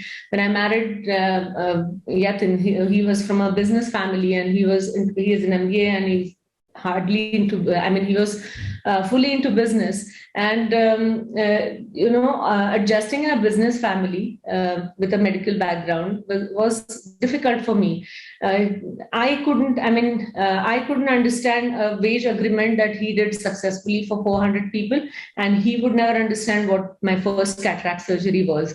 So we thought probably we need a common platform, and that's why I changed my track and I joined the world of business. Once I joined the world of business, I decided to study something that was more relevant to business. And fortunately, at that point in time, unfortunately, I would say that the medical profession came under the purview of Consumer Protection Act, and a whole lot of medico-legal cases started cropping up. And that is why when I had to decide between an MBA and law to study something that was more relevant to business, I decided on studying law. First of all, it definitely was helpful in business. It still is helpful in business because I do a lot of labor law and taxation and, of course, international law and all of that. But more importantly, I also did a PG diploma in medico-legal systems. And I could have, if I wanted to, practice medico-legal. That could have been another way of looking at it. So, when you say what more after MBBS, the first thing that comes to my mind is you all have worked really hard to do your common entrance test or the NEET to get into medicine. And you're not really doing justice to the medical education, I sometimes feel, because you're hardly involved into any clinics and lectures. You're all preparing for the NEET for post-graduation. Till some time ago, when I did my MBBS, we really pestered everybody, every registrar and houseman to take clinics. And we all probably focused on our area of interest, because if we got secured highest marks in that subject, we could easily get a postgraduate seat in that subject. For you all, for today's medicos, that's not the case. And that is why probably you're more focused on NEET. And then when you don't score enough in NEET and you don't get the subject of your liking, I'm sure you would think this question would haunt you, that what more can I do? And that is why I think we are having this symposium today on what else can be a career opportunity outside of medicine. So another thing that I believe has resulted in this is in this kind of a thinking is the bond that every one of you has to complete after your MBBS, after your post-graduation. That makes it difficult for you to start settling down till the age of probably 30, whereas all your colleagues who have done engineering or any other course would probably be settled in a job or in business or whatever their calling is by the age of 25, and you're still struggling at 30. And that is why I believe all these issues result in students seeking career opportunities outside of medicine. So, but I personally feel that when you're looking at opportunities outside of medicine, they could probably be little aligned to medicine in terms of, like I said, law or hospital management. That's again another subject I'm going to focus on, because I am managing a 50-bedded hospital that was built by my parents. And my dad is no more and my mom is 87. So I'm looking after the hospital administration or management there.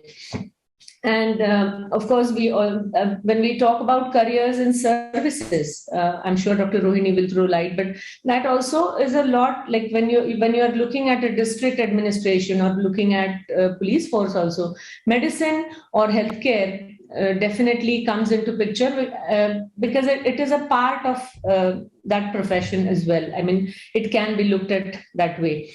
I remember a comment by a British consultant that we had when he heard that I was doing law after medicine. He said, "What a waste of time." And then he came back to me again the next time he was here. He said, "I'm sorry I made such a comment, but I think you're doing the right thing, because if you're going to sit in a law advocate's position tomorrow, and if you are presented with a medical case, it is very essential that you have knowledge of medicine. So somebody who's studying law, having knowledge of other fields is also very important. And that is why I feel that law is a good option for you or for those who want to study something outside of medicine. Only thing here is our government, our constitution does not allow practicing two professions at a time. Law is a profession and medicine is also a profession. So I have retained my medical registration. If I have to go and stand in the court of law, I have to surrender my medical registration and then take a license to work as a lawyer. So that is something you have to keep in mind when you want to do law and say maybe medical legal systems or medical legal aspect of law. But the only plus point there is you can always be an advisor. You can be in the capacity of an advisor. You can have a team of lawyers who can actually go and represent in the court of law. So your knowledge and your correlation of law and medicine would definitely come as a very, very positive point. And another thing that I was talking to you about is hospital management. Of course, Dr. Kamath will throw a lot more light on that. And so I don't want to really get into it much. But yes, that also I feel is an excellent opportunity or an excellent outlook. It gives you a completely different outlook in managing your own hospital. I've seen my parents managing their own hospital, and I see a lot of people who have their own nursing homes managing everything by themselves, right from knowing whether the nurse on duty has come on time, whether she has given the right medicine to the right patient. Everything comes and stops at that doctor who owns the nursing home. Whether it is the HR in the hospital or the stocks, everything is working or not, and all this, they probably when you own a building and a hospital, then the land records, then having all the licenses in place, everything comes and stops at the doctor's table. And I feel at such times that the doctor really gets overwhelmed because he has no idea about most of the things that today are required. And in such situations, having somebody to manage these things, manage the administration, is definitely a boon. You can focus. As a doctor, you can focus on your work and have somebody to administer your or manage your hospital. Or if you want, if you are looking at a alternate career, then you could also look at hospital management or hospital administration. MBA after medicine is another avenue. I feel I was quite surprised when I saw almost about 7-8 years ago when my son was studying at Harvard Business School.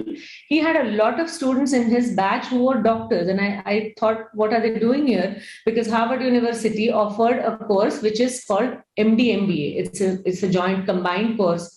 Maybe in a place like America, in the insurance sector, in huge hospitals, they need a lot of doctors with the MBA knowledge or MBA background.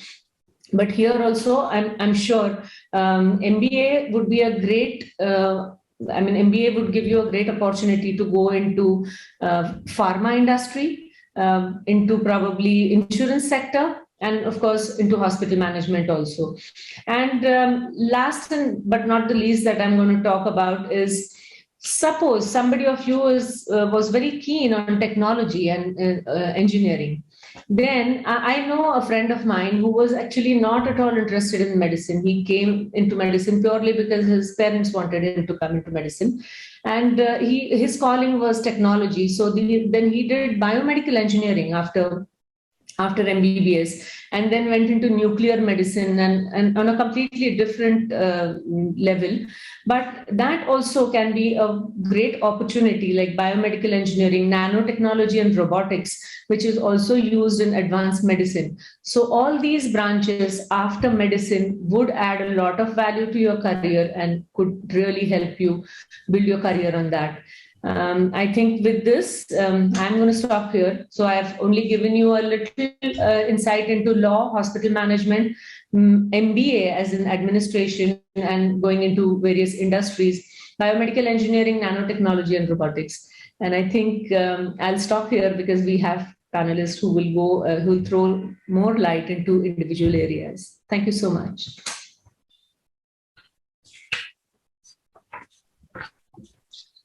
Thank you so much, ma'am, for your inspirational words. Now I would like to call upon Dr. Rohini ma'am.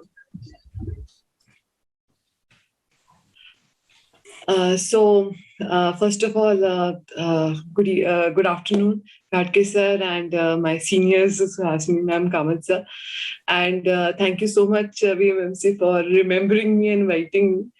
And I think this is now only, as after a very long 14 years, I have got in touch with my alma mater back. So it is an honor to basically get back in touch and share my experiences. And like Suhasini ma'am has just told, mine was a very, very off-track kind of a thing. It is like everybody was very, very astonished when I went ahead with the civil services dream that I had.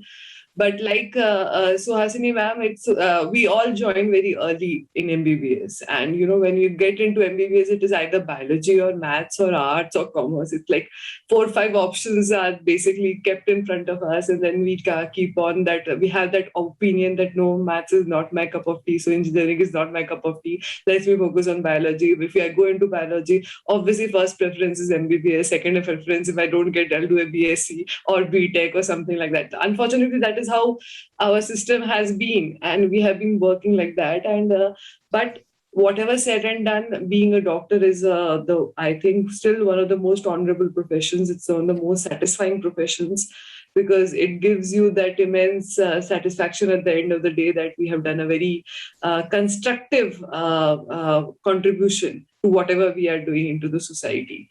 And definitely, I loved and enjoyed being a doctor. And I definitely would have continued to be a doctor had I not tasted success in my civil services endeavor.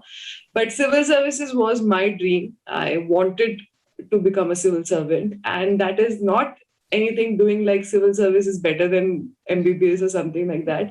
I just wanted to come to a platform where I enter the system. I don't sit outside and make an opinion about the system. I become a part of the system, and civil services gives you that opportunity. It is a dream for every Indian middle class student to break into the civil services, get inside there and become an IAS, IPS, IRS officer, where we are given lots and lots of responsibilities.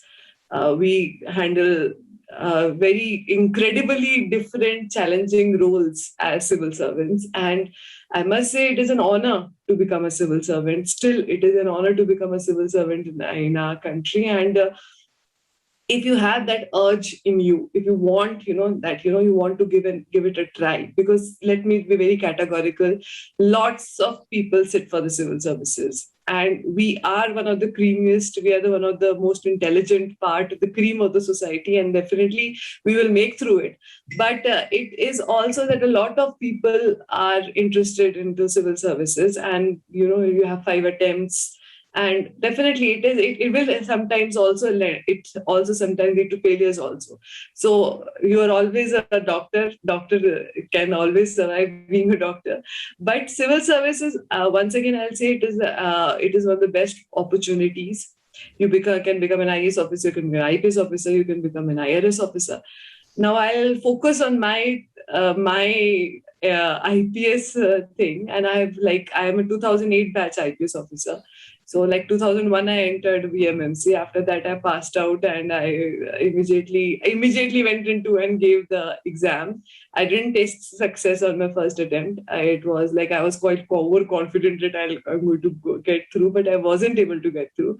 Then I did that entire 1 year hard work of getting myself ready for this exam. And the next attempt I made through. My second attempt was I made through, and I was appointed as an IPS officer allotted to the Karnataka cadre. And in the last 12 years as an IPS officer, I have seen everything.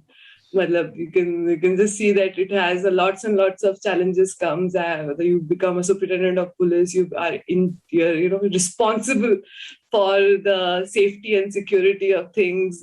I do not simply now sit and think, this is not right or that is not right, and traffic is not working right here. Why can't you get a conviction there? Why is women's safety not a precaution? Because now I'm in a position to do this. I'm in a position to basically, lead my force towards whatever I wanted, whatever my these aims and ambitions are. So that has been a very nice 12 years of experience. I've done 3 districts, 2 DCP shifts. I was a deputy commissioner of police in 2 divisions in Bangalore city. And I have also been a director of forensic science laboratories. So like ma'am is saying, medicine work helps you everywhere. It is not just being a doctor. I've never used my skills. I've quite often used my skills. And it gives you an edge because forensics is a very, very strong part of investigation now. Every conviction is based on forensic evidence. It's no longer hearsay circumstantial evidence on which we contest it. It's pure, hardcore forensic evidence that we have to present. And to present that knowledge of exactly what I'm asking is also extremely good. And it is a definite advantage to be a doctor. And I must say, when Corona happened, being a doctor and being a civil servant, it posted another responsibility on your head, because then you are one of those people who the government will rely on, basically, tiding over the situations, being that bridge. Because not the government doesn't understand everything, but how much oxygen we want, which oxygen tank has how much, what is the consumption. We then become the bridge between the government, the system, and you people, the actual practitioners, the actual warriors on ground. So it is our job to basically support and protect and safeguard you.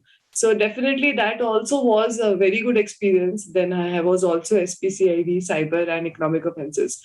So I had lots and lots and lots of experiences. Now I'm training IPS officers here in Sardar Vallabhbhai Patel National Police Academy, Hyderabad. I'm become a trainer now. So I'm assistant director here. So last 12 years has been, I must say, a true learning experience. But whatever said and done, it is an honor to become an officer of the Indian Police Service. It's an honor to wear the khaki. But once again, it is something if you have a passion for it. See, it is very simple. I remember when I was of your age, when I was a UG, then there was a discussion that, I don't want to become a gynec because I will be on call 24/7. I don't want to become this because I'll be this and that.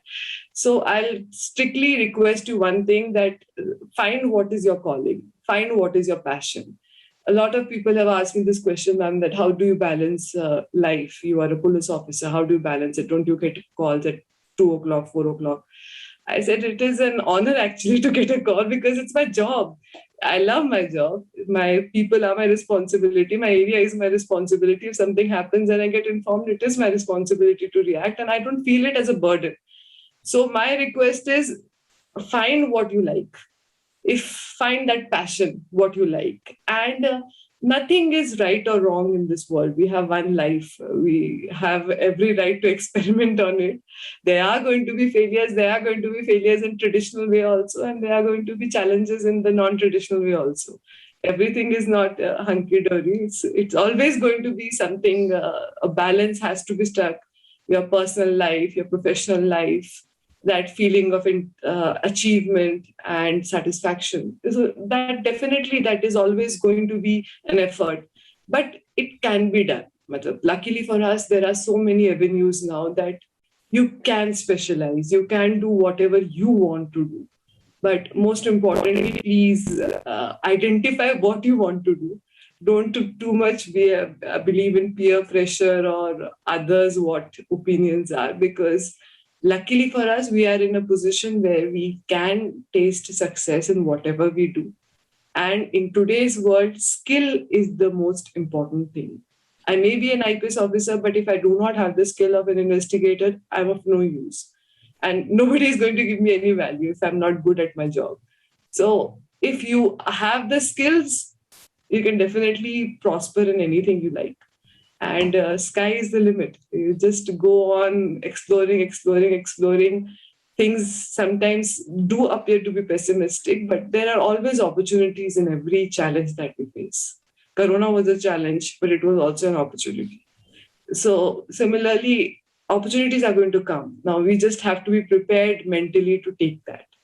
So don't worry. There are lots and lots of us who have gone out of the stream, have done some things which are not traditionally associated with us, but we have tasted success also that way. So I think that will be my my version of telling it, and I'll be definitely at the end open to all questions of everybody who wants to appear into the civil services. And without doubt, I must say, in last 12 years, I've never ever thought that why did I become a civil servant? I've always thanked my stars that I made through, and I made through as an IPS officer, because I think that also totally suits my personality. So I think it has been a total blessing from the Almighty, and I hope so that you also are blessed in the similar way. Thank you.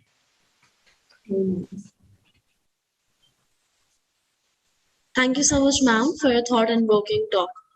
Now I would like to request Dr. Kamath sir to speak a few words.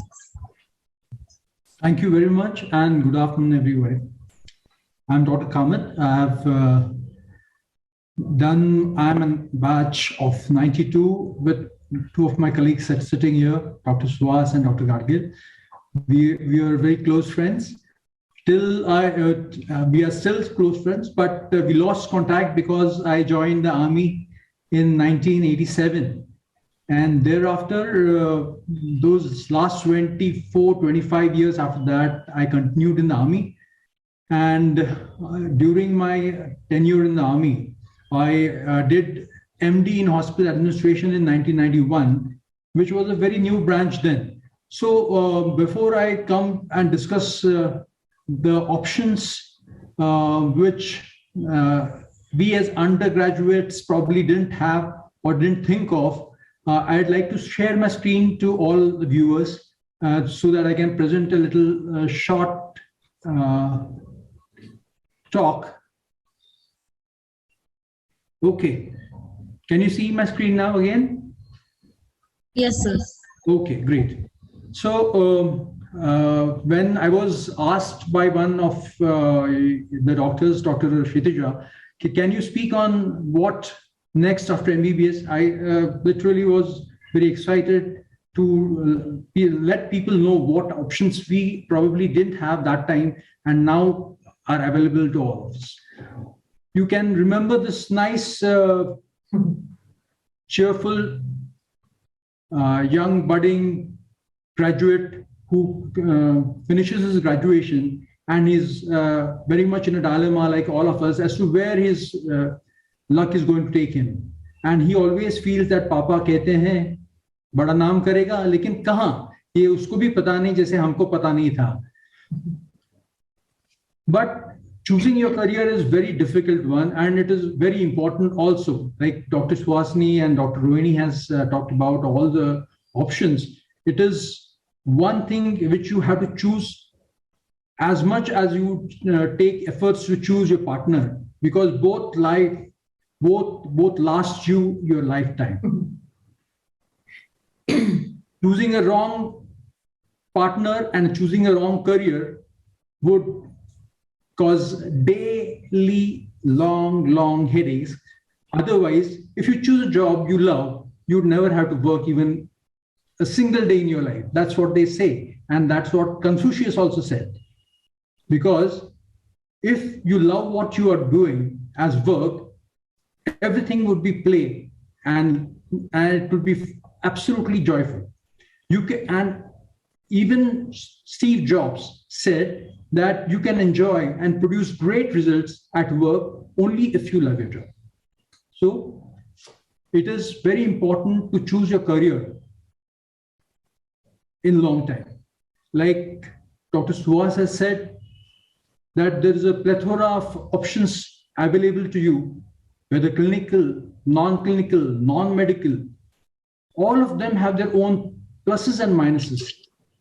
You can see the whole plethora in front of you. But what is important is, are you the right peg to fit into the right hole, or are you the square peg fitting into the round hole, or vice versa? That is what you require to decide.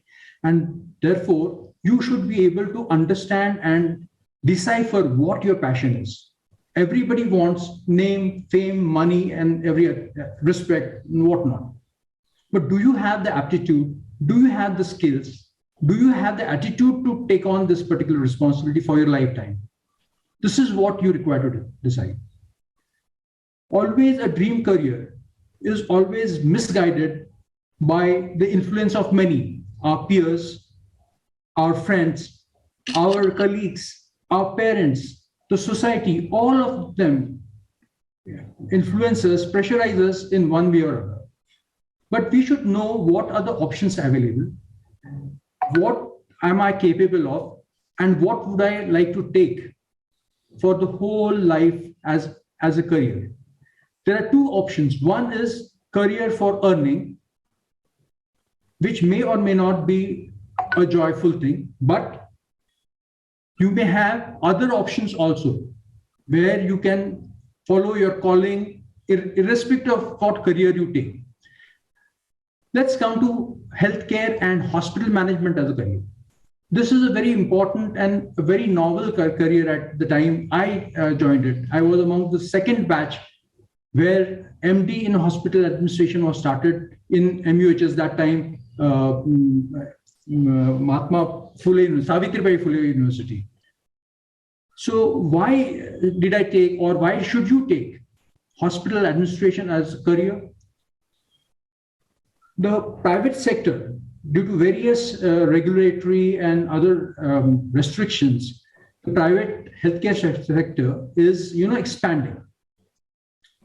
And there is a potential in this private health sector to grow to a tremendous amount in next 3 or 4 years. More so, hospital is a very complex organization. You have extremely talented, high intelligent quotient level people working for you. At the same time, you have got the most poor, uncivilized, unmannered people working in the same organization. But the patient who comes to you, the customer who comes to you does not know. So you have to manage all these people for 24 hours a day. This is the only sector which works 24 hours a day, irrespective of your position. So do you have the aptitude to do that? Do you have the managerial skills to do that? Do you have the extrovert nature to fit into this? Are you a good leader? Are you a good communicator? All these things require to be answered before taking this career. If you do not fit into that slot, if you don't have the aptitude, if you don't have the passion, so this may not be a good career. But in case you have all these characters, the traits, you are a very good candidate for hospital management as a career, and you will do very well. So in case you are fit in for this industry as a career, what are the other qualifications you require to acquire?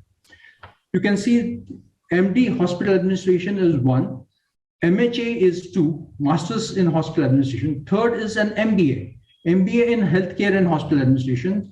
Fourth is the postgraduate diploma in Health Administration. And the fifth one is a PhD. So these options are available at various institutions. And initially, when we started, there were only 2 institutes, AIMS and AFMC, who were giving MD in hospital administration. And later on, Manipal started giving. But now there are 15 odd institutes in the whole of India who give a complete 3-year duration course of hospital administration. Now,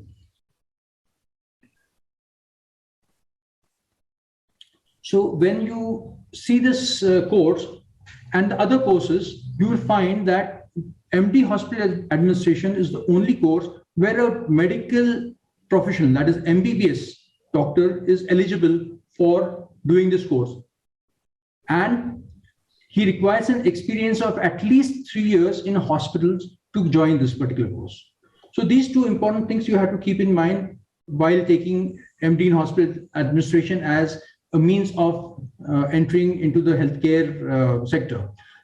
Other than that, there are many other courses like MHA, which is a 2 years course, which requires any bachelor degree. You can be in bachelor in science, commerce, arts, or any other bachelor degree, even a BDS, physiotherapist, or any other people with these degrees can join. And there are umpteen number of institutes in India now who are giving this particular course. And it is a good one. With 2 years duration, it brings out people into the market for administration. The third option, as Dr. Suhasini said, is the MBA. MBA with specialization in hospital administration or healthcare administration. There also, you need not be a doctor, you can be a graduate. Now, you can see that except for MD hospital administration, you are in competition with other people who are non-doctors or non-MBBS people. Rest, all these courses are open for non-MBBS people, and hence the number of people graduating with MHA, MBA, PGDHA, and BHA and DHA are tremendously high in number, and will cause a great amount of competition and probably reduction in the market demand for people like us, medicos, that is MBBS people having MD in hospital administration. So what do these courses achieve or try to achieve is to try to build knowledge, attitude, and skill which are required for hospital administration in you. So knowledge would be, as you said, law, general management, hospital operations, medical and non-medical operations, medico-legal cases, and a variety of plethora of other subjects. All these things probably which a doctor, though working 24 hours in a hospital, would not be knowledgeable of, are the subjects which he gets exposed to in this particular course. So in addition to that, every doctor or many doctors build their own hospitals and nursing homes without having experience or formal education in planning of hospitals. This particular way of planning and building a hospital definitely works in small hospitals. But when the scale of the hospital increases, you require intricate planning, which only is taught during MD in hospital administration. The duration of study, which is 3 years, focuses on planning of hospital of different sizes very thoroughly in the second year. It also gives you an analytic and problem solving skill, whereby you become a leader, you become a communicator, you become a problem solving person whenever you are working in a hospital. Because every time you're working in a hospital, every day there is a problem which is not similar to the past one. So you have to have skills which are developed during this particular course. Now, after MD and MHA or PGDA or whatever course you have done, what is your course? What do you go as? What is the scope after doing that? So as medical people, that is MBBS people, we have an additional advantage of going directly as deputy medical superintendents, medical superintendents, or medical directors, or director of operations, or CEOs. One of these, depending upon the number of years of your experience and your capability and the size of the hospital. These three things decide whether you go in at any of these levels. There also are opportunities to become a healthcare consultant, in which you become a planner, you become a consultant of the problem. People like McKinsey, Deloitte, they hire people who are healthcare planner and consultants to solve the issues which their clients are facing, their healthcare providers are facing. You also can be used as healthcare insurance advisors, because while doing your course, you are taught about healthcare insurance, you're taught about the medical issues about healthcare insurance. So you become a very good advisor to such healthcare insurance agencies.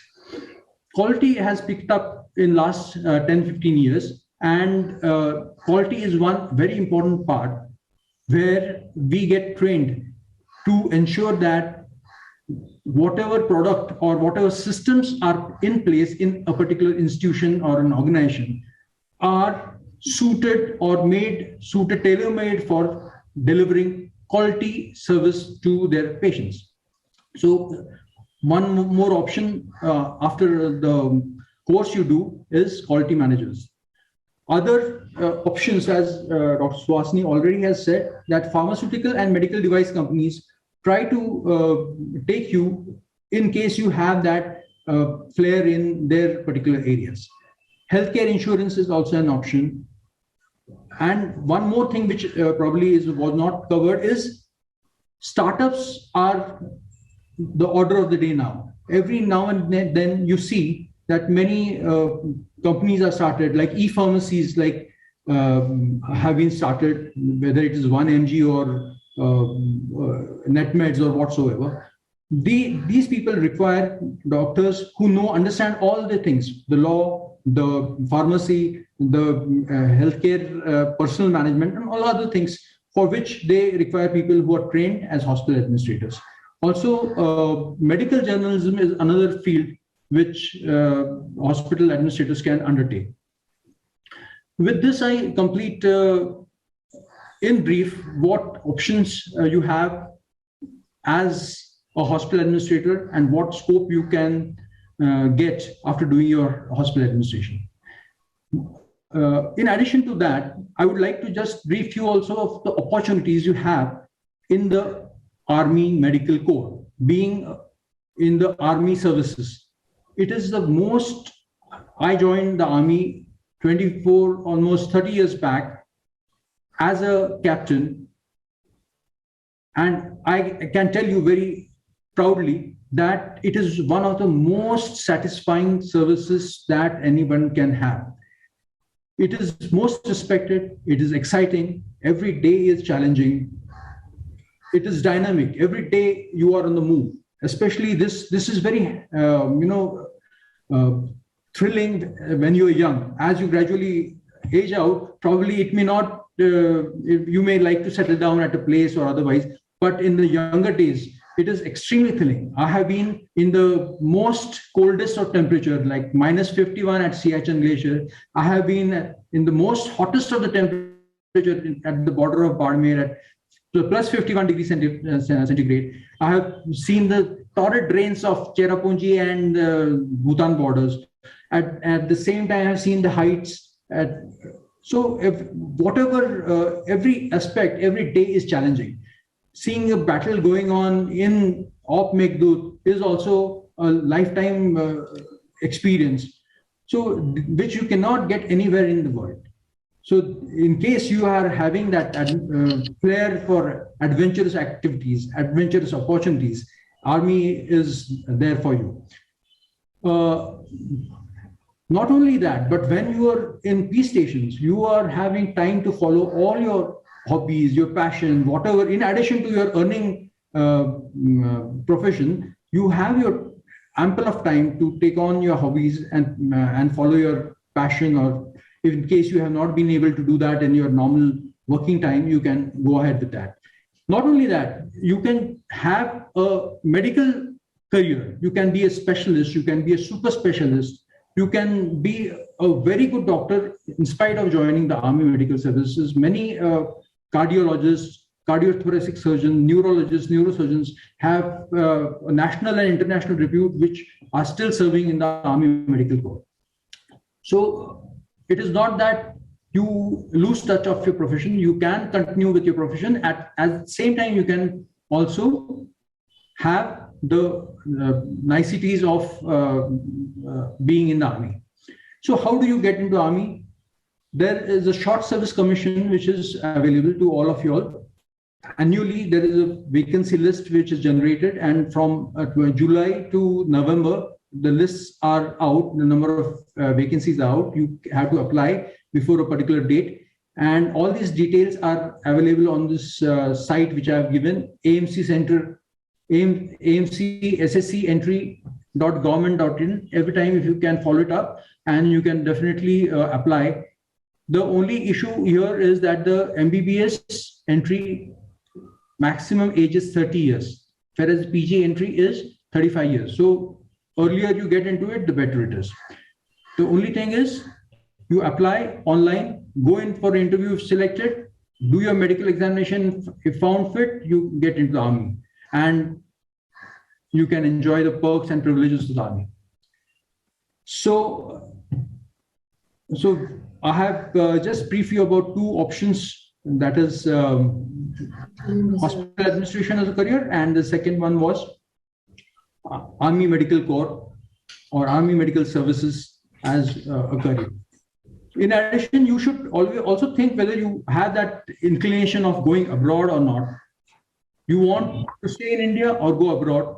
You want to take this clinical or non-clinical or law fields? But whatever you do, please Every time you have I can speak like that. dedication, hard work, flexibility, adaptability in whichever career you choose.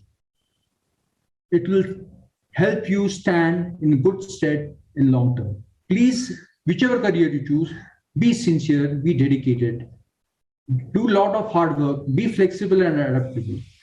Whichever career you choose will be a success for you. Thank you very much. All the best. I complete my presentation. Thank you, sir, for your words of wisdom. Now I would like to request Dr. Gargil, sir, to take the session forward. Stop sharing screen. Thank you, Dr. Shah, Dr. Kamath, and Dr. Katoch. Nice to meet you after so long. Especially Dr. Katoch, I remember she was a student in around 2000, and I am seeing her after really 10 or 15 years. Now, what I did as a chairperson, instead of chairperson, I am a mediator between you and the students. Anytime you must be doing that, students, they hesitate to ask questions after the panel discussion. So I asked them to submit the questions to me, and I am going to read the questions they have given specifically to each panelist. Okay, starting with Dr. Shah. Yeah. The question is, does pursuing a master's degree in a stream other than medical PG have any disadvantage if we compare it to those who have done the master's in the same stream? Well, it really depends on your calling. So if you like patient care, you are definitely going to do PG in the same field. But if your calling is something different, then a master's degree in some other field would help. And then instead of just dabbling in that field without much knowledge, it's better to have a degree in that field. Okay. I don't know if I've made justice to the question. Sure. I think the same question will be to Dr. Katoch, isn't it? Because she has chosen altogether different route. Sir, definitely, sir. But what like I was telling in my my discourse also was that it doesn't matter now that what is our background or what we are. We should be having a good skill set. Whether we have to have that work, that energy to put in that much of amount of hard work. And if you can do it, you can excel in anything. That is not at all a question at all. And yes, now at least we are fortunate enough that those questions, those traditional questions are not even asked from us. Why are you not doing this? Why are you not doing that? Like now I'm trying to specialize in cybersecurity. So like I'm a doctor, so anybody could have asked me that why cyber, huh? But like that is also a part of my job. I'm a police officer. I'm supposed to protect, and now protecting people on cyber world is also extremely important. So it comes. I think it has its own challenges, sir, but I think it doesn't amount to be that big a factor. Thanks. Now the question to all three panelists. Very tricky questions. How did your family and parents react when you informed them that you wanted to change your profession And how did you manage to convince them? Probably many students are thinking like our panelists to change the profession. Starting with Dr. My father was extremely upset because he almost thought that there's a fully grown plant and you uproot it and try putting it somewhere else. And I had to convince him, saying that if I could excel in medicine, I was a gold medalist of my batch. I did that. I wholeheartedly and I excelled in that. But whatever field I go in, I will excel in that. And if I'm going to some different field by choice, then I'm sure I'll excel in that, because that would be out of liking. That liking part, or your calling, or what you love to do, is definitely important. For whatever reason you're choosing to do something else than what your initial education is, if you like that and you decide to work hard in that field, you will definitely excel, and you will be able to convince anybody who wants to stop you by saying that, well, that's what I like more. I mean, if typically a parent tells you that you have done medicine and why do you want to change to something else, and if it was your parents' dream to do that you did medicine, then you can really tell them that I have fulfilled your dream, now let me fulfill mine.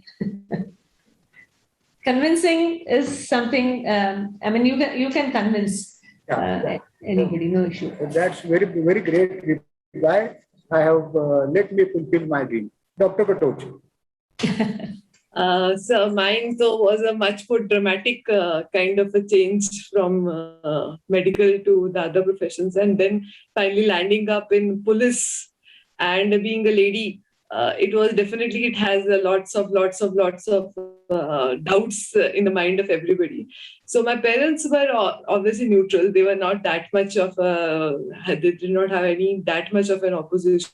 Definitely they were shocked initially, and they both are doctors, sir. So as you know, I'm their only child, so I'm also a doctor. Then after that, why should I want to change it? And that question definitely is there, but since they saw that sincerity in me, that no, I seriously want to do it. And I kept on saying that same thing, that I'm not leaving it. I'm not leaving my profession totally. You never know that, what happens in the future, but I want to give into the civil services. So definitely family was shocked, but they came around later on. Friends were shocked. They also came around later on, because finally it is your satisfaction that is important. That enjoyment, the joy that comes with achieving something on your own and enjoying your profession. I think that is that ups the gradient totally. And finally, my batchmates, I'm still part of all my WhatsApp group on my MBBS batchmates, and I keep on listening and participating in some other discussions specifically. So yes, they have a different challenge, I have a different challenge, but we can do it. It's a part and parcel of the entire journey of life that it is. I just want to add something. Can I? Yeah. Just as you will find people who will get shocked and say that, why are you changing? You will also find people who will appreciate your guts, and they will appreciate that you are doing something very different outside the box. Just as a lot of, not just my father, a lot of doctor colleagues and doctor friends and a lot of his friends also came up to me and said, you are the one who wasted a seat in medicine. But I was just not willing to accept that, because once a doctor, you're always a doctor, and I use my knowledge of medicine even today in many things that I do. But there were a lot of people who appreciated it. Particularly, there were some from the industry who said, and had probably spouses from the medical field. And I remember one person particularly saying that, you've done a wonderful thing, and you and Yatin would definitely reach different heights. I wish my wife did the same. I mean, you would find people who appreciate it as well, and you will find people criticizing. But basically, you should be convinced that you are taking the right step that you want to do, and you want to really prove yourself in a different field. Thank you. That's really great. Dr. Kamath, I remember that Dr. Kabat, my batchmate, he was excellent in the studies, and most of us were sure that he will enter into a postgraduate course in the same college. What was the reaction of your family when you decided that you will join army? And the second part, have you convinced them? Because lots of students, they are asking this question because they have a doubt in mind. If I want to choose a different career, how should I convince my parents? Okay. Firstly, you would agree with me that I was a topper amongst in the university in the first 10 among the boys, and I was getting all the post-graduation which I would have opted for in whatever way. Having said that, my reaction of my partner and my parents were supportive, to be true in all senses. My partner also was a classmate, and she definitely had a big heart to say that go ahead and do whatever you like, whatever you want to do, I am going to go with you. My parents were happy and proud that I had joined the army and I'm going to serve the nation for a longer time. So there was no opposition whatsoever from my family. As far as friends are concerned, they must have been definitely happy that one vacant seat is available for PG.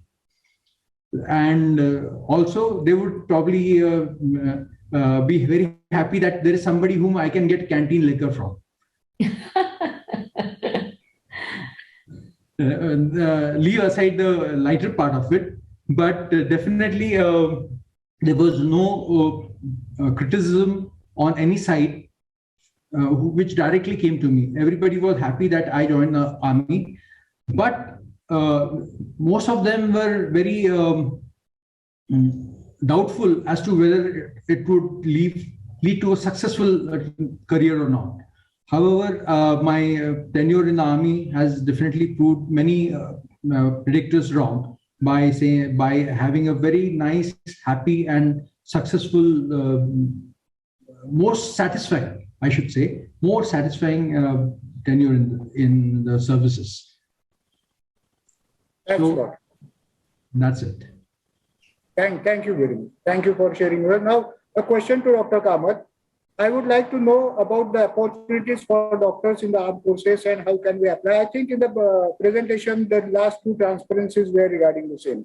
I request Dr. Kamath to share the transparencies with our students if you get some time. I will just give them the email address of any one of the students and please share those transparencies. I'll definitely forward it to you, and in case, because I don't have the email, I'll forward it to the organizers and they can definitely share it. Thank you. Everything is available on the site which I had said, SSC, AMC SSC entry at government.in. Thank you. Now question to Dr. Rohini, madam. Being a medical professional and an IPS, what is your take on the recent incidences of violence against doctors and how do you manage to tackle it on a personal and professional level? I think this is an out-of-box question. Still, I request you to answer. How you tackle the violence against doctor as an IPS officer? And what do you think as a medical student? So, as a police officer, we are sworn to protect everybody. That is, everybody who becomes a victim of crime, we are supposed to basically protect and bring the perpetrators to justice. That is a very most important ethos of being a police officer. And when, unfortunately, when the victim is a doctor, definitely we have this attachment. I have this attachment to it because the person is one of my fellows who has been subjected to any kind of a violence. Now, my answer may not be liked by a lot of people, but I will have to say that I have handled issues also both sides. I've handled issues in which there are unrest, there is arrest against some suspected kind of a medical negligence or kind of a thing, or there is unnecessary violence, absolutely nonsensical, no logical. The violence has happened, and the victim is our doctor, our fellow doctor there. So my request and my thing as a doctor is basically that we do require to think now also on some sorts of an understanding of how we bring in more sorts of a transparency in how we work, how we are basically accounting for everything. Because one of the basic things that happens and what happens in my experience is that medical negligence, a lot of cases are being discussed, but nobody is very sure of how to go ahead. So Asni ma'am is able to tell us that consumer law is suddenly brought into picture where we bring medical negligence into the part of a civil suit. A civil suit is there. Now, when it comes to a criminal aspect of medical negligence, actually law is also quite confused as of now, and we do not have very standard procedures laid in force. There is a Supreme Court guidelines and everything, and a lot of protections are given. Now we also have an act. Luckily for us, now since last 2 years we have an act now. After a lot of deliberations, we have an act now, which brings in a lot of support and protection to our fellow doctors. So one basic thing that I definitely want and request everybody is that they should be aware of the law.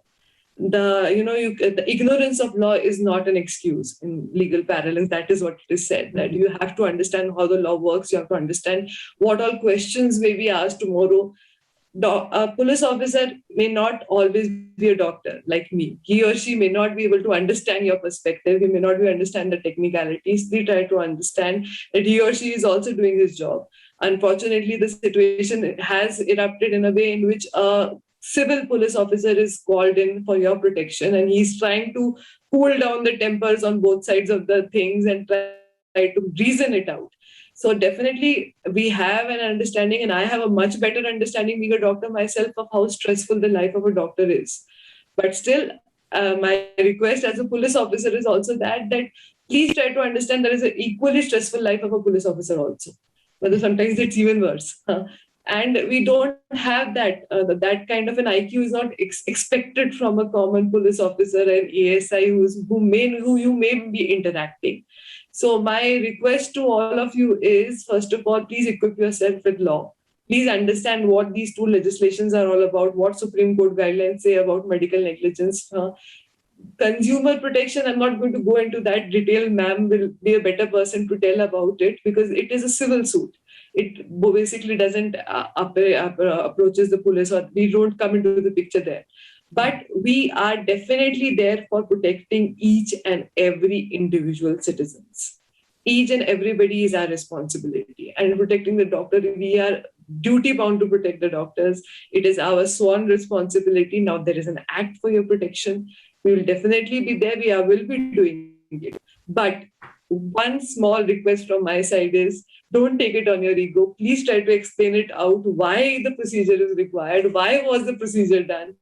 We are not questioning your medical professional capabilities. It is the person who's questioning you may not be a doctor. He'll be a common police officer. He's not going to understand it. So my only request is, please try to understand that on the other side also, he or she is trying to do a responsibility, try to be more conversant with the law, try to understand and engage with the local police authorities also. We are not hostiles. It's not exactly like army kind of a situation where you have a hostile and you are on this side and there is an opposite fellow there. We're all on the same side. We're all trying to make sense. Maybe the victim or whosoever is basically alleging medical negligence also may be a confused person. We don't know what his or her motives are as of now. So we are all on the same side. We all need to get over a tragic situation together. And no kind of an unprovoked violence is okay. And specifically an unprovoked violence against a medico is definitely not okay. It is not done. It is not accepted. And now we have a law also to protect it. And if you require some sort of a help from my side or from anybody who is already in the police profession, we are definitely there to help. But same goes both ways. We have to have a mutual relationship of understanding, of clarity, of transparency, and you need to help the non-medicals also understand what exactly is happening on this side of the thing. Communication from the doctors, I think, is very important in this. I mean, that's sometimes they fail. I mean, most doctors don't know how to communicate with people, with the patients, and that's where the problem sometimes starts. So communication is very important. Little bit of knowledge of the law is also important, so that you don't, you have the evidence on your side.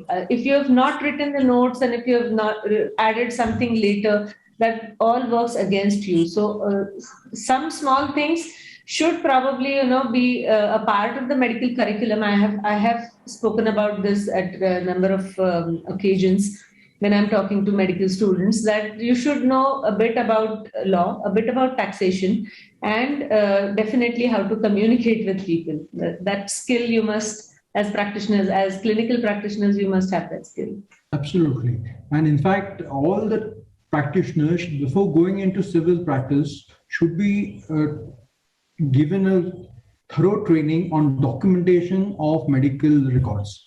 Absolutely. Which is a major issue in most of these cases.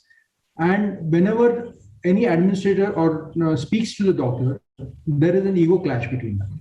The administrator is trying to build a system and the doctors take it the otherwise. That we are seeing the patients, we know what is the right thing, but it's not so. You have to see the law part of it. You have to see the evidence part of it. You have to see what the patient is seeing, what the government or any other prosecuting agency will see. All these things have to be really taught and trained to all doctors before going into civil practice. That will go a long way in reducing, legal issues. Thanks all of you for this wonderful take on particular question. Now coming to Dr. Kamath, this is again a tricky question. Are doctors in armed forces treated as soldiers or healers?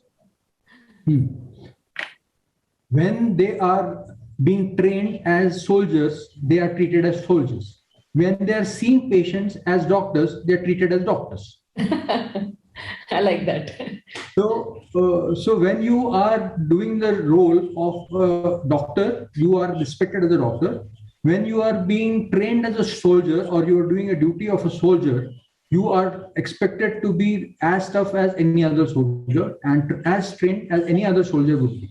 So both trainings have to be done simultaneously. And that's where I said you have to be adaptable and flexible to all situations in life. If you say that I am a doctor, I am not going to do this, or I am a soldier and I cannot do this, it won't do a good deal.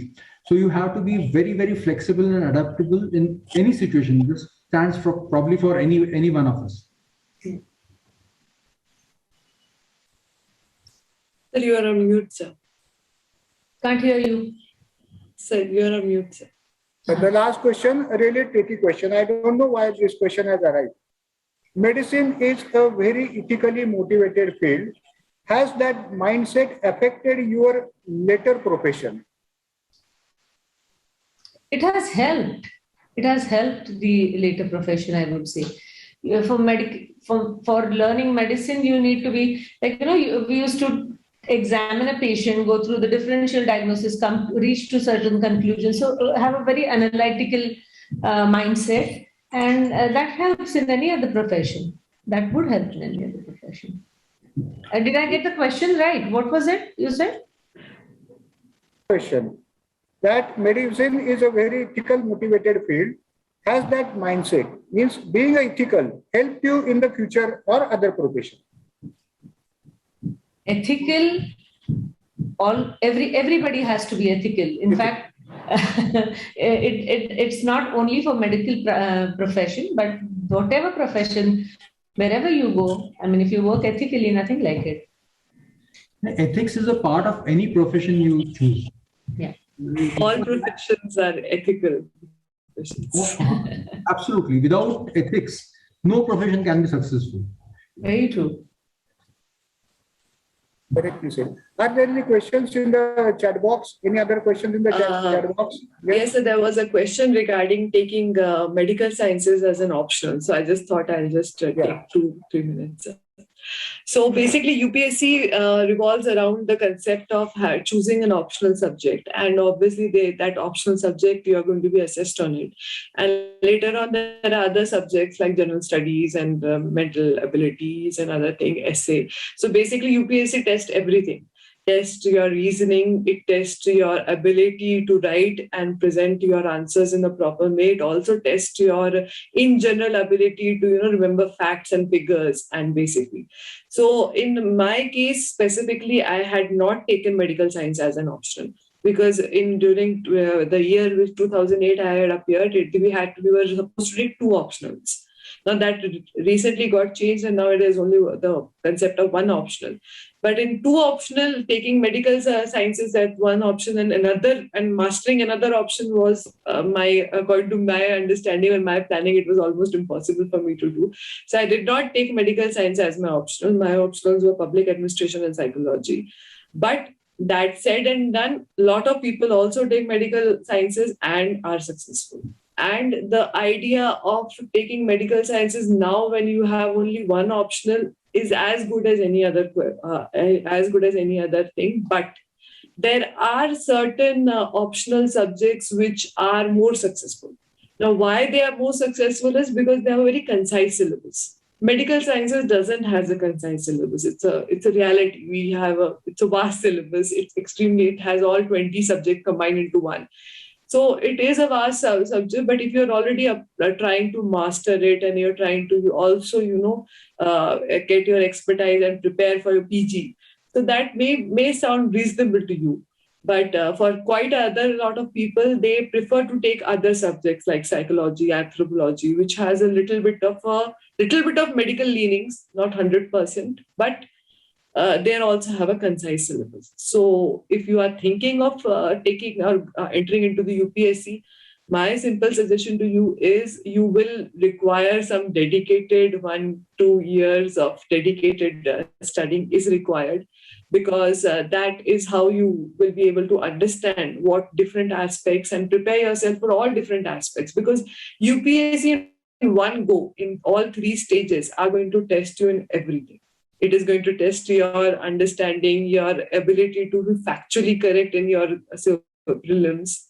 It is going to be making an assessment of how you are going to be able to present your facts and figures and how balanced your opinions are in mains.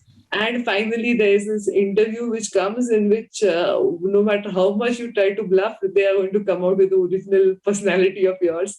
And they're going to try to understand how genuine a person you are or how fit or suitable a person you are for the bureaucracy. Because you have to remember that bureaucracy is different.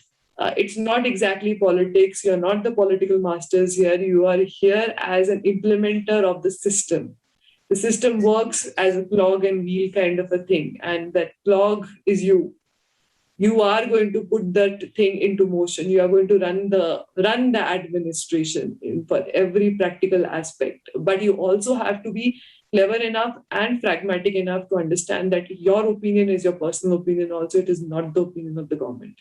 You have to be able to, differentiate what you like or dislike from what you should like or dislike as an administrator. Because then as an administrator, you're supposed to be an administrator, an impartial administrator.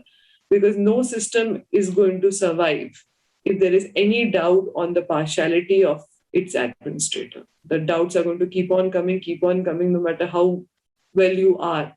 That impartiality is one of the best, most important things that for bureaucracy runs on.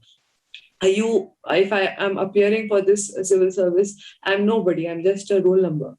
Nobody knows who my father is. Nobody knows who my mother is. Nobody knows who my caste is. They may know certain categorization, but other than that, they don't know anything about it. They don't know whether I'm a doctor or an engineer or whatever. I'm just a roll number. I'm trying to present my understanding on some fixed questions. So basically, it is one of the most toughest exams that we face, but Similarly, yeah, other PG exams is also equally tough. I'm not going to be able to discount that, but it is one of the toughest exam. It is a different ball game, but it is worthwhile because even if you don't succeed, you become a much better individual at the end of the thing. You become extremely knowledgeable, extremely understanding. You're able to reason everything. You'll know everything from coal crisis to nuclear policy. You'll know it increases your ambit much bigger, and it is. I think it is worth spending that time in this pursuit.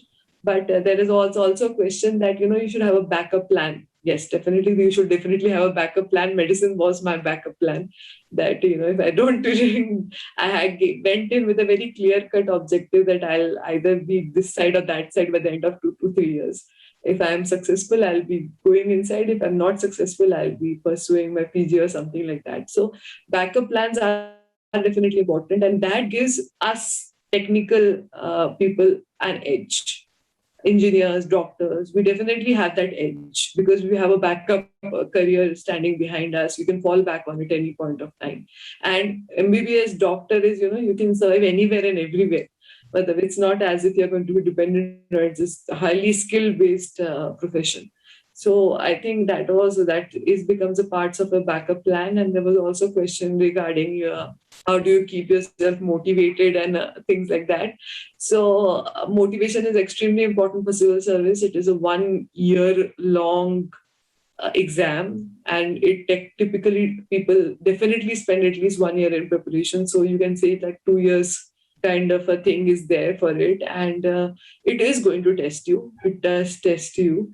But I think MBBS also tests us equally the same way. And I still remember my Viva, the preceding right before the Viva, that terror that used to happen.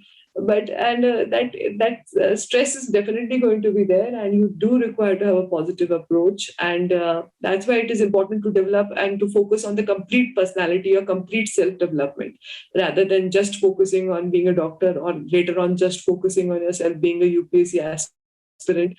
You're a person. I'm Rohini. I may not be doctor. I may not be IPS. I may not be Katwaj. I may not be safe, but I'm just Rohini. I'm a human being.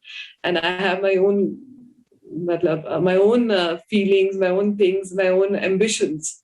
So it's important to focus on your self-development. And I think being positive, trying to remain positive is definitely there, but failure definitely happens. It's part and parcel of life. You have to learn to get out of it.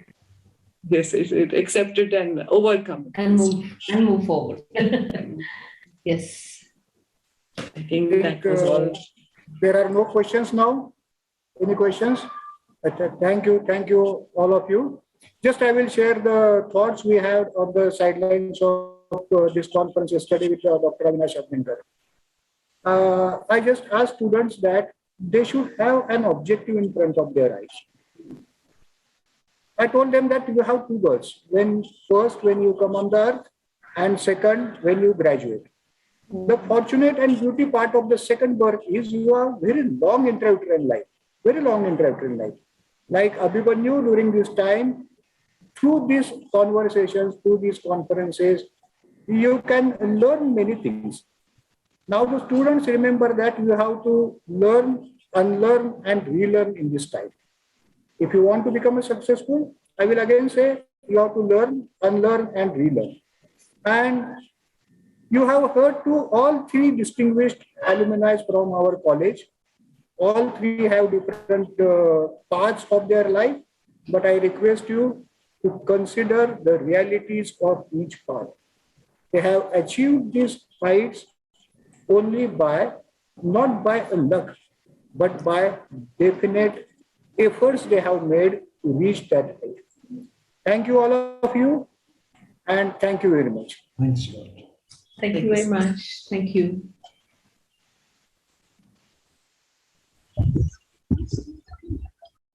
With the permission of the panelists, I would like to conclude this session. Thank you so much. Thank you. Thank you. Yes, the student organizing secretary, Girish Kothare, to come forward. Thank you, Anushree. I would like to brief all the attendees and respected faculties present in this meeting about all the events we had during the last 5 days of this academic MECA event. With the kind permission from our respected Honorable Dean Sir, Dr. Sanjeev Thakur Sir, we planned to organize this conference 3 months ago. We decided to have a 5-day conference dividing into 2 phases, the pre-conference events and the actual conference. In the pre-conference events, we had vertical integration seminar and pre-conference workshops. The vertical integration seminar, in order to follow the NMC and CBME curriculum, we introduced a new event, vertical integration seminar, consisting of mixed batch teams, which presented different topics, which were diabetes, myocardial infarction, carcinoma cervix, megaloblastic anemia. In this event, the mixed teams presented all the preclinical, paraclinical, and clinical aspects regarding all these topics. The event was a grand success. The idea for this event was proposed by our respected Deputy Dean, Dr. Shafiq Mundewadi sir. The event was organized under the guidance of Mundewadi sir and was mentored effectively by Dr. Khiste Madam, Associate Professor, Department of Pathology. Among the teams, we had the winner team as the myocardial infarction, and the team of carcinoma cervix was the runner-up. A student, first-year student, Raj Nandini Sharma, secured the place of best speaker in this event. The event took place on 20th of October, and the event was concluded with the prize distribution ceremony at the hands of our respected Deputy Dean, Dr. Agrawal Madam, the Professor and Head, Department of Anesthesia, and Dr. Jaikar Sir, Teacher Organizing Secretary for the Annual Undergraduate Conference, and Professor and Head, Department of Surgery. On the second day, on 21st of October, we had pre-conference workshops. The mind doesn't learn what the hand doesn't do. In our field of medicine, clinical knowledge or clinical application of the knowledge has immense importance. Keeping in view of that, we organized 4 different workshops on this day. The first workshop we had was the basic life support and emergency airway management. The workshop was organized under the guidance of Dr. Pushpa Agrawal ma'am, Deputy Dean and Professor and Head, Department of Anesthesia. The workshop was a success. The workshop was a grand success. All the eminent faculties from the Department of Anesthesia, I would like to mention their names: Dr. Nilambari Adke ma'am, Associate Professor, Department of Anesthesia; Dr. Rahul Kore sir; Dr. Praveen Jadhav sir; Dr. Manjiri Deshpande madam, and the assistance team of junior resident doctors: Dr. Samreen, Dr. Sindhuja, Dr. Neil, Dr. Amit. With the support of all these eminent people, the workshop was really a success, and all the attendees got to learn about the basic life support and emergency airway management. Followed by this workshop was followed by the workshop of basic suturing skills. The workshop of suturing skills was mentored by Dr. Pradeep Kasbe sir, Associate Professor, Department of Surgery. We were grateful for Dr. Jaikar sir for chairing this session of basic suturing skills. Followed by a demonstration by Kasbe sir. Students had guidance by Dr. Ravi Kiran sir, Dr. Avdut Dange sir, Dr. Rohan Khairatkar sir, which were assisted by the team of junior residents, Dr. Paritosh, Dr. Mahesh, Dr. Rakesh. So we are really thankful for the entire surgery department for helping us in organizing this workshop. In the afternoon, we had the workshop of polytrauma management, which was conducted by the Professor and Head Department of Surgery, Honorable Dr. Ritvik Jaikar sir. I'm sure that the aspects about polytrauma management would help all the students to assess and to manage the emergency situations which they will face once they become Indian medical graduates. Even I found all the workshops very interactive and very helpful.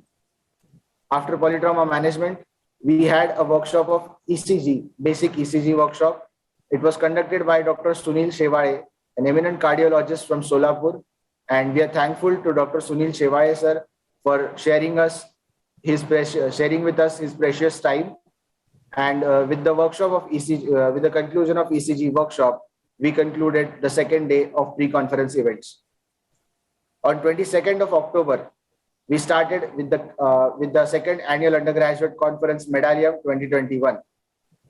The theme for the conference was decided as COVID-19. In view of the same, on 22nd of October, we had talks over COVID-19 by eminent faculties from our institute. We started in the morning with a lecture by Dr. Ramakant Gokhale sir, Professor and Head Department of PSM, over the topic pandemic and its epidemiological aspects. Due to current COVID situation which we all faced, sir's insights and sir's guidance regarding pandemic would definitely help all the students in future to deal with such situations. Followed by the talk of the talk by Dr. Gokhale sir was followed by the talk by respected Dr. Shinde sir, Assistant Professor, Department of Microbiology. Sir gave us an insight about the sampling and laboratory testing in COVID-19. We were privileged to have Dr. Sheikh ma'am as the chairperson for this event, and Dr. Sheikh ma'am also shared her views, and it was really helpful for all the students. And through this talk, all the students from our institute got to know how the microbiology department, how the microbiology testing lab from our institute handled the entire load of sampling and lab testing in our institute. The third talk we had was patient management in COVID-19. Dr. Anita Bandichode madam, Associate Professor, Department of Medicine, conducted this lecture. And after that, we had the talk by Dr. Agraja Chitnis ma'am over the very important aspect which emerged in this pandemic was communication and administration with authorities and patients. The views and insights of Agraja Chitnis ma'am were really helpful for all the students, and I hope all the students would definitely try to inculcate the points which she highlighted while communicating with their patients and while dealing with authorities in their near future. We are thankful for Agraja Chitnis ma'am for guiding us over the topic. After that, we had a talk over mucormycosis. So mucormycosis, rhinonasal mucormycosis, Dr. Vandana Thoravade ma'am from Department of ENT guided us over the different aspects and the surgeries and all the patient management which was done in our institute in rhinonasal mucormycosis. We are thankful to Dr. Thoravade ma'am for sharing her precious time with us. We also had a lecture on ophthalmic mucormycosis, which was conducted by the Professor and Head Department of Ophthalmology, Dr. Suhas Sarvade sir. Sir really made the session very interactive. Sir had a live interaction with audience present here in our institute, and it was really insightful to have Dr. Suhas Sarvade sir's talk in our event. At the end, we had a lecture by our respected Deputy Dean, Dr. Pushpa Agrawal ma'am, over the topic oxygenation and life support in COVID-19. Oxygenation and life support has emerged as the most crucial aspect due to in this COVID pandemic, and ma'am gave us really great insight about all all this about this topic. We are thankful for all these faculties for sharing their time, for sharing their knowledge with us and guiding us and inspiring all of us for the inspiring all of us through this conference. On the third day, we had the talk. We had a privilege to have a talk by the Honorable Dean of our institute, Dr. Sanjeev Thakur sir, on the topic recent advances in laparoscopic surgery.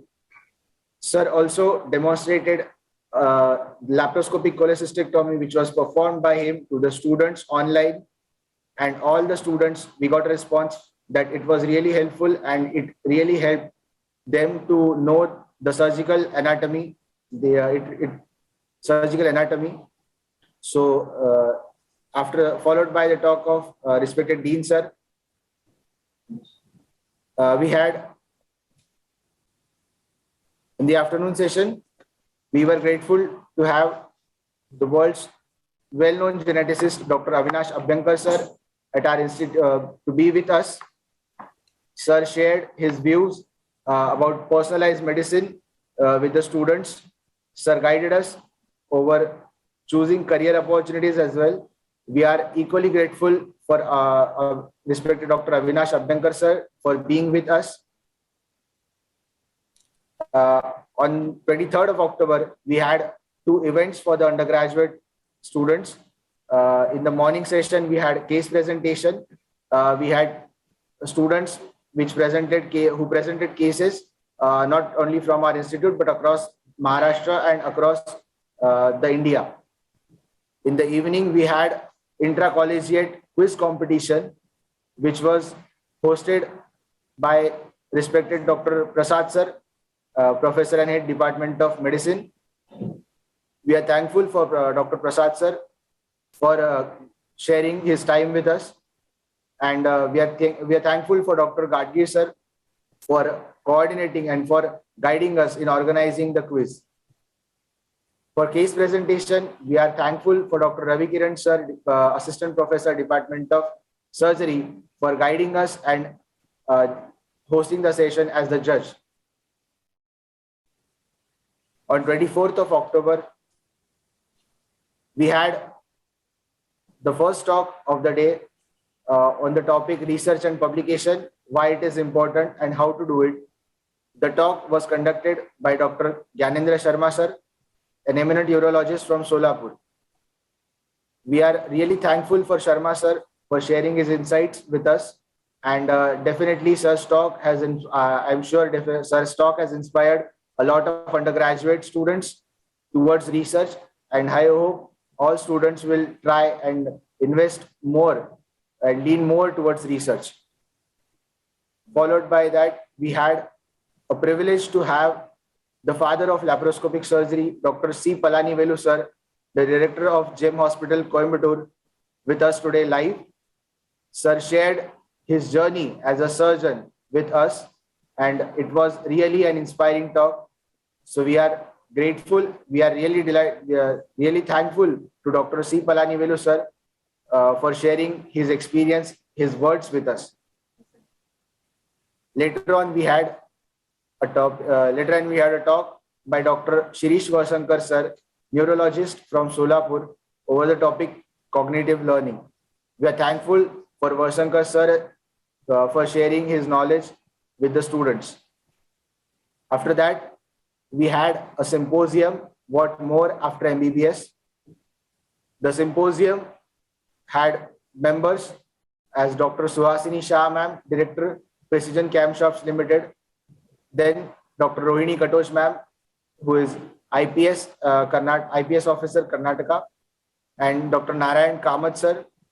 The session was coordinated by Dr. Gadgir sir, Associate Professor, Department of Pathology. The session was really insightful for all the undergraduate students, not just to be, was really insightful for all the undergraduate students to think out of the, to go and think out of the way and to explore different career opportunities after MBBS, other than just be a post-graduation. So I with this, I would like to thank all the eminent faculties and personalities who shared their time with us.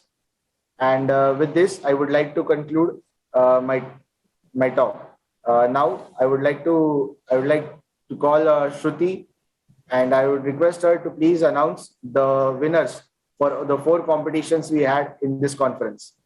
Up to Shruti. Thank you and good afternoon, everyone. Medalium 2021 consisted of 4 events on 22nd to 24th October, which were Estilo Minimalista, the poster presentation competition, Genesin, the case presentation, Diagnose, the medical quiz, and Mnemosine, the memory aid competition. We would like to now announce the names of the winners for the same. The first event, which was conducted in the afternoon session of 22nd of October, was Estilo Minimalista, the poster presentation. It was coordinated and judged by Dr. Sachin Jadhav, Sir, Assistant Professor, Department of Surgery.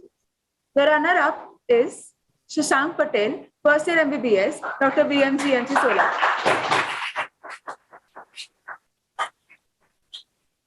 The winner, Neha Sharma, first year MBBS, Ashwini Rural Medical College and Hospital, Solapur. Congratulations. Moving on, second event, Genesin, the case presentation. It was held in the morning session of 23rd October. It was coordinated and judged by Dr. Ravi Kiran Sir, Assistant Professor, Department of Surgery. The runner-up, Rohit Taparia, third major, Dr. VMGMC Solapur. And the winner, Isha Tambolkar, second year MBBS, BGMC Pune. Congratulations. Now moving on, we have Diagnose, the medical quiz. It was held on afternoon session of 23rd of October, preliminary round of which was conducted on 18th October. The quiz master for the same was Dr. Prasad Sir, Professor and Head of Department of Medicine. The runner-up team is Team Viram from Jipmar. The team consisted of 3 members, Rohan Purohit, Amit Singh, and Vidyasagar.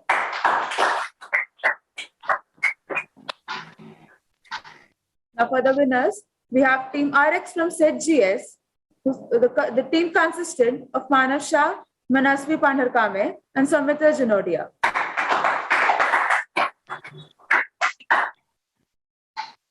Now for the last event, we have Mnemosine, the memory aid. It was coordinated and judged by Dr. Vinayak Brajat Sir, Assistant Professor, Department of Physiology. The runner-up is Rahul Kendapadi, first year MBBS, Dr. VMGMC.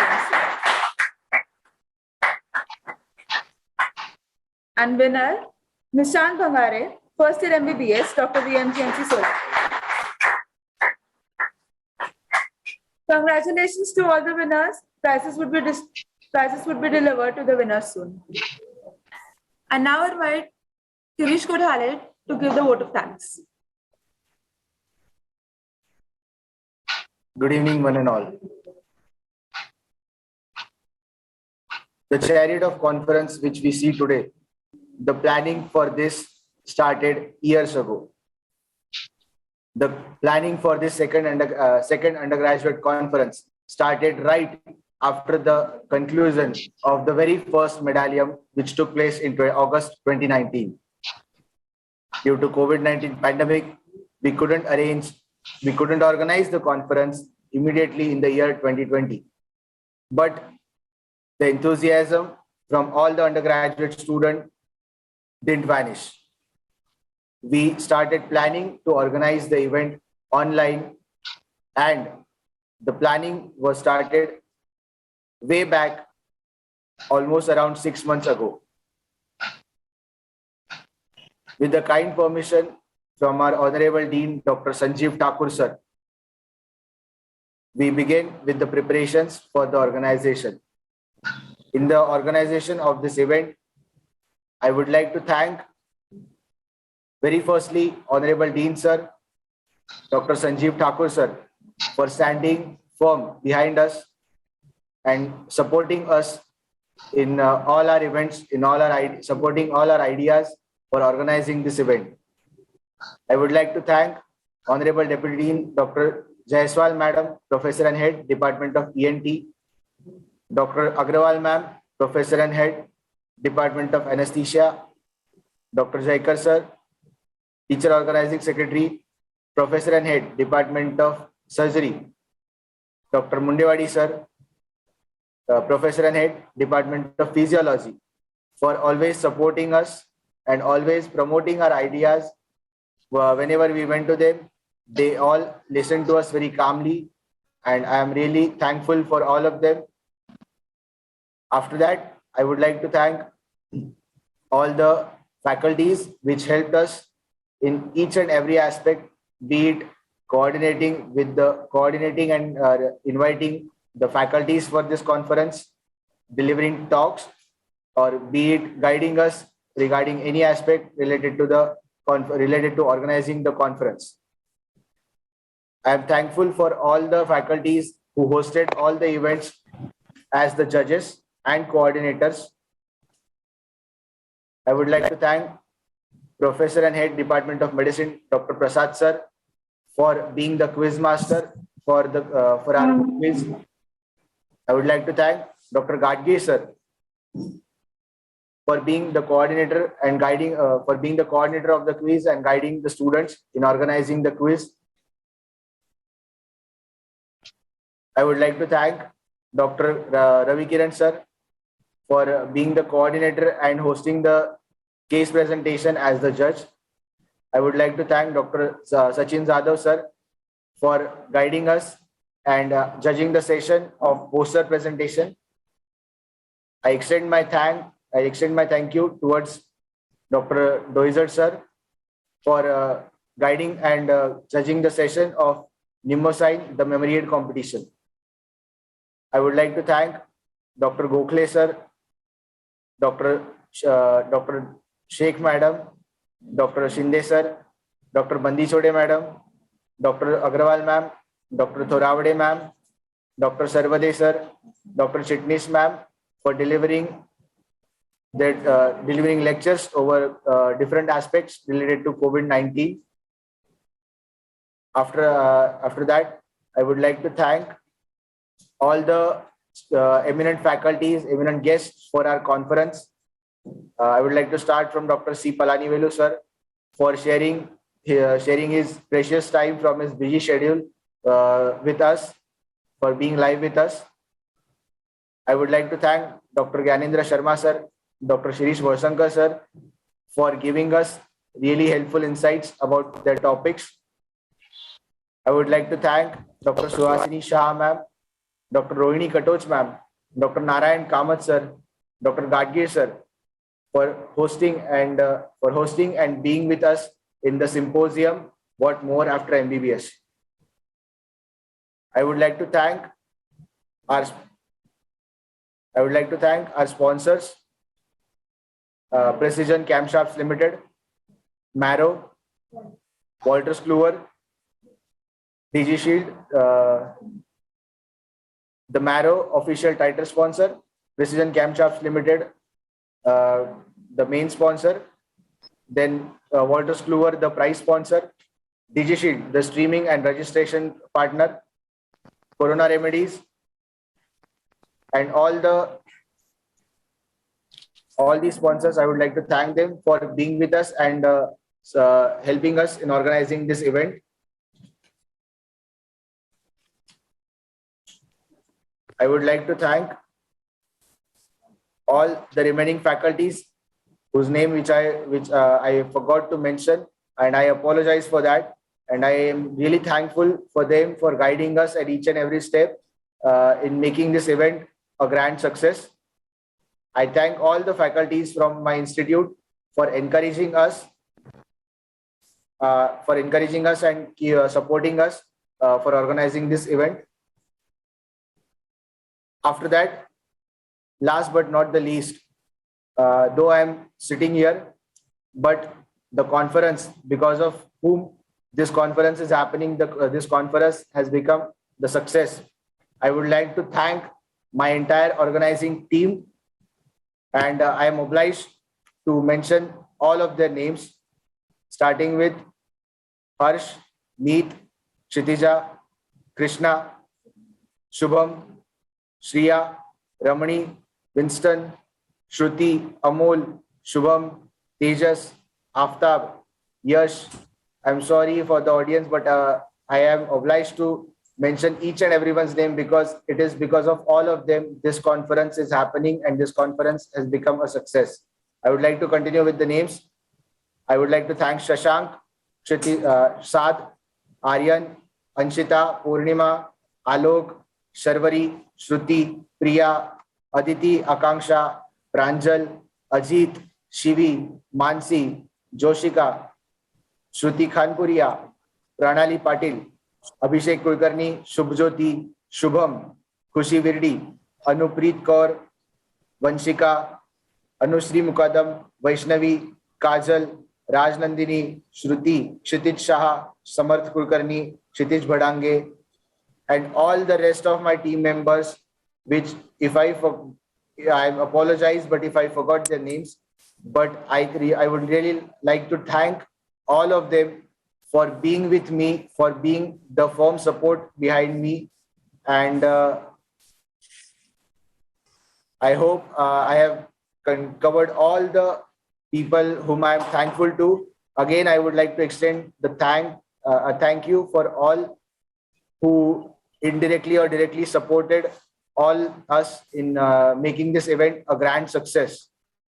And when I say thank you, it's not like it's a promise that this year's event is being concluded and next year we are coming back with more innovative ideas and with more innovative events. And we promise here that we will organize another event with again a huge with huge enthusiasm, and I promise all that we will get back with Medalium 3 in 2022. I would like to make a short announcement. So winners of the quiz will be given 3 months of Marrow subscription. The runner-ups of quiz will be given 2 months of Marrow subscription. And the winners and runner-ups of the rest of the events will be provided hard copies of books from Wolters Kluwer, who are the official prize sponsors for our event. And with the promise being made, with the kind permission of all the faculties present in the meeting, I would like to conclude the entire mega event Medalium 2021. Thank you all.